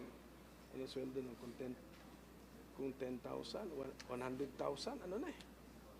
O, ilan na yun? Na-LG ka sa mathematics, ano? Ha? Hindi, yung i-divide mo yung 640 million ng ilang 6,500. Ilan lang? Magkano yan? 640 million. Pulis lang pala. Ilan? So, ilan yun? Halos 1. Hindi ba yung sagot natin? Oh, yun yung target nila eh. Ilan yun? 98,400. Ito yung 1,000. I-divide by 12 mo yan. Yan ang sweldo nila sa isang taon. May kaya eh. May mali eh. Mali. Kaya nga. Something. So, tama itong ano. May mali. Ito na muna.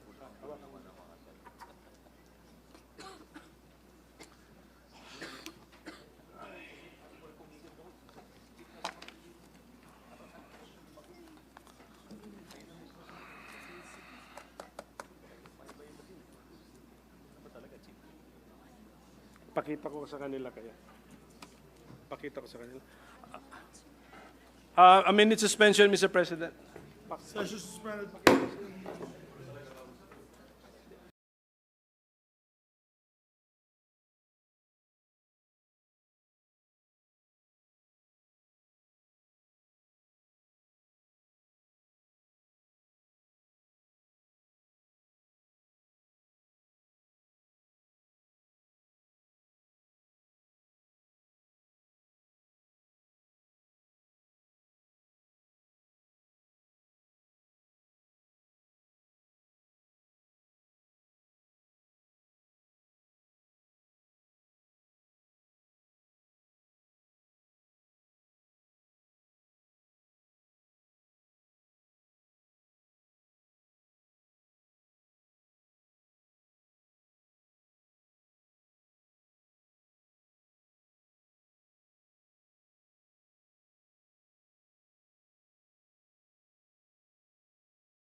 Thank you, Mr. President. Thank you. Mr. President, the minority leader is seeking the floor. May I move that he be recognized, Mr. President?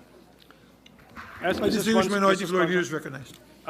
We have reached an impasse, Mr. President. So, siguro I move that we defer the consideration of the budget for the PNP and just give them time to familiarize themselves with their budget, study it well, and then come back. Siguro at a certain date, we will tell them when, Mr. President. Yes, how about the budgets of the DILG? May we send them home? We will continue, Mr. President. In fact, Okay. that is just the motion of the minority leader, and we have no objection to the motion of the minority leader. Sorry. There being no objection, then To defer. the budget of the PNP is deferred.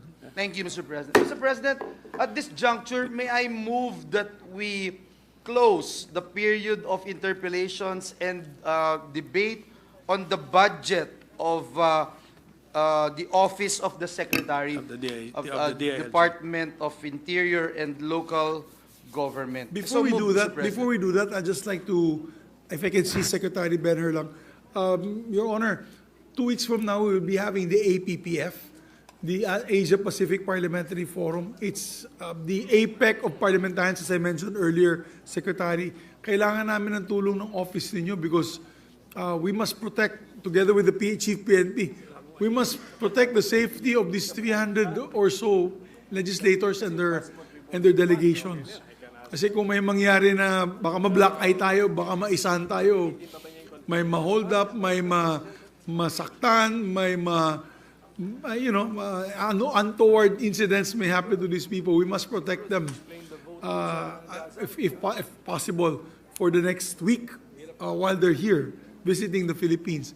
We'll be having delegations from 20 countries, including Canada, Australia, Japan, China, Russia, the Pacific Island nations.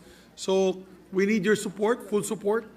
Maybe before the week starts, we'll ask for a briefing from the different agencies that are coordinating with the Senate. Kami kasi yung host niyan, Secretary. So we want to make sure that all of it will be flawless. As what you did in FIBA, baka you can do that also with this group. We'll also have about 4 heads of senates and congresses. May mga speaker na dadating, tsaka Senate presidents. So siguro maganda po tayo ng PSPG para sa kanila. Maybe, we'll have to ask the PNP for their PSPG to secure these individuals. So yun lamang po. Maybe we'll have a command conference soon and we'll invite the Chief PNP together with the DILG Secretary. Yun lamang po, Chairman, thank you. Sorry, Majority Leader. Thank you, Mr. There was a motion to I approve move the for budget. the previous question, Mr. President, to close the period of interpellations and debate on the budget of the Department of Interior Local Government Office of the Secretary to be deemed submitted for the body's consideration. There So being no moved, Mr. objection, the budget of the Office of the Secretary is deemed submitted. Yes. Mr. President, the parliamentary status right now is that we are considering the budget of the Bureau of Fire Protection, Bureau of Jail Management and Penology, Local Government Academy, National Commission of Muslim Filipinos, National Police Commission, National Youth Commission, Philippine Commission on Women, and Philippine Public Safety College. And with that, I move that we recognize, again, the sponsor of the measure, Senator Sani Angara, and our minority Before we leader. recognize the Senator, the good sponsor, I'd like to ask a very important question. Are the heads of agencies here with us today, of all those aforementioned agencies? Because it is a tradition in the Senate that all the agency heads have to be here, and in the House, I believe also. And if they're not here, then the budget cannot be tackled. Yes, Your Honor. Let me specify. Of course, the Secretary, we all know, is here. Chief PNP has been here answering our questions. NAPOLCOM Chief or NAPOLCOM Head, Attorney Alberto Bernardo, NYC Chairperson and CEO, Ronald Cardema, PCW Executive Director,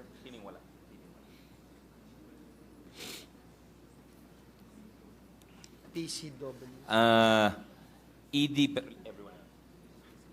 ED Christine Rosary Yuson Chavez of the Philippine Commission on Women is here. Police Brigadier General Ferdinando Sevilla of the Philippine Public Safety College is here. Jail Director Ruel Rivera of the BJMP is here. Fire Director Louis Puracan of the Bureau of Fire Protection or BFP is here.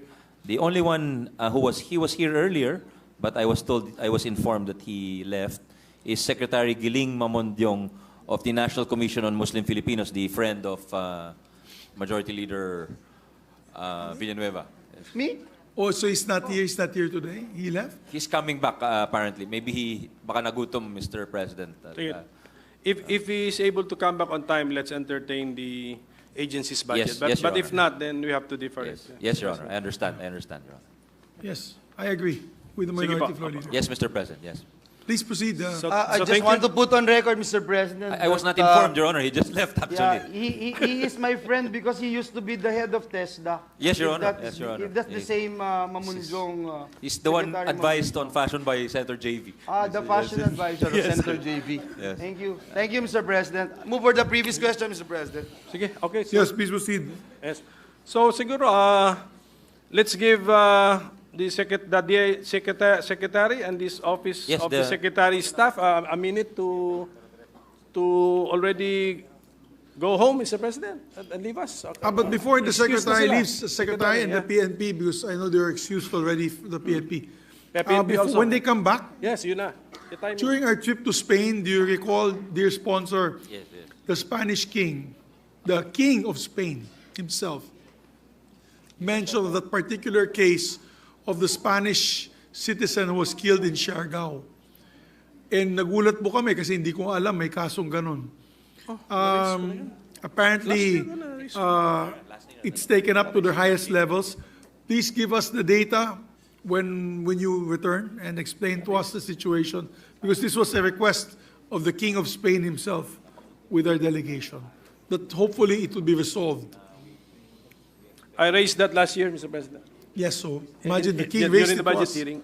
And they gave me a report, the PNP gave me a report. So just Updates, yes, Your yes, Honor. update Updates that on the report and report. give to the They're Senate willing President. to submit updates, Your Honor. The PNP will submit updates to this body, Your Honor. Because that was also raised in your visit to the EU, to Belgium, yes, Your Honor. Yes, Because one of the EU parliamentarians came from that region where region of Spain where the victim, I think it's Andalusia, Your Honor, if I'm not mistaken. Yeah. So thank you, Mr. President. So Thank you. we can. So we will excuse minute, the Secretary Abalos, and his undersecretaries, as well as the PNP, Your Honor. And Mr. President, a suggestion ko, pagbalik ng Chief PNP sa next hearing niya, you can hold the command conference now kasi patapos na yung budget natin, ipapasok na si Papasok EPPF. na si EPPF. Yes. We can do that. Ganun na lang po para Hindi sayang yung panahon nila.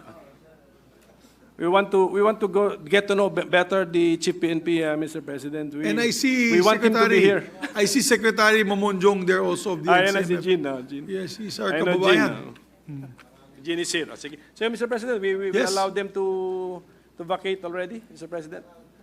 Yes, you are excused. Maybe Session 1 minute suspended. suspension, Your Honor, to allow.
Mr. President, I move that for the previous question to recognize the distinguished sponsor of the measure, Senator Sani Angara, and to continue his interpellation with other departments under the DILG. May we move to recognize our distinguished minority leader, Senator Coco Pimentel. So move. Thank you. Thank you. Minority floor leaders With the recognized permission to of our continue sponsor. interpolating. Yes, thank you. Thank you. Just some questions directed to the PCW, the Philippine Commission on Women. Who is the head is here? Yes. Yes, Your Honor. The head of the PCW is Executive Director Christine Rosary Yuson Chavez. She's here, Your Honor. Yes. Ma'am, I raised in one of the budget hearings our observation that parang violation of the GAD law, specifically that requirement to set aside 5% of your budget for ano bang tawag mo, gender plans, GAD plans and budgets ang tawag doon. Is that law, particular law, being administered by the PCW? Yes, Your Honor. Okay.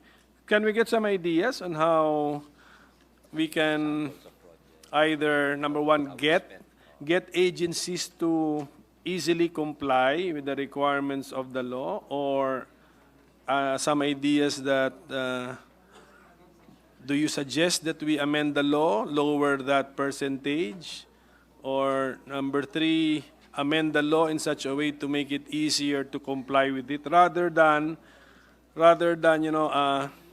getting a lot of agencies in trouble with some COA observation, or forcing them to spend, lagay na lang natin sa quotation marks, recklessly, just in order to comply and avoid comply on paper, and then avoid the COA observation or finding. So may we get the ideas of the head of the PCW?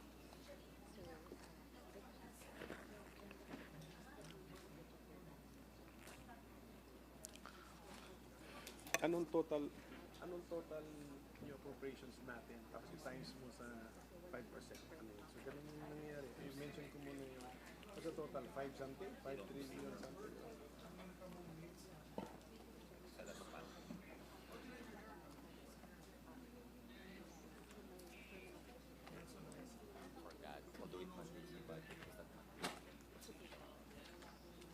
Your Honor, according to the director of the PCW, it's not really a complicated matter, the setting aside of the 5%. But although the law requires the setting aside of 5% for gender and development programs, there is what they observe is that in agencies there is a fast turnover of the the person in charge of that, because the law does not specify that there be unlike maybe in the local government code, which your father authored, there is a listing of the specific officers, kung development PPDO or environment officer, among others, general services, etc.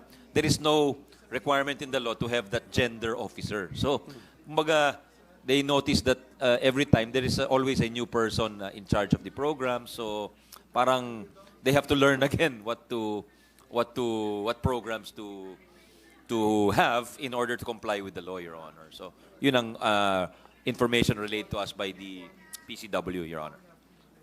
Yeah, but if it's easy to comply with, siguro even a newcomer should be able to guide his or her agency on how to comply.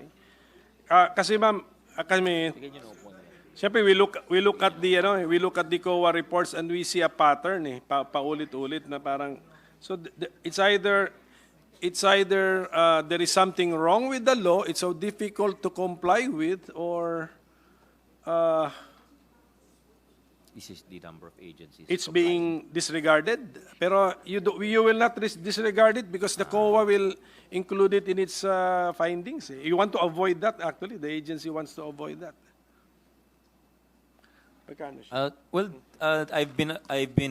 My attention has been called, Your Honor, to over the years that the number of agencies submitting their GAD accomplishment reports to PCW has been increasing. So there has been an increasing compliance over the last few years, Your Honor.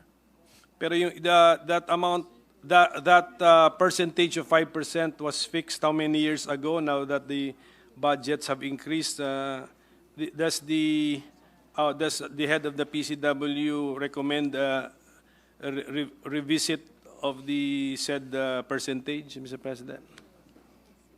Kasi, Mr. President, ito rough estimate ng aking office. Ang department agencies budget natin is 3.2 trillion. Kasi close to 6 trillion na yung budget natin. 3.2. So, if that's where you're going to base the 5%, ilan po ito? Malaki-laki. Oh. It's a large amount, Your Honor. Yes. But the opinion of the director is that 5% is not an unreasonable amount, Your Honor, because she feels it's quite a minimal amount, in her opinion, Your Honor.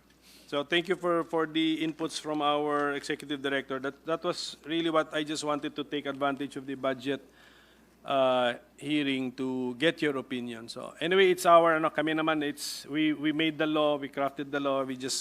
I just wanted your inputs. So, okay. So we'll find a way. We'll find a way to make it easier to comply with the requirement, and then siguro yung serious yung serious infractions lang talaga ang aabot dapat sa COA findings, Mr. President. Sige po, it's our responsibility. I knew that from the start. It's legislative responsibility. So thank you for that, Mr. President. Thank you, Your Honor. So can we now go to the NYC? Yes, Your Honor.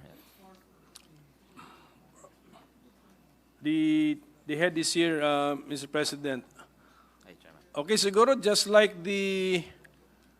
kasi I came from this agency, Mr. President. Like NYC rin ako, a commissioner. Pero that was during the birth of the agency. So may mga birth pains kami ron. Pero alam mo, Chairman, yung time I was under Chairman Amina Rasule, she really wanted to make the NYC visible, involved in the life of the young people. You can read about it. Lately, I haven't been reading anything about the NYC. I don't know what has been happening with the NYC. What's your flagship program? So, can you give us the parang achievement report of the NYC, Mr. President?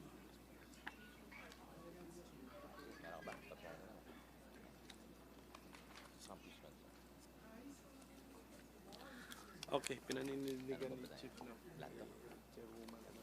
Ito, pasahin natin. Sige. Compliance. Kailangan i-review na lang natin. Silipin nyo nga muna sa COA, ano ba yung infraction? Ano ba yung infraction sa GAD? Parapis lang na sa GAD. Ano nga? What is it? Yung ginastos for GAD, hindi 5%. Your Honor, if I may read what's been handed to me, the NYC has accomplished the Philippine Youth Development Plan for 2023 to 2028. This was approved by the National Advisory Council. This is the highest interagency body on youth concerns last February 2023. February lang. And this was presented to 4,000 youth organizations during the Arrancada 2023 National Leaders Summit last September 29, 2023. Next, there was an increase in LGUs with local youth development plans.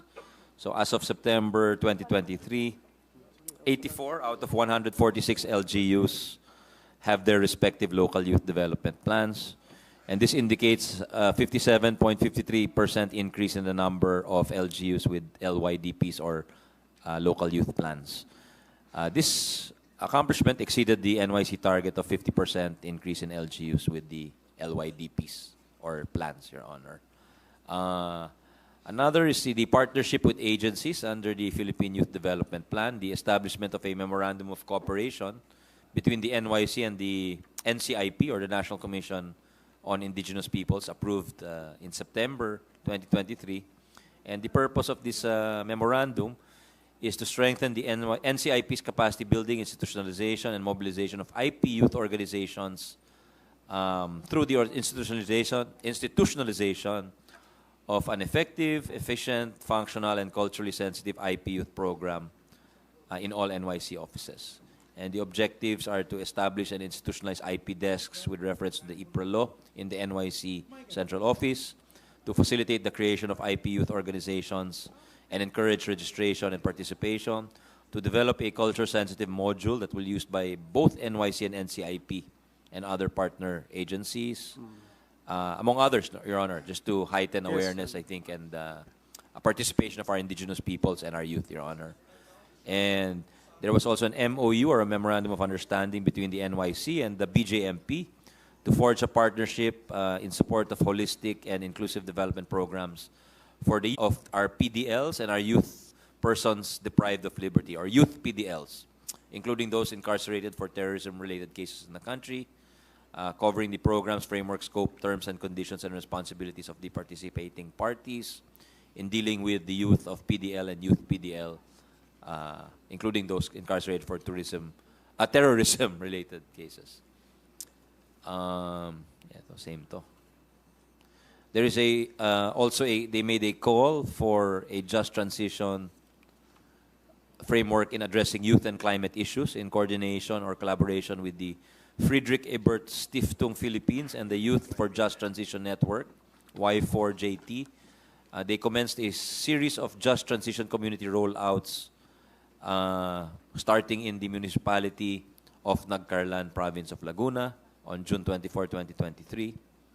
And the NYC also has been issuing positions on certain programs and policies, like the passage of the Young Farmers and Fisher Folk Challenge Program Bill. That's pending, I think, here. So they appeared here to support that, Your Honor. They issued policy advisories on the SK elections, encouraging the youth to register and participate in the recent SK elections. They facilitated the conduct of 3 National Advisory Council meetings presided by the DepEd, knowledge management system capacity building for NYC personnel and preparation for an audit and preparation and for audit, Your Honor. And on the policy side, Your Honor, they have accomplished a number of things through the following policy advisories. Number 1, a resolution approving the NYC's official position to the proposed act to include in the curricula of all public and private high schools and colleges a course on necessary life skills.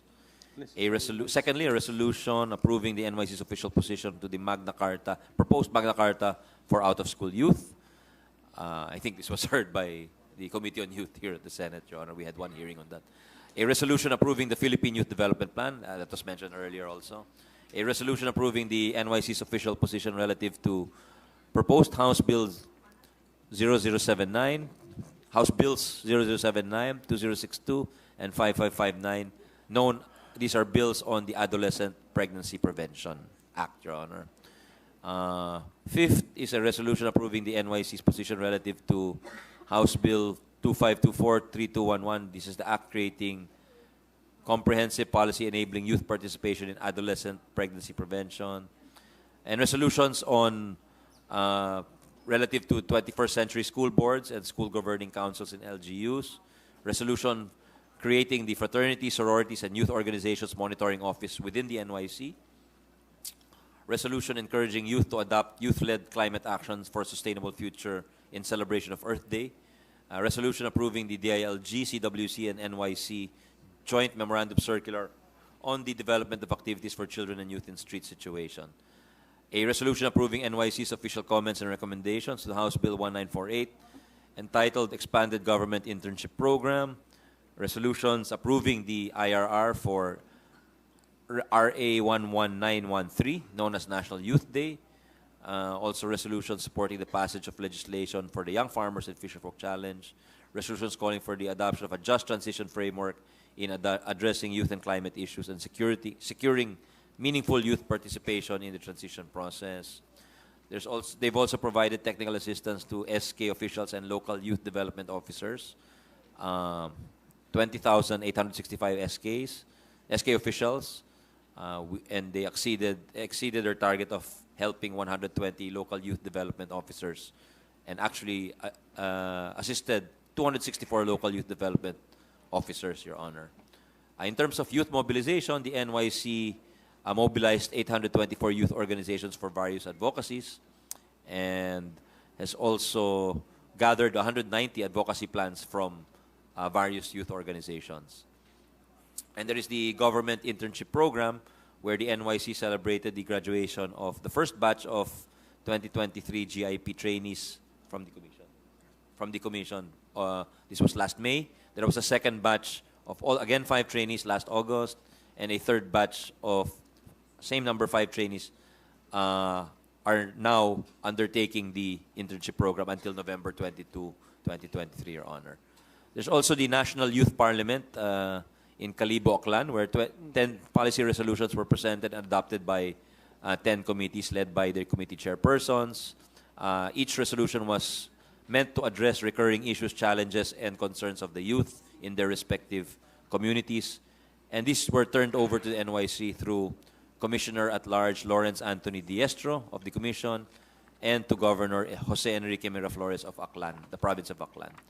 And the NYC also conducted an assembly in Cebu City for Region 7 in partnership with the city government of Cebu, and an NYP assembly for Region 1 was also conducted in Ilocos Norte last September 2023. And they've also conducted a webinar of SK Game Ka Na Ba for all aspiring Sangguniang Kabataan in partnership with PH Lead last July and August, online seminar po to. And this one tackled policies and guidelines governing the SK, as well as programs and projects led by SKs, Your Honor. And they also have youth statistics for 2022, and these are accessible and downloadable at NYC, https nyc.gov.ph 2022 Youth Statistics Update. And they have a mental health youth hub for women in public service at Women in Public Health. This was last March 25. They also had a Kamustahan Mental Health Youth Camp conducted last May 19, 2023 at the Ateneo de Naga University. This aimed to equip young people with essential knowledge about mental health, empower them with the sharing of best practices, and enhance their skills and tools for conducting mental health campaign. Medyo maganda ito, Mr. President, dahil as mentioned by our colleague Senator Win, talagang on the up ho kasi yung mental health cases and issues among our youth. So very timely ho itong ginawa nila sa Region 5, Your Honor.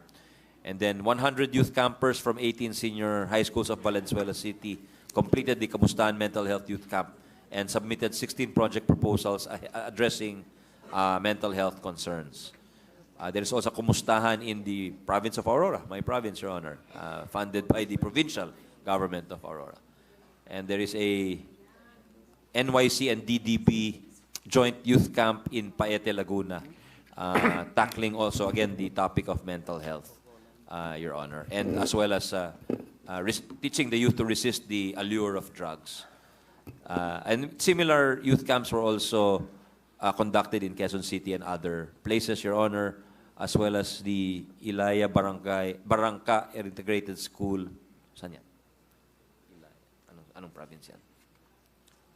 And then 4 delegates were in Jakarta last April 2023 to represent the Philippines at the ASEAN Youth Dialogue in Jakarta with the digital development theme, digital development for sustainable goals theme regarding digital innovation and how it can contribute to the SDGs being met, Your Honor.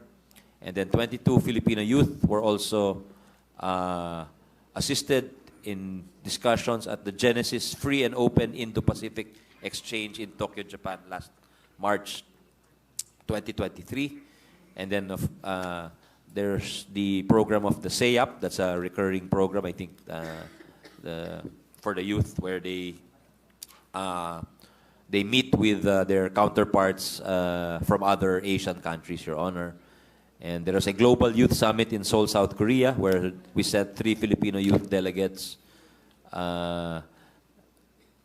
There is, for communications, there is a communications plan, and there were 17 media activities, as well as 177 press releases regarding their policy advisories, which were mentioned earlier, the resolutions adopted.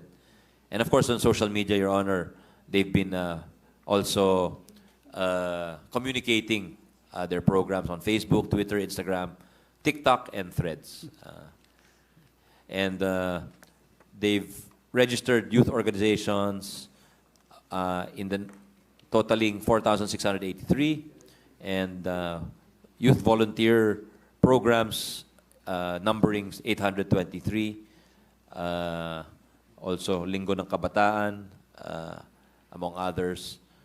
And they've also had activities with the Bangsamoro Youth Commission, discussions regarding potential areas of collaboration, and the collaboration with Australia, OKY Period Tracker app launched on May 26, highlighting the importance of menstrual health information for Filipino adolescents in preparation for Global Menstrual Hygiene Day, observed every 28th of May. Also in partnership with the DepEd, the DOH, the POPCOM, the NYC, and with support from UNICEF and the Australian government and Plan International, Your Honor. So these are some of those achievements, and it seems they've been quite busy. Thank you, Mr. President. With the indulgence of the minority leader, I'd just like to ask the chair. Yes, certainly, Mr. President. It's very impressive, no, the programs of the NYC as enumerated. But as the author of the SK reform law, I did not hear any program on leadership training for the SKs, because by law, Mr. Chair, that's one of the main duties of the NYC, to provide leadership training for the Sangguniang Kabataan. That's why we reformed the said law to make sure that the SK this time will move in the right direction, Your Honor. I'm sure the minority leader would appreciate this, though, coming from the NYC and also the JCI, which is a leadership development organization.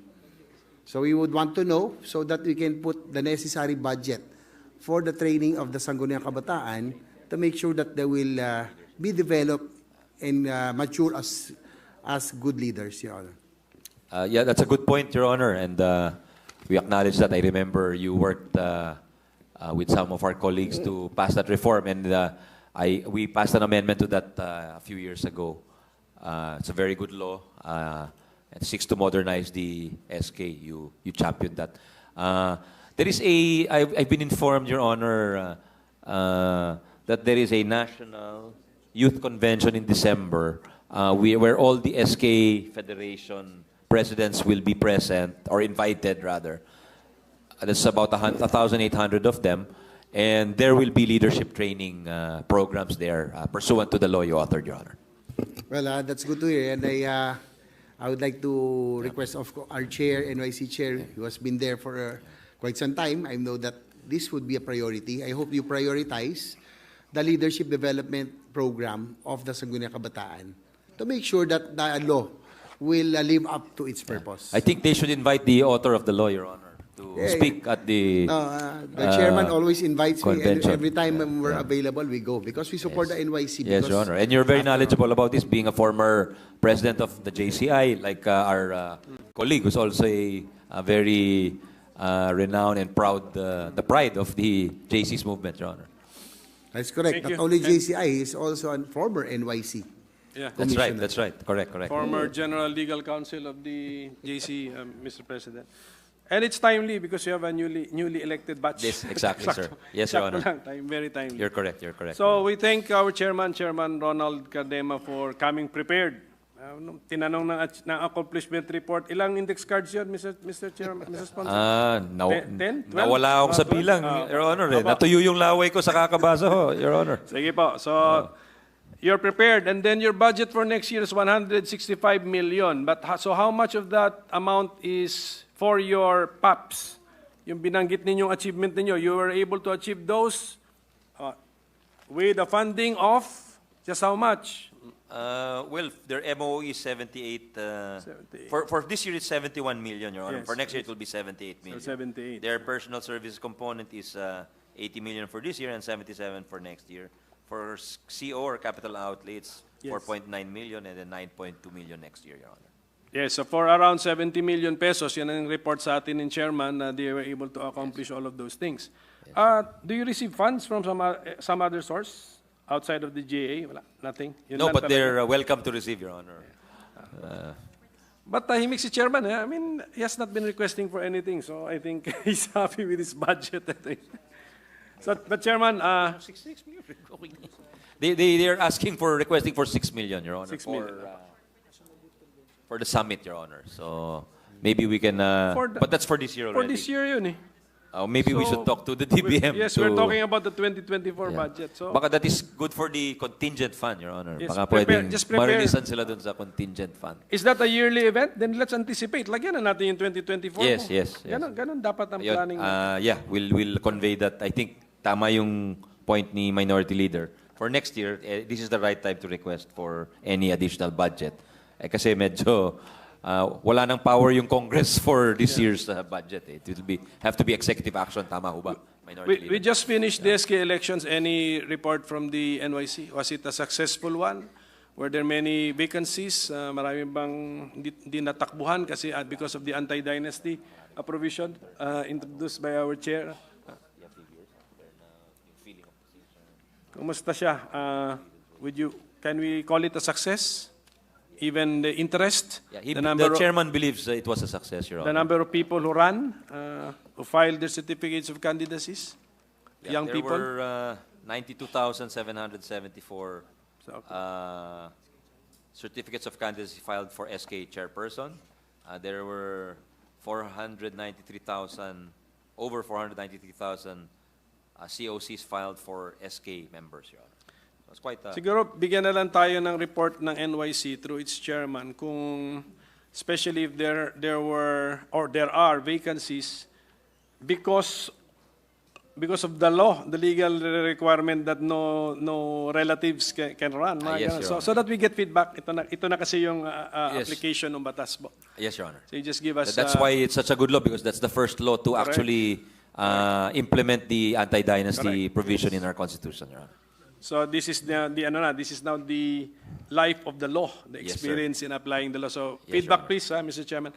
Yes, Ayun, Your Mr. Chairman, you mentioned that in your achievements, you want necessary life skills to be taught in our schools. Did you succeed in getting this into the new matatag curriculum of the DepEd?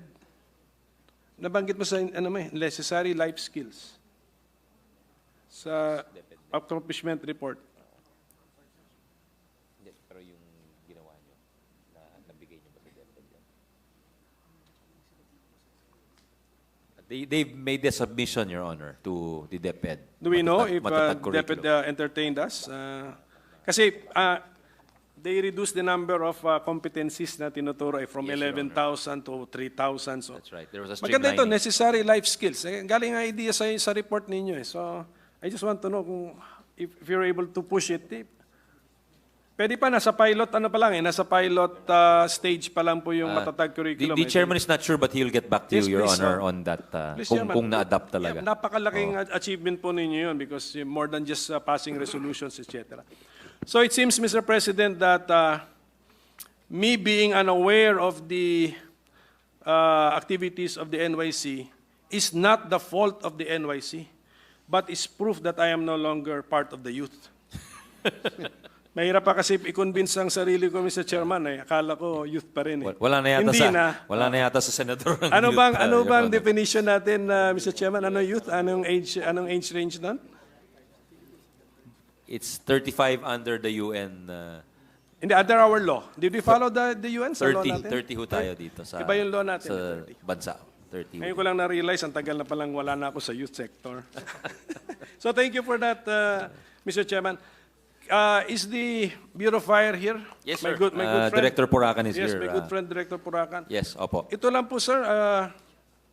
What is this issue raised in the House of Representatives that there was a lone bidder for fire trucks? Ano po to? If you can give us some more information, or has this been settled or clarified?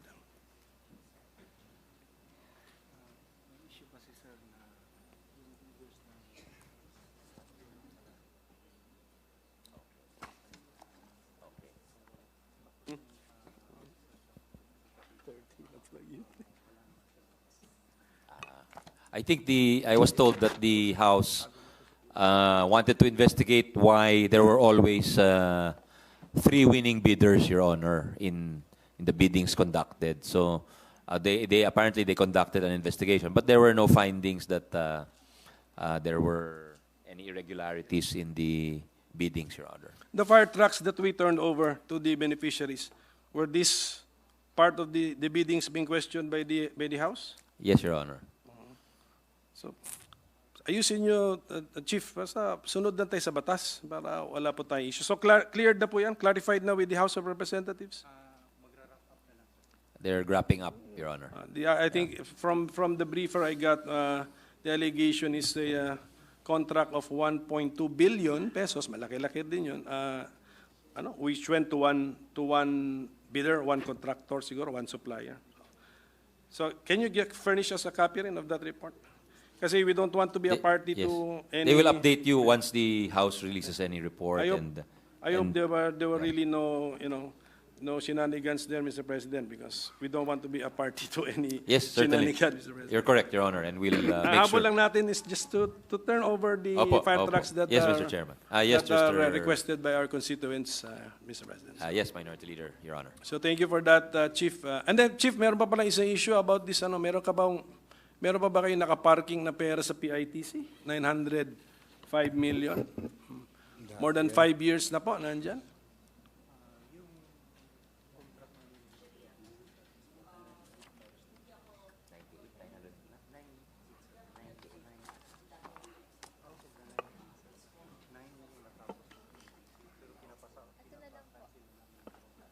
I see. Your Honor, out of the 98 fire stations which were supposed to be procured through the PITC, only 9 have actually been completed and delivered after 5 years, while 52 fire stations are 75 to 99% complete. The BFP is currently in coordination with the PITC to cancel or drop all fire station contracts which are below complete or below 75% complete. And thereafter, the BFP will take over to complete the projects before your time. These contracts were before the time of... They will take over now the contracts? Or rebid. They will rebid the contracts, Your Honor. The PITC, the amounts will be returned by the PITC to the BFP? Yes, to the BTR, Your Honor. To the BTR? Opo. So, do we need to do anything to allow you to access the amount? Forfeited na ba yun? They're waiting for the cancellation of the contracts with PITC, Your Honor. O nga, if it will be cancelled, sabi nyo, balik ang pera sa BTR, is that still deemed lodged within your bureau? And you can implement the program or the plan? 5 years ago na po, more than 5 years ago na. They will have to request the money again, Precisely. Your Honor. Yeah. Precisely. Sige. Okay, so siguro when that condition happens, Chief, you just make the request. And don't make the same mistake. Di ba? Parang mistake yung na pinasa sa kabila. Yeah. Hindi po sa kanila, hindi po panahon ni Director Purakan ho ito eh. So I think under his watch, hindi na PITC ang nagbibid ho nung mga Thank you for the fire reforms, stations, Your Honor. Director. Thank you for that. And congratulations. Ang daming, pero actually, ang dami pa nang humihingi ng fire trucks. Ano ba situation natin, Director? What's the ideal? 1 fire truck per town, per municipality? Is that the ideal? At least 1 fire truck in every municipality is the ideal, Your Honor. Okay, so anong status po natin ngayon? With the indulgence again of the minority leader, siguro the correct question, out of the more than 1,500 LGUs, ilan pa yung walang fire trucks and fire station? I think what we would want to know. Pero, Mr. President, sometimes yung iba na meron ng fire truck, ang sasabihin nila masyado ng dilapidated. No, but there are still LGUs that do not have a Meron single po. fire Ito truck. po. I'm about to read it, Your Honor. It's 121 municipalities without fire station. Fire station, fire truck. Fire station po yun, fire station. I hope lang that we would... That's automatic. If you don't have a fire station, you don't have a fire truck. That's automatic, okay? Pero mas marami po yung walang fire truck o 202 municipalities, Your Honor. Siguro just also, with the indulgence of the minority leader, just a reminder again to the BFP chief to prioritize again those do not have fire trucks and fire stations. Wag nang, sabi nga namin, ulitin ko, nakikita ko may mga cities, first class municipalities, nakakakuha pa eh. Kayang bumili ng cities and first class municipalities. No? I hope that you'll prioritize those LGUs that do not have a single fire truck, 200 of them, and fire stations. That's a good point, very good point, Your Honor, Mr. President. Yeah. Yes, wag naman maka-second round yung iba na unahin yung mga wala talaga. Hindi pa naka-first round yung iba. So anyway, 202 should be prioritized for fire trucks, 121 should be prioritized for fire station. Magkano to, Chief, if you estimate him? Siyempre, meron siguro tayong cost per station and cost per fire truck. Pag suma total po natin ito. For the 121 fire stations, assuming a cost of around 10 million, it will be 1.21 billion, Your Honor. For 164 fire trucks, at a cost of 15 million, that's around 2.46 billion, Your Honor. Okay. And we are funding some of these amounts in the 2024? To the tune of, if yes, to what amounts?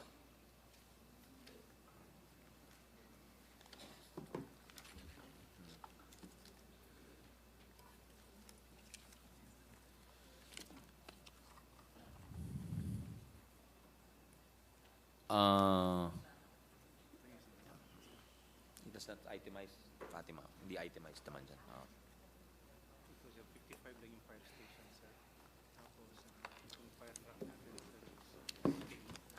There is a budget for 55 fire stations, Your Honor, in 2024, totaling 550 million, and 48 1,000-gallon fire trucks, totaling 720,000, Your Honor.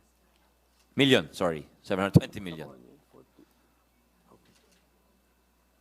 Okay, so at least dinadahan-dahan na po natin. Meron po tayong fire code revenues. And am I correct? As of middle of this year, the balance is around 4.8 billion pesos. Yes, Your Honor. Yun yung tinatanong kanina ni Senator Bato. Kasi may cap na 1 billion lang ang binibigay dun sa fire code. Magamit doon. That's the only amount, that's the ceiling that they're authorized to use. So they're interceding na, although the committee report raised it to 3 billion, they're interceding that they be allowed to use the entire amount so that sa mas madaling panahon, mamimit na po nila yung requirements or yung shortfall, Your Honor. And our committee report authorizes the use of 3 billion. 3 billion, Your Honor. For what, Mr. President? For whatever they need to buy, Your Honor. Whether it's fire trucks or fire stations, Your Honor. We did not limit the discretion, Mr. President, in our committee report. Is it to be treated as a general fund of the BFP? Anong form? No.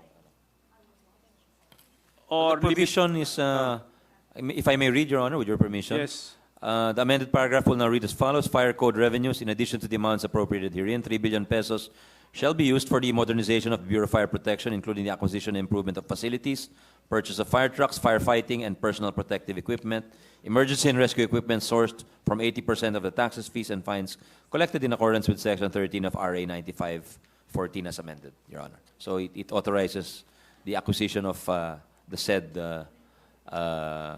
aforementioned properties, Your Honor, real or personal. Is the language clear enough for to build a fire station?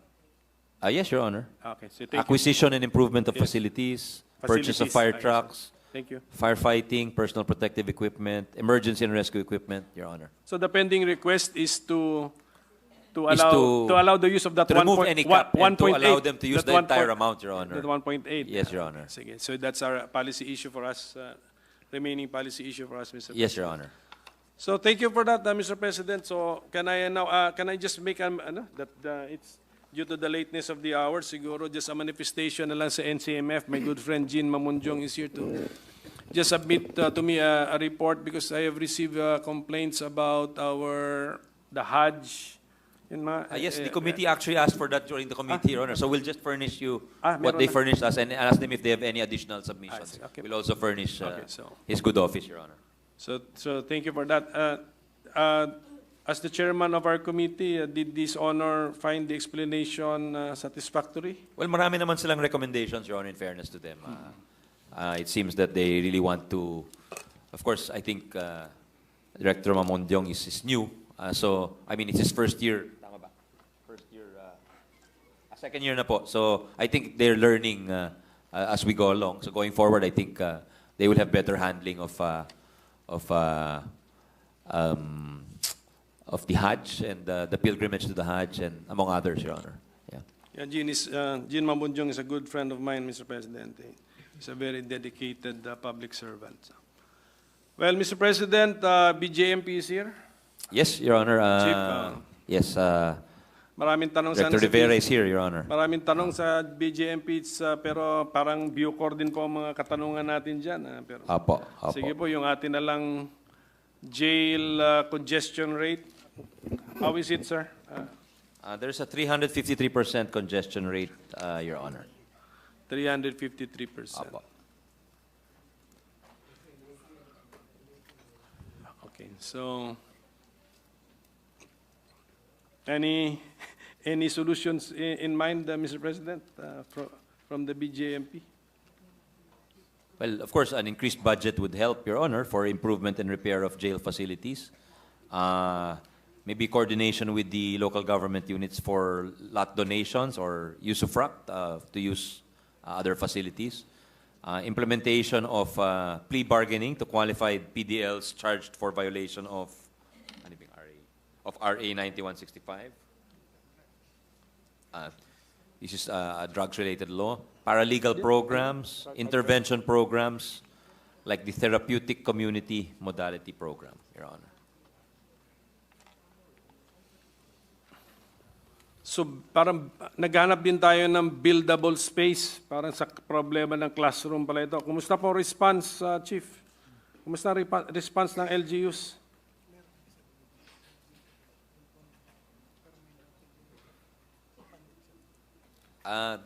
He says that the director says that there are LGUs which donate lots or willing to donate lots.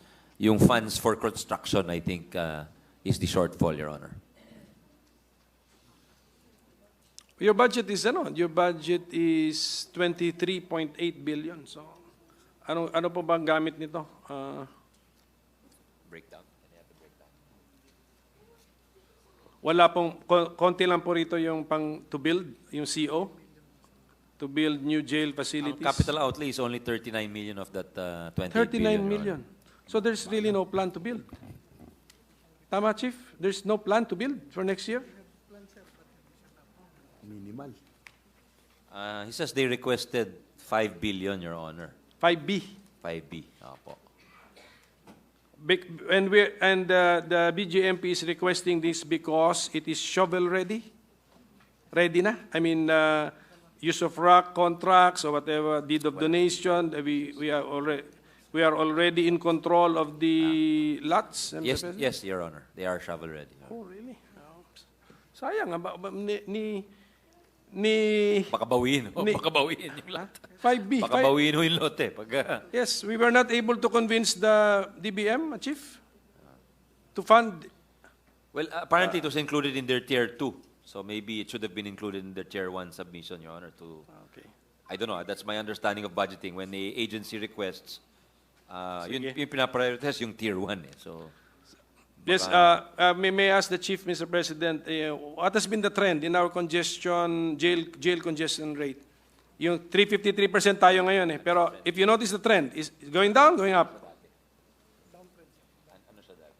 It's been going down, Your Honor. Going down by ito, going down 353%.